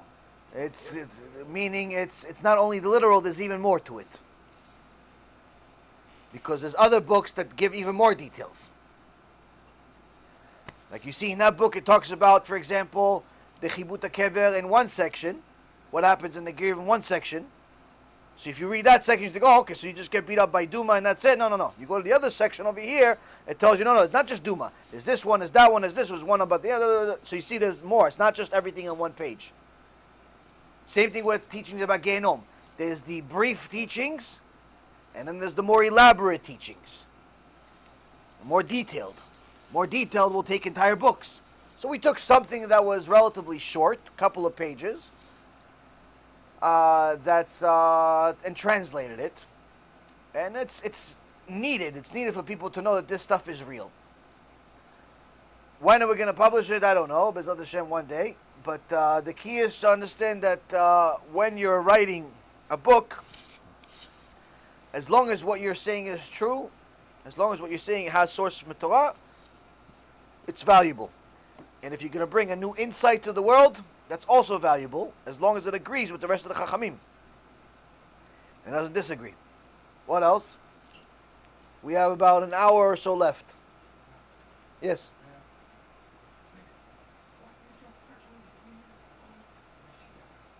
My personal opinion about Mashiach? I don't really have much personal opinion about it, aside from the fact that I hope that Hashem gives us more time before He sends us Mashiach. Now, as a Jew, one of the 13 principles of faith is that you're obligated to believe that the Mashiach could come on any day. And Chachamim say, how could it be on any day if the prophet says that before Mashiach comes, Eliyahu Navi has to come first, 3 days before. So how could it be any day if Eliyahu Navi has to come 3 days before? That means that the best case scenario, it's in 3 days from now. Meaning if Eliyahu Navi comes now, it will be in 3 days from now the Mashiach could come. So technically it's not every day. Chamim says, no. There's two opinions. There's two possibilities.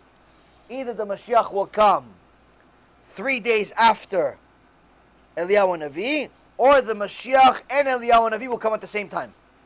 Meaning, Eliyahu Navi is going to come, Rabotai, meet Mashiach. They'll be at the same time. Which means that Mashiach can come on any given day. So, if Mashiach came today, we'd be in trouble. And the reason why is because it says in our tefillah every day, we read a Tehillim, it says, Uba leTzion goel leshaveh pesha beYaakov. That the Mashiach will come and help all of the people that have done tshuva from being criminals. Meaning the people that used to violate Shabbat, or not fix their midot, waste seed, make all types of crimes against Hashem. All of the people that did tshuva and fixed themselves, the Mashiach will come save them. Meaning that if you haven't done tshuva and Mashiach came, you're finished. You're in serious problems. Why? Because Mashiach is only here to save people that have done tshuva. People that have helped himself. Which means that if Mashiach came today, Am Yisrael will be in serious trouble because almost 90% of Am Yisrael and at least 80% do not even keep Shabbat. The basic foundational mitzvah of Judaism. Which means that if the Mashiach came right now, all of those people that violate Shabbat will be destroyed. So we do not want our cousins and our brothers and our sisters and our parents sometimes and all these people that we know to be destroyed. We want them to do tshuva. So my only personal opinion is that I wish that Hashem gave us some more time so we could share this movie with more people and help them do tshuva. And help more people do tshuva. So that way, when Mashiach finally does come, He can save all of Am Yisrael, not just part of it. And that's actually what happened in Egypt. It says v'chamushim, that only chamushim, only a fifth Only 20% of Am Yisrael left Egypt. So Chachamim ask, what happened to the other 4/5, the other 80%? Answer is, Hashem killed them. Hashem killed 80% of Am Yisrael in Egypt because they did not want to do tshuva. They didn't want to do tshuva, so Hashem killed them, which means that only 20% of Am Yisrael left Egypt. They left Egypt sad. Even though they were slaves, supposed to be happy now, you're free. All of them left sad. Everybody left Egypt sad. Why sad? Their cousin, their brothers, their sisters, their this, their friend, their neighbor, their grandfather were killed. Every house had a person that they knew died. So they're sad. Oh yeah, I'm happy to be free, but how happy can I be that 15 family members died? How happy can I be that 15 of my friends died? How happy can I be that my entire neighborhood died? So we don't want anyone to die. We want everybody to do tshuva. The problem is that people are not going to do tshuva without two things. One, them wanting to do tshuva. A person must want to change in order for change to happen. My mom, God bless her, she prayed for me for years. Every time she would go to a different rabbi to ask about me, I was sick, I was losing, I was this, I was that.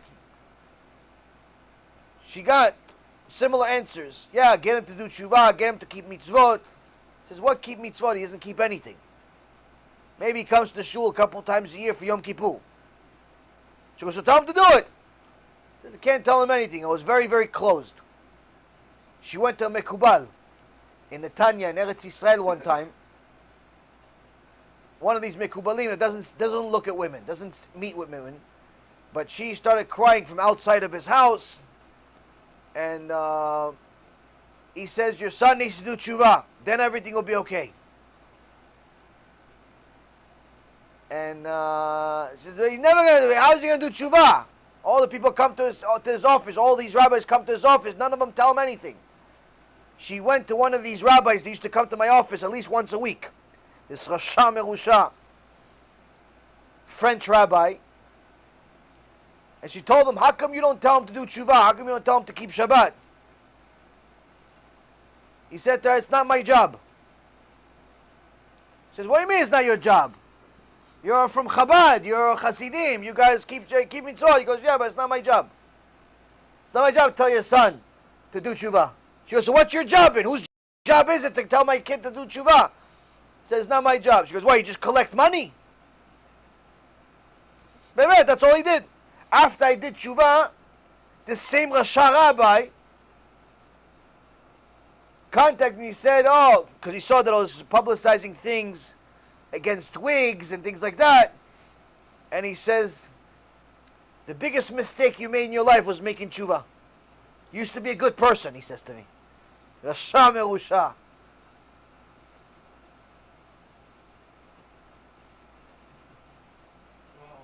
Now, this menuval spoke against me, wrote against me. You know how many times I paid his rent and mortgage? You know how many times I sent food to his kids? He'd come to my office every week. He wouldn't leave my office without a few $1,000s. Zift of a person. Now, this is the type of stuff that I had to deal with. When these Reshaim didn't help me, Hashem had to do it. But when Hashem talks to you, it hurts. So the point is that even if somebody would have told me, there's no guarantee I would have done anything about it. Maybe yes, maybe no, but no one told me anything. But then one day, someone did tell me. Oh, Rabbi Ephraim told me. And at that time, I knew I needed help. I needed help. I needed to help myself. I needed to change something. My life wasn't going the right direction. I was in a hospital every week. Life was terrible. So I had to change something. So I was willing to help myself. So rule number one of tshuva, the person has to be willing to help themselves. If the person is rejecting all information, he's anti-Torah, he's anti-change, he is so arrogant or she's so arrogant they're not even willing to listen to anything, you can't help such a person. Even if you mean well, even if you're a nice person, unfortunately there are certain people that have closed their own doors of tshuva. They do not want to hear it even. You start talking Torah, it's like they're allergic. They run away, they start yelling and screaming, they get all violent and crazy. People like, you can't help them. Why? They don't want to help themselves. They don't want to help themselves. Somebody doesn't want to help themselves, you can't help them. So that's rule number one. That's the most important thing that a person needs to know, is that you go after people that are willing to help themselves. Don't go after the toughest fish. Don't go after the great white shark, thinking that you're going to convert this Catholic missionary. You're going to convert your cousin that's a Christian Messianic Jew. Don't go after those people. Go after the easy prey, easy people, easy customers. There's plenty of them. The people that are just completely ignorant, don't know anything, but are not against it.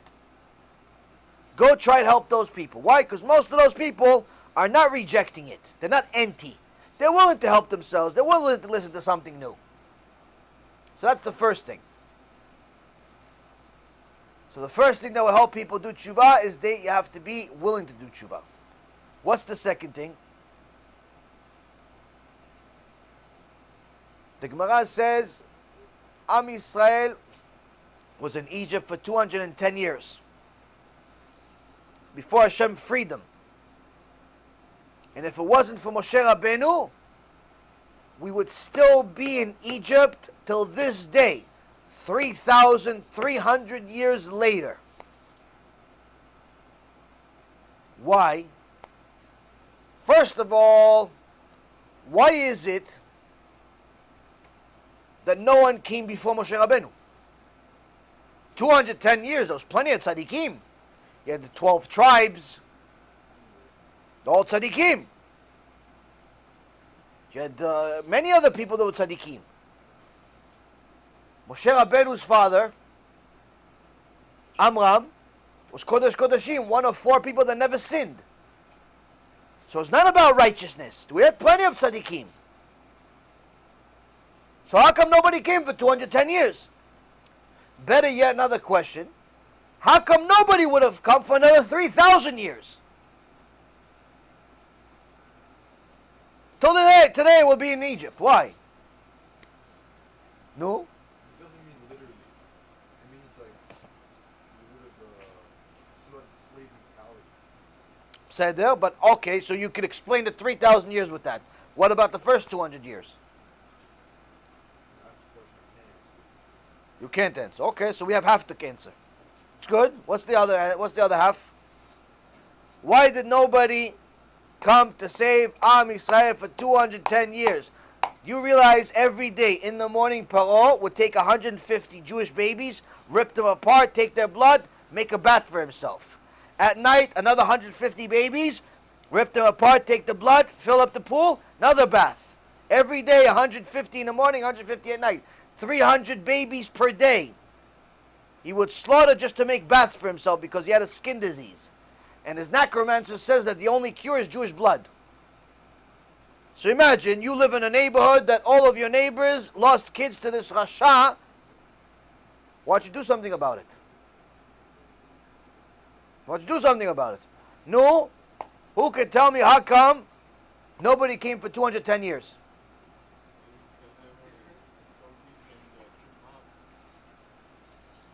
They'll be deep in Tuma? No?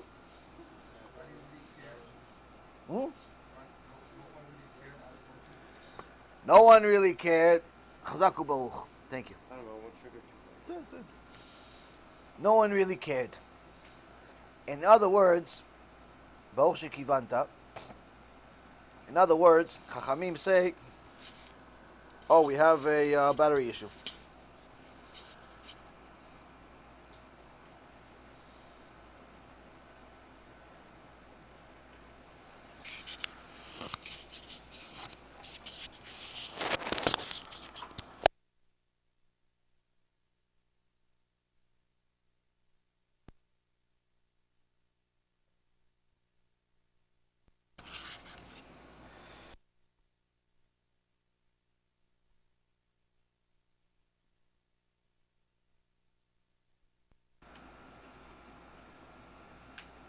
Good. So, how come we were in Egypt getting murdered on a daily basis and nobody came to help us? Anyone that saw the documentary that I recommended some time ago about the Holocaust probably got the shock of their life. You see how there were millions and millions of dead people. Our brothers and sisters were murdered in cold blood. And some of these books that I've read and I'm reading are even worse. Are even worse than those videos. What happened in Egypt is even worse than what happened in the Holocaust. So how come nobody came to help for 210 years? And what does it have to do with TeShuva? The answer is, like Netanya said, no one cared. What does it mean no one cared? How could you not care? Your brothers and sisters are dying in the middle of the street. Your brother just had a kid, the Paro just killed him for a bath. He didn't even enslave him. He didn't even do nothing with him. He just used him for the blood, that's it. Go kill an alligator instead. What are you killing a person for? What does it mean nobody cared? Nobody cared, Rabotai, meaning that no one was willing to sacrifice their life for the sake of Am Yisrael. No one was willing to put their life on the line and make themselves uncomfortable in order to save Am Yisrael. Until Moshe Rabbeinu came and said, no problem. I'm going to die for the sake of Am Yisrael, no problem. A Jew is fighting and getting beat up by an Egyptian, I'll kill the Egyptian. Yeah, but then Paro is going to kill you. No problem. Two Jews are fighting. You're going to make peace between them. They're going to tell on Paro against you. No problem. Let Paro kill me for peace, for the sake of peace between these two Jews. You're going to go meet Paro and tell him there's going to be plagues coming against him. Yeah, Paro is going to kill you. No problem. Let Paro kill me. Why? For the sake of Am Yisrael. Moshe Rabbeinu for 40 years sacrifices his life. Put his life on the line day in, day out. For what?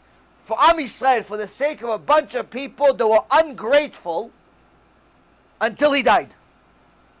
They only remembered to say a thank you after he died. That's what the Gemara Masechet Megillah says. They only realized how great Moshe Rabbeinu was when he died. From there we learn that it takes us 40 years to learn the real meaning of what our rabbi actually said. You came to a shiur today, in 40 years from now you'll understand the shiur. You came today, you understand something today, but the real meaning of what we said today in the shiur, in 40 years from now you're going to remember it. In 40 years from now you're going to understand it. That's what the Gemara says. Moshe Rabbeinu, the only one that actually cared enough to put his life on the line. What does that have to do with TeShuva? What it has to do is that if you want to help people do TeShuva, first, make sure it's the right customer. He wants to change. She wants to change. They're open to change. They're open to new information. But two, get ready to make sacrifices. Get ready to make your life uncomfortable. If everyone here, everyone that's watching online, made it their mission in life to help Am Yisrael do TeShuva, the nation as a whole would be much better for it. Why? Because when people sacrifice, HaShem makes the world go round. When people don't sacrifice, nothing good happens. You cannot help your friends and family and your brothers and sisters that you don't even know that are part of Klal Yisrael do TeShuva without making any sacrifices. Some people have the gift of gab, they speak. They tell people do TeShuva, different chidushim, different things. But most people don't have the ability to speak. So what do? You have to use whatever ability you do have. What do you have? Why don't you have ability to speak? Because I work on computers. I work on houses. I have a different talent. What's your talent? Okay, how can you use what gift Hashem gave you in order to help people do tshuva? You know how to cook? Okay, make food for the shul to entice people to come to the shul. You know how to, you have money? You make good money, you make good living, more than what you need. Okay, use that money to help people do tshuva. Donate to Bezrat Hashem. We're going to use that money to print more CDs, to make more movies, to get more kids to come to the shul, and so on and so forth. That's how you help people do tshuva. Use your money. 99% of people, that's the only way they can help people do tshuva, by using their money. Some people have talent. Some people know how to make music. Some people know how to make digital images. Some people know how to do different things. But most people, it's purely money. But that's perfectly fine. How much money? Sacrifice. Meaning, if you have a lot of money but you're donating a couple $100 a month, that's not a sacrifice. It's not a sacrifice. Sacrifice is that it hurts a little bit. You don't need, you make $1 million a year, you don't need $1 million a year. To live, you don't need that much money. So that means you should donate more. If you make a little less, you make $50,000, $100,000 a year. Okay, you're not going to donate $50,000, $100,000. You're not going to leave yourself with zero. But you can still donate $10,000. You can still donate $5,000. Most people think they donate enough. If you do the math, 99% of people don't donate anywhere near enough. And even the ones that donate a lot of money don't donate anywhere near enough. And the reason why is because there's alachot, there are rules to donations.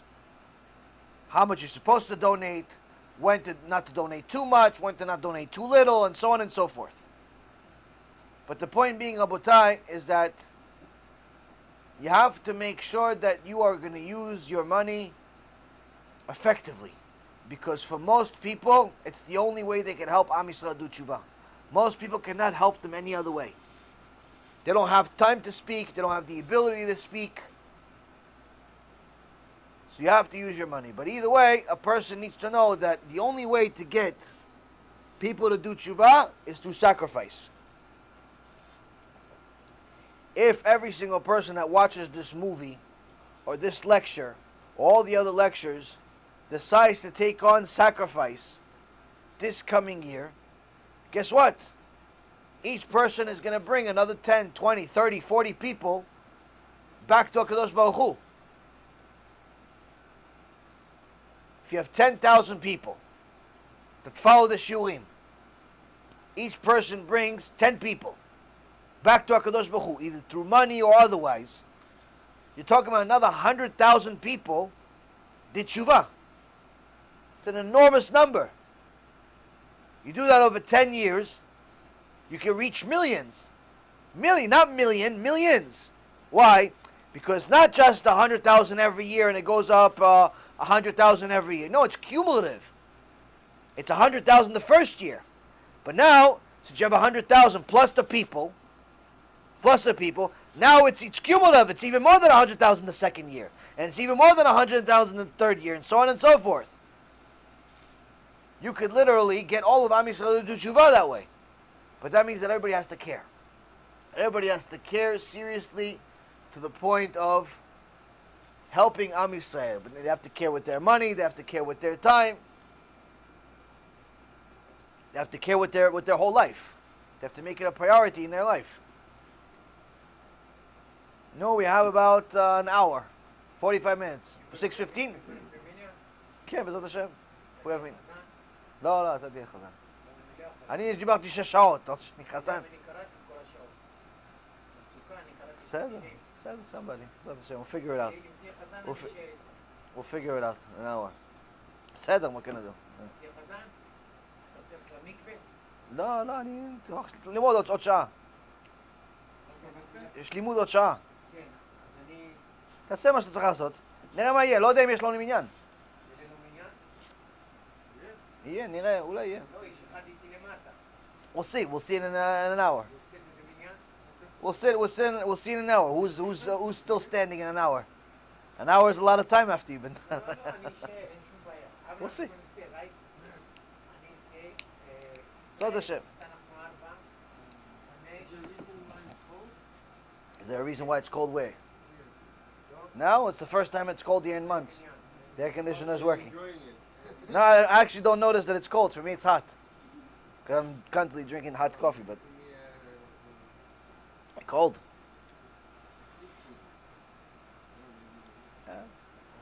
No, what else? What else? We have another hour.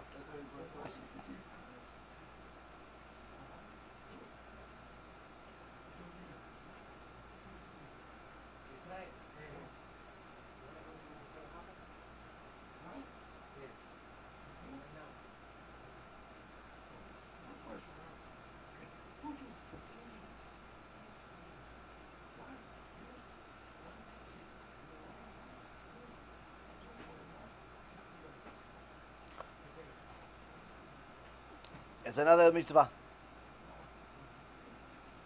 No, so the each Jew is obligated to wear a tzitzit anytime he has a clothing of 4 corners. Right. But some Jews like mitzvot so much they want to do more than one mitzvah. So there are some mekubalim that wear more than one tzitzit. Sometimes they wear 2, sometimes they wear 20. Like a Rav Kook in Tveria, he wears like 20, 25 tzitziot. Every day, all the time. There's another Rav in Eretz Yisrael, I forgot his name. He wears probably about 15 tzitziot. 15 tzitziot. So there's many different people that like mitzvot, they try to do more than one. But for the average person, 1 tzitzit is good. Zat Hashem. Chazaku Baruch. Follow up on this question. Ken. So like a double, like doubles it? Ken, Chazaku Baruch. Yeah. I think I might buy some. Do you have tzitzit on now? Yeah. Tzitzit? If you have, I have some in my car, give me another tzitzit. Zat Hashem. Tzitzit is definitely an easy mitzvah. Yeah. They say that the Gaon Mivina, I believe it was. Arizal Gaon Mivina. I think I confuse him sometimes. He on his I think it was Gaon Mivina. On his deathbed, he was crying. I said, Kvod Harav, why are you crying? He says, I'm leaving a world, such a beautiful world, such an easy world. What easy world? Every other day somebody's sick. Every other day somebody loses everything they have. Every other day somebody dies. Every other day somebody has problems. Tzarot. Who doesn't have problems? What easy world? What easy world, Kvod Harav? What easy world? He says, I'm leaving an easy world where a woman can make a Kiddush Hashem, the biggest mitzvah in the world, by wearing a kisui rosh from mitpachat. That's it. That's all she has to do. She's considered like Yitzchak Avinu. She walks the street with a mitpachat. It's Kiddush Hashem. Why? So hard. Everyone else is prutza, doesn't wear this, doesn't wear that. You walk around the street with a mitpachat, you're Kiddush Hashem. Such an easy word, you can make Kiddush Hashem for nothing. You put a mitpachat, beautiful mitpachat, looks like your heads are full of diamonds. Kiddush Hashem, easy world. He goes, easy world, I can put a tzitzit every second in my life as a mitzvah. Every second I wear a tzitzit, it's like I fulfill the entire Torah. Easy world, he says. When I go up to Olam Haba, if I give them my Olam Haba, for one of those mitzvot, I can't do it. Easy world. Easy world. Gaon Mivina says this. They call them Gaon. Gaon. They don't call us Gaon. Barely they call us Yaron. What Gaon? You understand? So, point is that a person that understands the value of a mitzvah, take advantage of it. Take advantage of it. Yes. I know we have like 2 kind of tickets, right? One is Rashi. Yeah, Tefillin we have 2. Yeah, one is Rashi, one is Rabbeinu Tam. But you're not allowed, when you put on Tefillin, the first one that you put on with bracha is Rashi. When you put on Rabbeinu Tam, you don't make bracha. Not allowed to make bracha on Rabbeinu Tam. Now, are we allowed to go on 2 different accounts? Allowed, yes, but it's not generally how it's done. Some people do it, and they get extra small tefillin, where they put both tefillin on at the same time.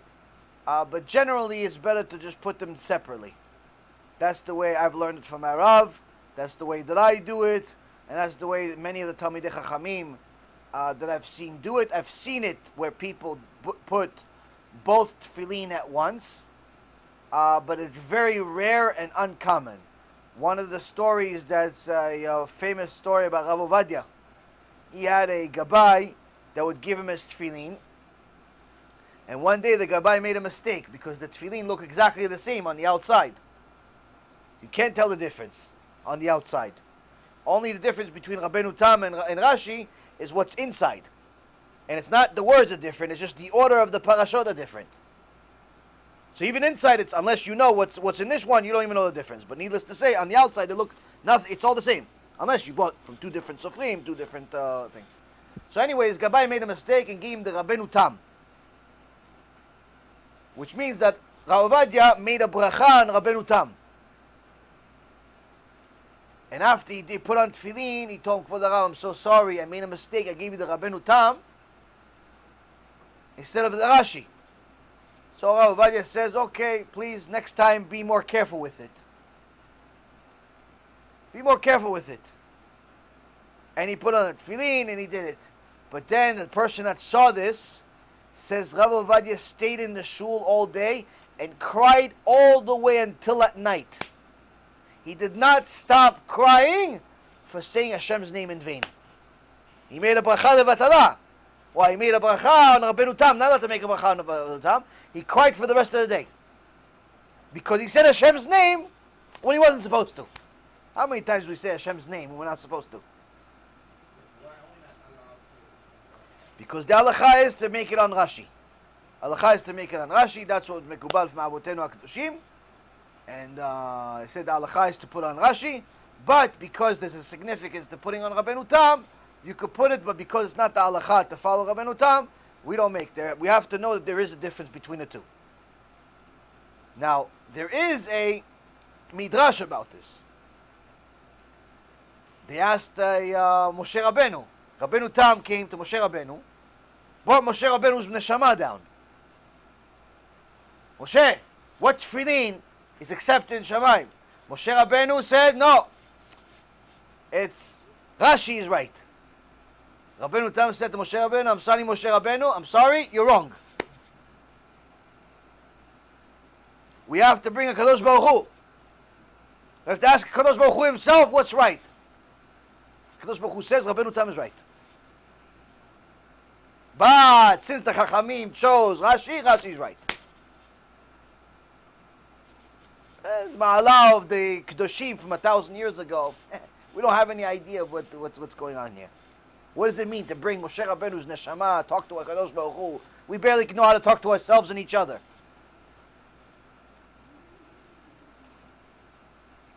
Somebody tells you something you don't like, you start yelling at them. We don't even know how to talk to each other. Hey, talk to HaKadosh Baruch Hu, Ruach HaKodesh, all types of things. So anyway, but the bracha is on Rashi, but not a bracha on Rabbeinu Tam. But there is a known thing that someone that's very makpid on this mitzvah of Rabbeinu Tam, at one point in their life, Hashem will make them fail one time, where they're going to forget and they'll make accidental. They'll make a bracha on Rabbeinu Tam one time. They'll do it one time. But Hashem wants it to do one time. Meaning as if you did it one time, it's enough. It's great. But anyway, this Rabbeinu Tam tefillin, it's good to get. If you are already a Baal Tshuva for some time, you're already comfortable with the basics, it's not something that a brand new Baal Tshuva should do. You should do it, but I don't think it's a good idea to start it on day one. First, get acclimated to what you're obligated to do, which is the Rashi. Once you're good with that, you know when to do it, how to do it, you're good with praying with the minyan and so on and so forth, then later on you could add it. I didn't put on Rabbeinu Tam right away after I did Tshuva. It was a few years later. And the reason why, my rabbi didn't tell me I have to do it right away. He told me, first, let's perfect what we're obligated to do. Then we add. Because when a person just first starts out, they're so overwhelmed with all of these new mitzvot that they're doing that you tell them something more and then they realize this is not even necessarily the same level of obligation, they start thinking that even the Rashi is not an obligation. You know, if the guy doesn't put on tefillin every morning, he usually does it in the afternoon, or he does it right before dark, he's not even really sure what's going on, he's not really so makpid on everything else, it's better not to tell him to put on Rabbeinu Tam. First, focus on the basics. First, go pray with the minyan. First, go learn Shtay Mikra Chatargum, learn some, first, do what you have to do. Become an expert in what you have to do, and then later on we add the other stuff. So HaShem, you'll have plenty of time to add other things, but to just throw the whole kitchen and the sink and everything else at somebody on early on is dangerous. It's dangerous. Same thing with the tzitzit. I don't recommend for anybody to wear more than one tzitzit. And the reason why is because most people don't even wear one tzitzit. So now if you walk around now with two tzitziot, you're going to make Judaism look hard to people. I asked my Rav, can I start walking around with a couple of tzitziot, 2, 3, 14, 15? He says, you could do it, but don't ever tell anybody. I said, why not? It's a Kiddush Hashem. He goes, no. You're going to make Judaism look too difficult for people. Because they're going to think that you're the average. They're going to think that they're supposed to reach you. You got the 15 tzitziot, you got the 2 tzitziot, you got all these tzitziot. They're not even doing one. You're going to look like it's too far away. They're not going to do anything in the end. You want to do something that's above the law? No problem. Don't tell anybody. Quiet, secret, nothing. So, listen, there's plenty of things that are extras that you can do. But I'm telling you, I've yet to meet anyone that can handle the basics. The basics. I can tell you, we have only a half hour left, I can tell you some areas that people are failing miserably in the basics. 1, ideology. Most people have a warped ideology. They think that they could dip into different types of chokhmot. Chokhmat HaGoyim, Chokhmat HaKufrim, Chokhmat HaKo, they think that they can delve into different things. So sometimes they'll listen to Tony Robbins and his friends, and a different Goyim over there. They'll listen to some Christian teaching on a Sunday because he's a good speaker. They'll listen to some motivational speaker. They'll listen to Torah, but they'll also listen to these people and poison their mind, thinking that their mind is unaffected by this. Then they're going to listen to all types of kufrim, like Manis Friedman and Dweck and Kasuto and all of these Reshaim. And I go, but it makes me feel good about myself when I listen to them. I'm like, okay, so you think that you can listen to them and listen to me or Rav Mizrahi or anyone that tells the truth and that's going to be okay? It's not going to work. Or they think that they can watch the news. Be avid news watchers. Watch CNN, Fox, all of these garbage, filthy channels that are full of immodesty. There's not a single woman on the news that's modest. They think they can waste hours a day listening to the news and their mind is not going to be affected. What do you think? That stuff takes up your mind. Or, better yet, they're going to watch sports. Shem Yirachem. They're going to watch sports. They're going to watch an hour, 2 hours, 3 hours a day of baseball. An hour, 3 hours a day of basketball or some other sport where a bunch of people are throwing a ball or kicking a ball or doing something with some ball. They think that that's not going to affect them. So what happens is, people don't realize that anything that you put in here stays. You read the newspaper, stays. You watch a bunch of YouTube videos about nothing, stays. You watch movies, that tuma stays. You play video games, it stays. So that means that you have less room for kedusha. Not only do you have less room for kedusha, your mind is less pure now. So it cannot absorb the same level of kedusha. You go watch a shiur from Manis and Dror Kasuto and all of the other Reshaim. You watch them for a week, all of a sudden everything I said doesn't make sense to you anymore. You watch them for 2 weeks, all of a sudden you hate me, even if I saved your kid.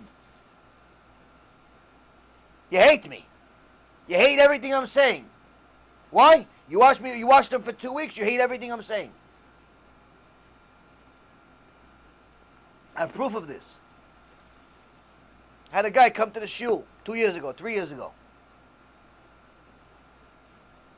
Started doing TeShuva. Then he asked me about Dror Kasuto. I told him stay away from him. He says all types of things that are against the Torah. He didn't listen. He didn't listen to me. He continued listening to Dror. Little by little, he started hating me. When he was coming to the shul, he loved me. But he started listening to Dror, all of a sudden, unnaturally, he started hating me. Meaning the things that I'm saying. Little by little, he stopped coming to the shul. Became closer with Dror. You guys saw him here a few times. A few years ago. Started becoming close with Dror. Dror told him, get married to this girl. He was asking, he was dating some girl, they were getting married, whatever. But the girl doesn't want to be religious. Doesn't want to be religious. But he wants to be religious, but she doesn't want to be religious. He goes, no, support her. Support her, whatever she wants to do with her. Chilul Shabbat, no Tarat Mishpacha, all the filth in the world, you can do whatever you want for the sake of Shalom Bayit. Not only did the guy become Chiloni because of Dror, but on top of it, the woman left him anyway. Divorce. What happened? He wanted to come back to the shul. Started coming to the shul again. All of a sudden, I'm the best again. Okay, no problem. Why? Because Dror Kasuda heard, broke his heart, made him get divorced. So he started coming to the shul again. Everything is good. But he continued watching some other Reshaim, Manis Friedman, and other versions of Dror Kasuto. Guess what happened? Within a few weeks, all of a sudden he hates me again. Stops coming to the shul. Why? You cannot have Kedusha and Tuma in the same brain. Not possible. At some point, you have to make a choice. If you're going to allow your mind to see all of these fakers, it's only a matter of time before you hate everything I'm saying. Why? It's not possible for us to coexist. And when I say I, it doesn't really mean I, it just simply means the Torah that we're saying, which is from Chazal, which is from HaKadosh Baruch Hu. It's not possible for you to have two unlike lie and a truth in the same place. Not possible. So when people have this mentality that they could just shop around and maybe on Mondays and Thursdays they'll listen to some kofar, but on Tuesdays and Wednesdays they'll listen to the truth, and it's going to be okay, it's going to be an okay balance. It's only a matter of time before the whole tower collapses and all you have left is destruction. So that's the first flaw of most people. Their ideology is wrong. They think that they simply could have a life of truth with a little bit of lies in it. The Gemara in Masechet Sanhedrin says that En ben David ba ela el dor shekulo zakai or kulo chayav. That Ben David, the Mashiach Ben David, is not coming until the generation is either fully righteous or fully wicked. Chachamim say, how could it be fully righteous, fully wicked?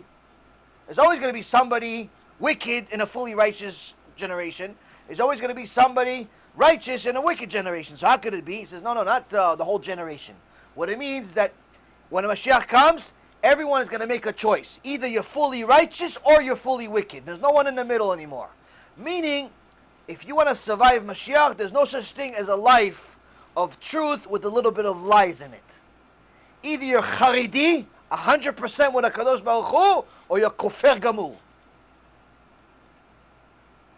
Either you're the most religious person you know, or you're Haman and the rest of his friends. That's the choice all of us have to make. You cannot continue to listening to the Reshaim and a little bit of Tzaddikim once in a while. It's not possible. You cannot read the Gemara but Harry Potter on the weekends. It's not possible. If you need to read something for your vocation, for your work, that's not a problem. as long as your job is kosher. You need to go meet somebody for your sake of your work and it's a kosher job, no problem. But don't let your mind be occupied with all of this sheker thinking that it's good for you. So the first ideological problem is that people think that they can live their life and have truth and lies at the same time. They can watch movies and sports, but still be religious Jews. If you watch movies and you're watching sports, I'm gonna break news to you. You're not even religious. You're on the way, hopefully. But you're not religious yet. Why? Because you're filling your mind with tumah. You're filling your mind with shtuyot. You're not allowing yourself to become religious. You're on the way. It's good. But it's not there yet. Why? A religious person works so hard on his neshama, he doesn't allow poison to enter it. So that's first ideological correction. Second, most people are obsessed with money and materialism in general, to the point that if Mashiach came, no one would want to leave. How many of us, if Mashiach came right now, how many of us are leaving America and going to Eretz Yisrael to go live in huts? What do you think, you're going to live in a tower? Mashiach's coming. Let's say you're going to live in a hut. What difference does it make where you live in? Mashiach is here. He tells you you're going to live in a desert. Mashiach's here. You're going to live in a desert? Most people are not going to say that. Most people are going to say, come on, no, we're just finished remodeling the kitchen. Mashiach, can't you come next year? No, Mashiach, I just bought this house. Can't you come in a couple of years? No, Mashiach, I just opened a business. You know how much money I invested? Let me make a few dollars first. Most people don't want to leave America, don't want to leave Europe, don't want to leave their comfort. Mashiach, nobody wants to leave their comfort, and that's the problem. People are too connected to the materialism, too connected to money, too connected to this world. They forget that the whole point of this world is to work in order to get to the next world. They want to live. Somebody tells you, listen, either you live or die. Which one do you want? Oh, I want to live. Why? Oh, I want to, live. Why do you want to live? Why? For what? Oh, I want my family, kids, I like life. Yeah, but what if we told you you're going to heaven right now? Go to heaven. Can I go later? Are you a fool? Why do you want to live? Go to heaven already. Why can't you go to heaven? Most people don't want to live. They want to live in this world because they think this world is the ikar. They think this world is the significant part. Oh, I want to stay here forever. I want to live forever. Ad 120, until 120. Why 120? Until I do TeShuva. Take me already. I do TeShuva, Yishtabach Shemo, I'm finished. Unless you have a benefit to the public. Public needs you. Reality is, you finish your job here. What do you want to be in this world for an extra second for? You're going to make a sin, ruin the whole thing. Most people don't think like this. They think, no, this world, I want to live here forever. Hopefully I live till 200. Hopefully I find a cure for death. Hopefully I live forever. Ideological difference, a problem. Why? Because they're connected to the pleasures of this world. They're connected to the pleasures of this world. They don't want to leave it. They go into a house, investing into it as if they're going to live in this house for 1,000 years. They put the foundation of the house as if this house is going to be beyond the Bet HaMikdash. They put so much effort into this world. Who wants to leave it? I see some people building houses next to my house. I say, is this a hospital or is this a house? Ishtabach Shimo, houses, Ishtabach. How many kids do they have? You could fit an entire school. Why? Why are you investing so much in this? How are you going to leave this house? It's so beautiful. House is so beautiful. How are you going to leave this house? So Mashiach comes, you're going to have to leave this house. How are you going to leave this house? You're investing so much of your effort, your time, your money, your sweat into this world, how are you going to leave it? Which means you don't want to leave it. You want to be like Manis Friedman. This world is the Ikar. That's the problem. You go into your business, you're already planning investments for 30 years. Why? Who says you're going to be in 30 years? What about now? What about today? What about mitzvot? What about Torah? What about limud? Do you plan your Torah for the next 30 years? That's the thing. Most people love materialism. The more you love materialism, the less room you have for HaKadosh Baruch Hu. The less room you have for Hashem altogether. The Gemara says Hashem has, after the destruction of the Bet HaMikdash, Hashem only occupies a space of 4 amot. What does it mean? Hashem doesn't have a body or an image of a body. What does it mean Hashem occupies space of 4 amot? That the Shekhinah is occupying a space of 4 amot in a sense that, halachically speaking, if something occupies less than 4 amot, which is 6 feet of space, it's considered as if it doesn't exist. So in order for it to be halachically significant, it has to be 4 amot or not, or more. So Hashem, in essence, is occupying the minimal. After he destroyed his own house, he's occupying the minimal, meaning that he's still part of the world, but he doesn't have very much of it.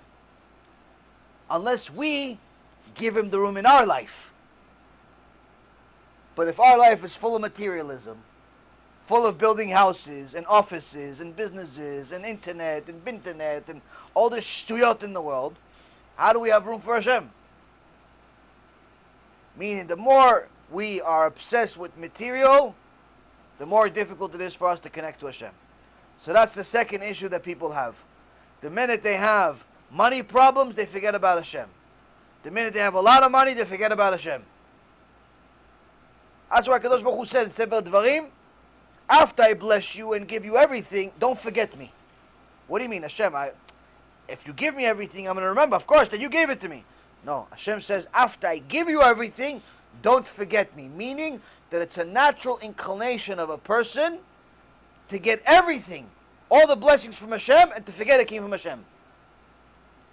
Just the other day, I spoke to a woman. She told me that her daughter told her, don't mention Hashem in my house.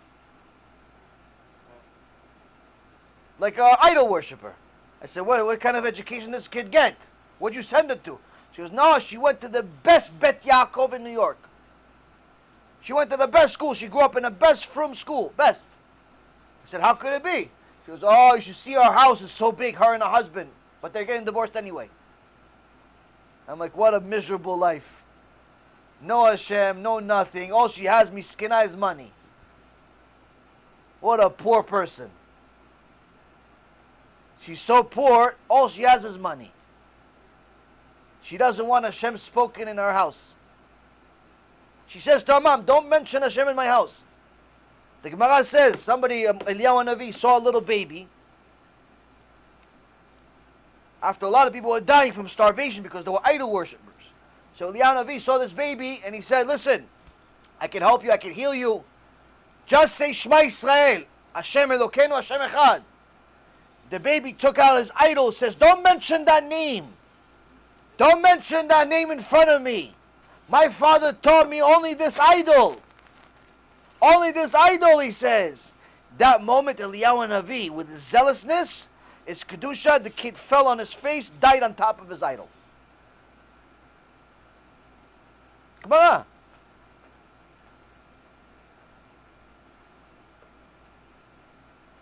Some people say, don't mention Hashem in my life. Hashem says, no problem. I won't mention myself.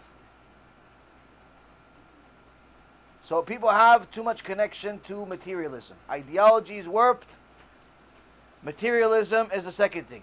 There's no problem of being successful, but don't make it your whole life.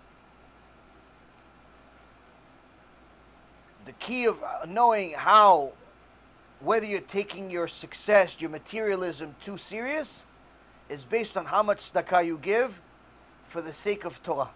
Not how much you use to save some homeless guy, or how much you use to donate to the local zoo, or the local hospital, All of these things have plenty of donors.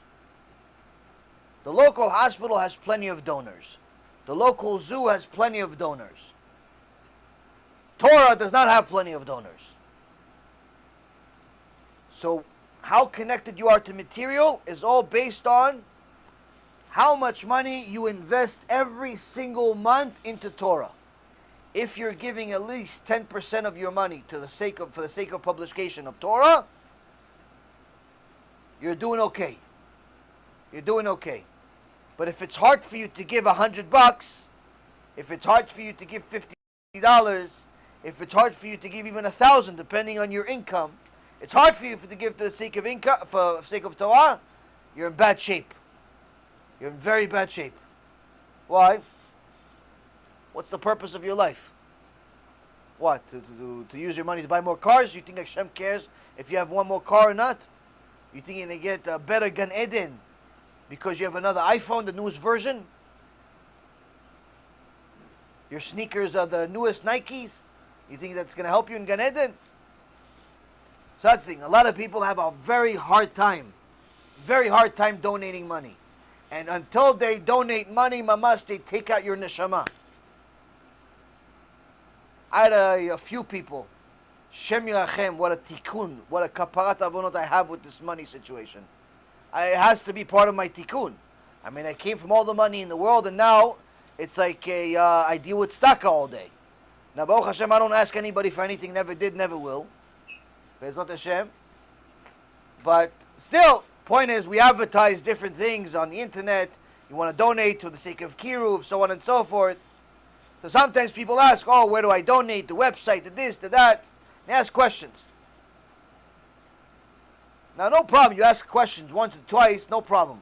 But some people, mamash, torture me. Where could I donate? Website, be'ezrathashem.org. Press enter. Goes over there, homepage, press donate. Oh, is it tax deductible? Yes, it's a non-profit organization, 501(c)(3). Is it tax deductible in all countries? In Canada, in Israel, in Bombay, in Gehenom, is it tax deductible? No, only in America. In other countries, I have no idea. I don't know the tax laws. Oh. Can you write me a letter? For what? So I can give it to the tax department. No, I'm not writing you a letter. Thank you. Is all the money going to be used for Kiruv? Or is some of the money going to be used for other things, like administration? What do you mean, administration? It's not going to pay my salary. I don't take a salary. Oh. Do you take any of it? Why do you care if I take any of it? No, I don't take any of it. But why do you care so much if I take it? What, do you think I'm going to eat your money? You think it's not a mitzvah to give me too? What, you think the Kiruv organization is going to run by itself? Can it all go towards CDs? Can it all go towards the, movie? Can it all go towards the people in India that you mentioned in a shiur 8 years ago? Can it all go towards the orphans and the homeless that you mentioned one time in a shiur 6.5 months ago at 2 hours and 43 minutes on this lecture? What does your wife do for a living? Do you have another job? 900 questions. Jeopardy called me, says, give us some of the questions. You have so many questions they asked you. And then finally, after they've asked 500 questions, okay, I just made the donation. They send me the screenshot of the donation. $18. Ishtabach shimo la'ad. You would have thought the guy's giving me a house. He's donating his net worth, $250,000, $500,000. Tax deductible, right? $250,000, you need a tax deduction. $500,000, you need a tax deduction. $18, ribono shel olam. What tax deduction for a sandwich? How about I give you $18, leave me alone? But that's what happens. People make such a big deal of such things. Why? It has nothing to do with the tzedakah. It's hard for them to give. They want to be convinced and massaged. They're not used to that you don't care if they give or not. Usually they give and they get 1,500 chazak u'baruchs. If it's hard for you to give, it's a very, very bad sign for your neshama. Why? In so many words, HaKadosh Baruch Hu is saying to you, I don't even want your tzedakah.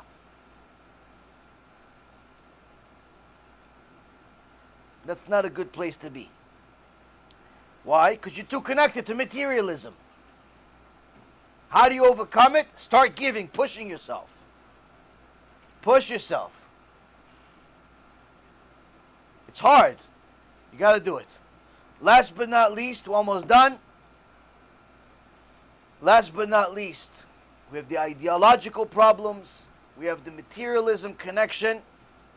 But last but not least, Emunat Chachamim. One of the biggest tragedies that's happening today in the Baal Tshuva world, not just in the Frum world, in the Baal Tshuva world especially, is people do not have any Emunat Chachamim. They do not have any confidence or any emunah, any faith whatsoever in our sages, whether they're alive or they're dead. They don't have. They think that they're in the same level. They go to a shiur of a rabbi, they say they think they're in the same level of a rabbi. They read a book by the Chazon Ish, they think they're the Chazon Ish. They read a few halachot from the Rambam, they think that they're in the Rambam the same thing. No, you remember, the Rambam said this, right? Yeah, so, Rambam, I understand what the Rambam. You understand the Rambam, Habibi? You understand the Rambam? You know how to write Rambam b'chlal. Everybody thinks they can be Rambam. Everybody thinks they can be Rashi. Better yet, everybody thinks they can be their rabbi. They think they ask their rabbi a question, and their rabbi analyzes the question like they analyze the question. They've been learning for a year, 2, 3, 4 years, and they ask the rabbi a question, and the rabbi answers them a question, and it happens to be the same answer they thought it was, but they think it's for the same reason they thought. They think that their rabbi answers like them, thinks like them. Why? Because they have no emunat chachamim. They have no emunat chachamim. They think that their rabbi is just like them. What? So he learned a few extra years more than me. What? He's learned for 10 years. I learned for 5 years. Okay, so he's up by 5 years. What's the big deal? What's the big deal? He's longer than for 5 years. What's the big deal? Rabotai, that's one of the biggest tragedies. The minute you think that your rabbi is in the same level as you, that minute he's no longer your rabbi. Stop taking advice from him. Go somewhere else. Find someone that is your rabbi. Why? Without a rabbi, you're not going to make it in life. But if you think your rabbi is just like you, you're in trouble. You're in serious, serious trouble. And the reason why is because you're not going to take his advice seriously. If he says no, you're going to still have doubts in your mind. Why? Because you think he thinks like you. You think he says no because of the same reason you think it's a no. You don't realize that he saw it 15 other ways. He's giving you a no, not for the reason that you thought only. He's giving you a no because of 15 other reasons you haven't even learned yet. What you are learning, he already forgot. But since you think you're in the same level, because you're human, he's human, you put on your pants one leg at a time, he puts on his pants one leg at a time, you think you're the same. That's a problem. When people don't have emunat chachamim, the whole Torah fails. It starts with the local Kiruv rabbi, the local Keilah rabbi, the guy that's giving you chizuk, starts with him, you start disrespecting him. Guess what? It's only a matter of time. You start disrespecting Rav Ovadia. You start disrespecting Rav Eliashiv. You start disrespecting Rav Kanievsky. You start disrespecting the Gdolim. Why? Okay, so Rav Kanievsky said this. Okay, but Rav Ovadia said something else. Okay, so Rav Ovadia said this. Okay, but Rav Eliashiv said something else. But Rabbi so-and-so said something else. Okay, I know he's not as well known as Rav Ovadia, but he's still a big rabbi, according to me. You start determining who's a big, who's small. Start picking and choosing as if you know what you're talking about. And then what happens? Eventually you start disrespecting the Shulchan Aruch. Yeah, I know the Shulchan Aruch says this, but you know, that not all the poskim agree to the Shulchan Aruch. Like, you're on the same level to disagree. Who are you, Bechlal, you little ant? Who are you, Bechlal, to disagree? They were on a level to disagree. They were of the same generations. They were Gdolei Olam. They learned for 80 years straight, day and night. What'd you learn for 6 months? You calculate all the hours of time that you've learned your whole life. Maybe you got 6 months, maybe a year. What do you have? You just got out of your diapers. What'd you get? What do you have? But that's the problem. You think they're humans, you're humans, the same thing. He's married, you're married, same thing. He thinks like you. That's the problem. You don't have emunat chachamim, all of the Torah that you're learning will go on the garbage. You will not understand what you're learning. You will not fulfill what you're learning. You will never make it in life. Why? You have no emunat chachamim. That's one of the foundations of our life. If we do not have sages, eventually we'll say that Moshe Rabbeinu was wrong.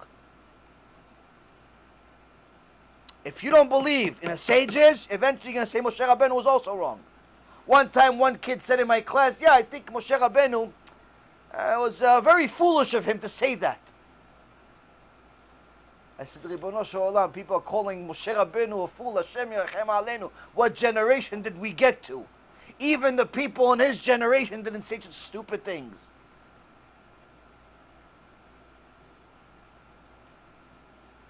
But that's what happens. Why? We do not respect Talmidei Chachamim. We think that someone's a Talmid Chacham because he read a few books. We don't realize the sacrifices you have to make in order to be a Talmid Chacham. We don't even know how to tell who's a Talmid Chacham, who's not. We think a Talmid Chacham looks a certain way. He has a beard. The longer the beard, the more Talmid Chacham he is. That's what people think. So, that's one of the things that I see a lot, is that since we do not respect Talmidei Chachamim, we become our own idols. How? Since we're not going to listen to him, and eventually we're not going to listen to his rabbi either, and eventually we're not going to listen to that rabbi, so who do we listen to this whole time? Ourselves. We make ourselves an idol. Oh, the rabbi says that the sukkah has to be this way. Yeah, but some other rabbi said it's not a big deal. I don't know who, but I remember I read it somewhere, some other rabbi. Oh, he says that this is not allowed. Yeah, but some other rabbis, this. He says this, but yeah, maybe this, maybe that. Before you know it, you become your own rabbi. Your own posek, your own rabbi, your own gdolador, your own Moshe Rabbeinu, your own Korach, your own Gan Eden and Gehenom, your own everything. It's very dangerous to be like that. You want to be something in your life, first and foremost, put your head down, just like a servant. Just like a servant. Why? One of the Chachamim, one of the Tanaim in the Gemara, made it a life mission for himself to give commentary on every single time it mentions the word et in the Torah. What do we learn from it? Why? Because et is and. It's unnecessary. This whole word. We can use something else for it. But every time I use the word et in the Torah, it's to teach us something. Which means, kabed et avicha ve'et imecha, honor your mother and your father. It could say, honor your parents. Honor your mother and father. Not, there's an extra and here. So Chachamim say, from here we learn the extra et means honor your father, your mother, and also your older brother. And stands for older brother also, somebody that's older than you. But then he arrives at the mitzvah of you must fear HaShem. Yireh et HaShem. You have to fear HaShem, but it has the word et. Who else can you fear other than HaShem? Rabbi Akiva, Kodesh Kodashim, comes to him and says, from here, from this et, what do we learn? You must fear HaShem and the Talmidei Chachamim. How much should I fear the Talmidei Chachamim? Just like I fear HaShem. Just like I fear HaShem. That's why, Rabotai Yekarim, you see all of the Gdolim, all of the Gedolim, when they talk about their rabbis, their eyes go down. When their rabbis are around, their eyes go nothing. They become zero. They become nothing. Why? Because they know they're nothing. That's why I told you, the first principle of learning Torah, realize you're nothing. As long as you think you're something, you're nothing. If you think you're nothing, maybe you'll become something. But if you think you're something special, you think that you're on the same level as your rabbi, you think you're in the same level as someone who's been learning Torah for much longer than you, because you have a good memory or whatever other excuse you have, you're never going to reach anything good in your life. Your Torah is not going to be pure, and your ma'asim will also be biased. And this is the third biggest, most critical thing that I see, and I see a lot of times people disrespect people. They say, oh yeah, this guy David told me this. I said, who's this guy David? He goes, oh, it's my rabbi. I said, you called your rabbi David? You call your rabbi by your first name? Oh, this guy David said this. I said, who's this guy? Oh, my dad. Oh, you call your dad by his name? You call your dad or your rabbi by his first name? It's asul. It's forbidden. Well, no, we're close. Okay, close. He'll be in Gan Eden, you're not going to be. We're close. Well, you have no respect. It's not the respect for him. It's the respect for the Torah that's in him. It's the respect for Torah that's in him. When a Talmid Chacham walks into the door, you have to stand up. This is something that's beyond people's understanding. They think it's ga'avah. They think it's pride. Oh, well, what's going on? What? If you know a lot of Torah, you deserve special treatment. Why? You're the purpose of why the world keeps going. But if a person disrespects a Talmid Chacham, you have a very, very serious problem. It creates a lot of problems in your life. So this, Rabotai Kareem, hopefully is going to give us a little bit of a wake-up call, a little bit of an understanding of our purpose in the world, how much tshuva we have to do, but more importantly, that we all can do it. Wherever you are in your life right now, know that, number one, if you're listening to this, there's a reason of why HaShem is allowing you to listen to it, because you need to learn something from it. If you're speaking it, there's a reason of why you're speaking it, because there's something for you to learn from there also. But also, you can do it. If I can go from a life that's completely upside down, almost empty of God, and get to a point where God is the only thing I care about in my day and His nation, that means that every single person can do it. I'm not special. There's nothing unique about me. I don't have a special brain or a special anything. Simply, I realized that Kadosh Baruch Hu runs the world. I said, okay, if He's the one who runs the world, I'm going to follow Him. Do I have difficulty? Plenty. Do I have tests? Plenty. Is it easy? No. Do I do everything that I say? I wish. I hope so. I try. Do I always succeed? Absolutely not. Have I failed? Yes. Will you fail? Yes. But the key is to continue going. The key is to continue pushing, to continue doing tshuva, to continue realizing that you can do it, you can get better. This is an opportunity that Kadosh Baruch Hu gave us, a get out of jail free card. He gave us Yom Kippur, He gave us HoShana, but most importantly, He gave us HoShana Rabah as a last opportunity. Right now, each one of us take a moment before you get up, think about it. If you haven't thought about it already, think about it. What am I going to do now? Not this year, not next week. Right now, what am I going to do now as far as to make a decision to show HaKadosh Baruch Hu that I'm serious about doing tshuva? To show HaKadosh Baruch Hu that I'm serious about changing myself. You don't have to say it out loud. You don't have to say it to me. You don't have to say it to anybody. Say it to yourself, and HaKadosh Baruch Hu will know. Make some type of commitment that this is something you're going to take on. If you're not reading Kriyat Shema, it doesn't have to be something big. It doesn't have to be something big. Anything. Anything that's different. You're not keeping Shabbat? Okay, keep Shabbat. Obviously, you have to join Am Yisrael first. But you're already keeping Shabbat. You're already keeping the basics. Okay, there obviously some things you're not keeping. You don't say Kriyat Shema before you go to sleep? Okay, so Kriyat Shema. You don't learn Torah every day on a regular basis. It's random. Okay, so from now on, make a time. From now on, I'm learning Torah every single day at this time to that time. You don't come to the shiur on a regular basis. Okay, so I'm going to come to shiur every week at least once. At least once a week I'm going to come to shiur. I can't commit to 3 because it's a lot. Okay, once a week I'm coming. I'm going to stay the whole 2-3 hours. Not be like one of these people that's just trying to get the $15, run away after an hour. Like they're doing me a favor. Something, take on something, Ribono Shel Olam, take on something. I pray every day, barely on time. Okay, pray on time. I disrespected the Torah, disrespected the Chachamim. Okay, I'm going to do something better. This year, Rabbi says something, I'm going to become like a slave. What's a slave? I have no opinion. Rabbi says, I do. HaShem says, I do. No opinions. No disagreements. Why? That's the way to be. If it's in the Torah, there's a reason for it. Many, many bigger Chachamim have delved into it and tried to see if there's a way out. Once it became a law, guess what?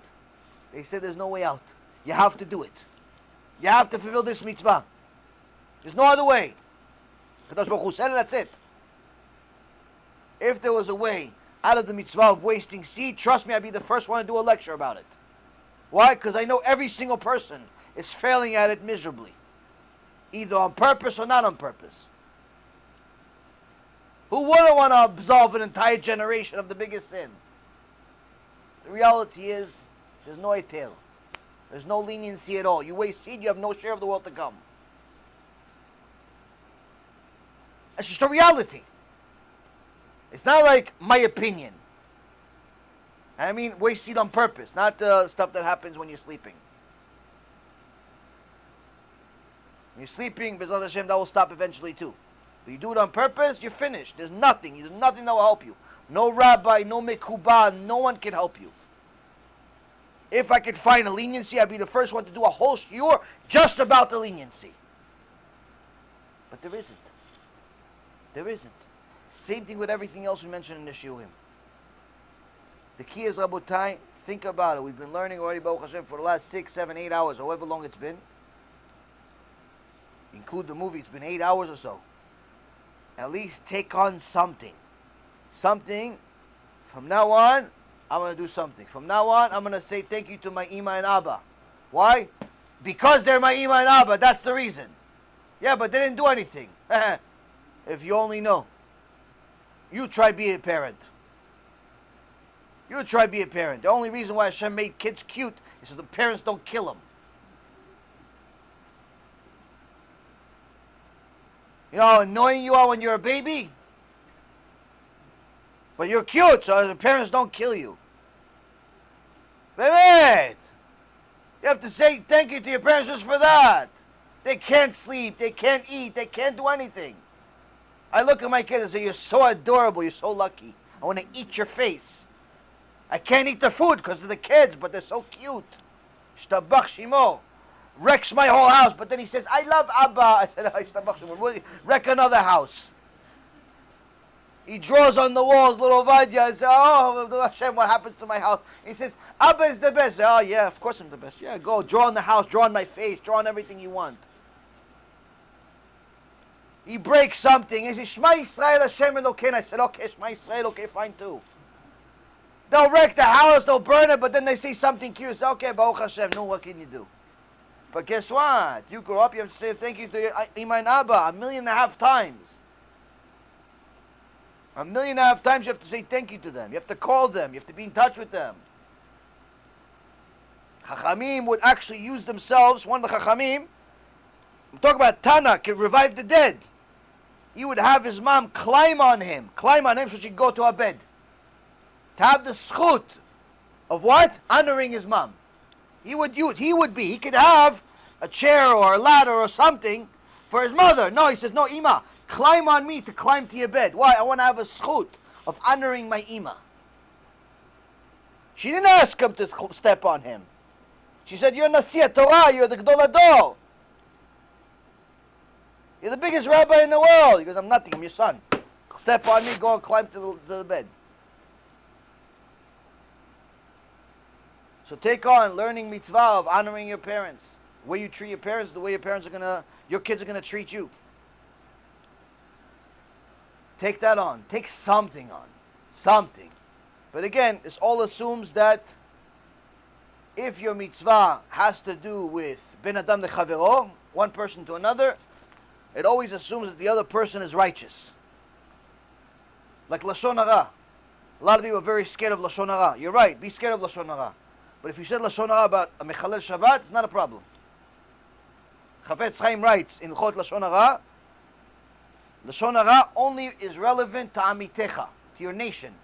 Someone's a mechalel Shabbat is not part of your nation. You said lashon hara about mechalel Shabbat, it's not a sin bichlal.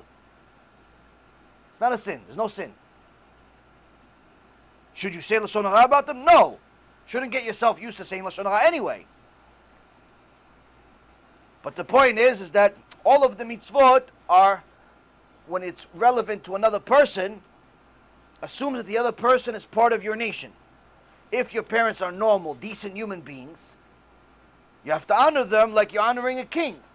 But if your parents are Zionist anti-Torah, and they tell you to go drive on Shabbat, to go to Walmart and buy them some cookies, guess what? You're not allowed to listen to your parents.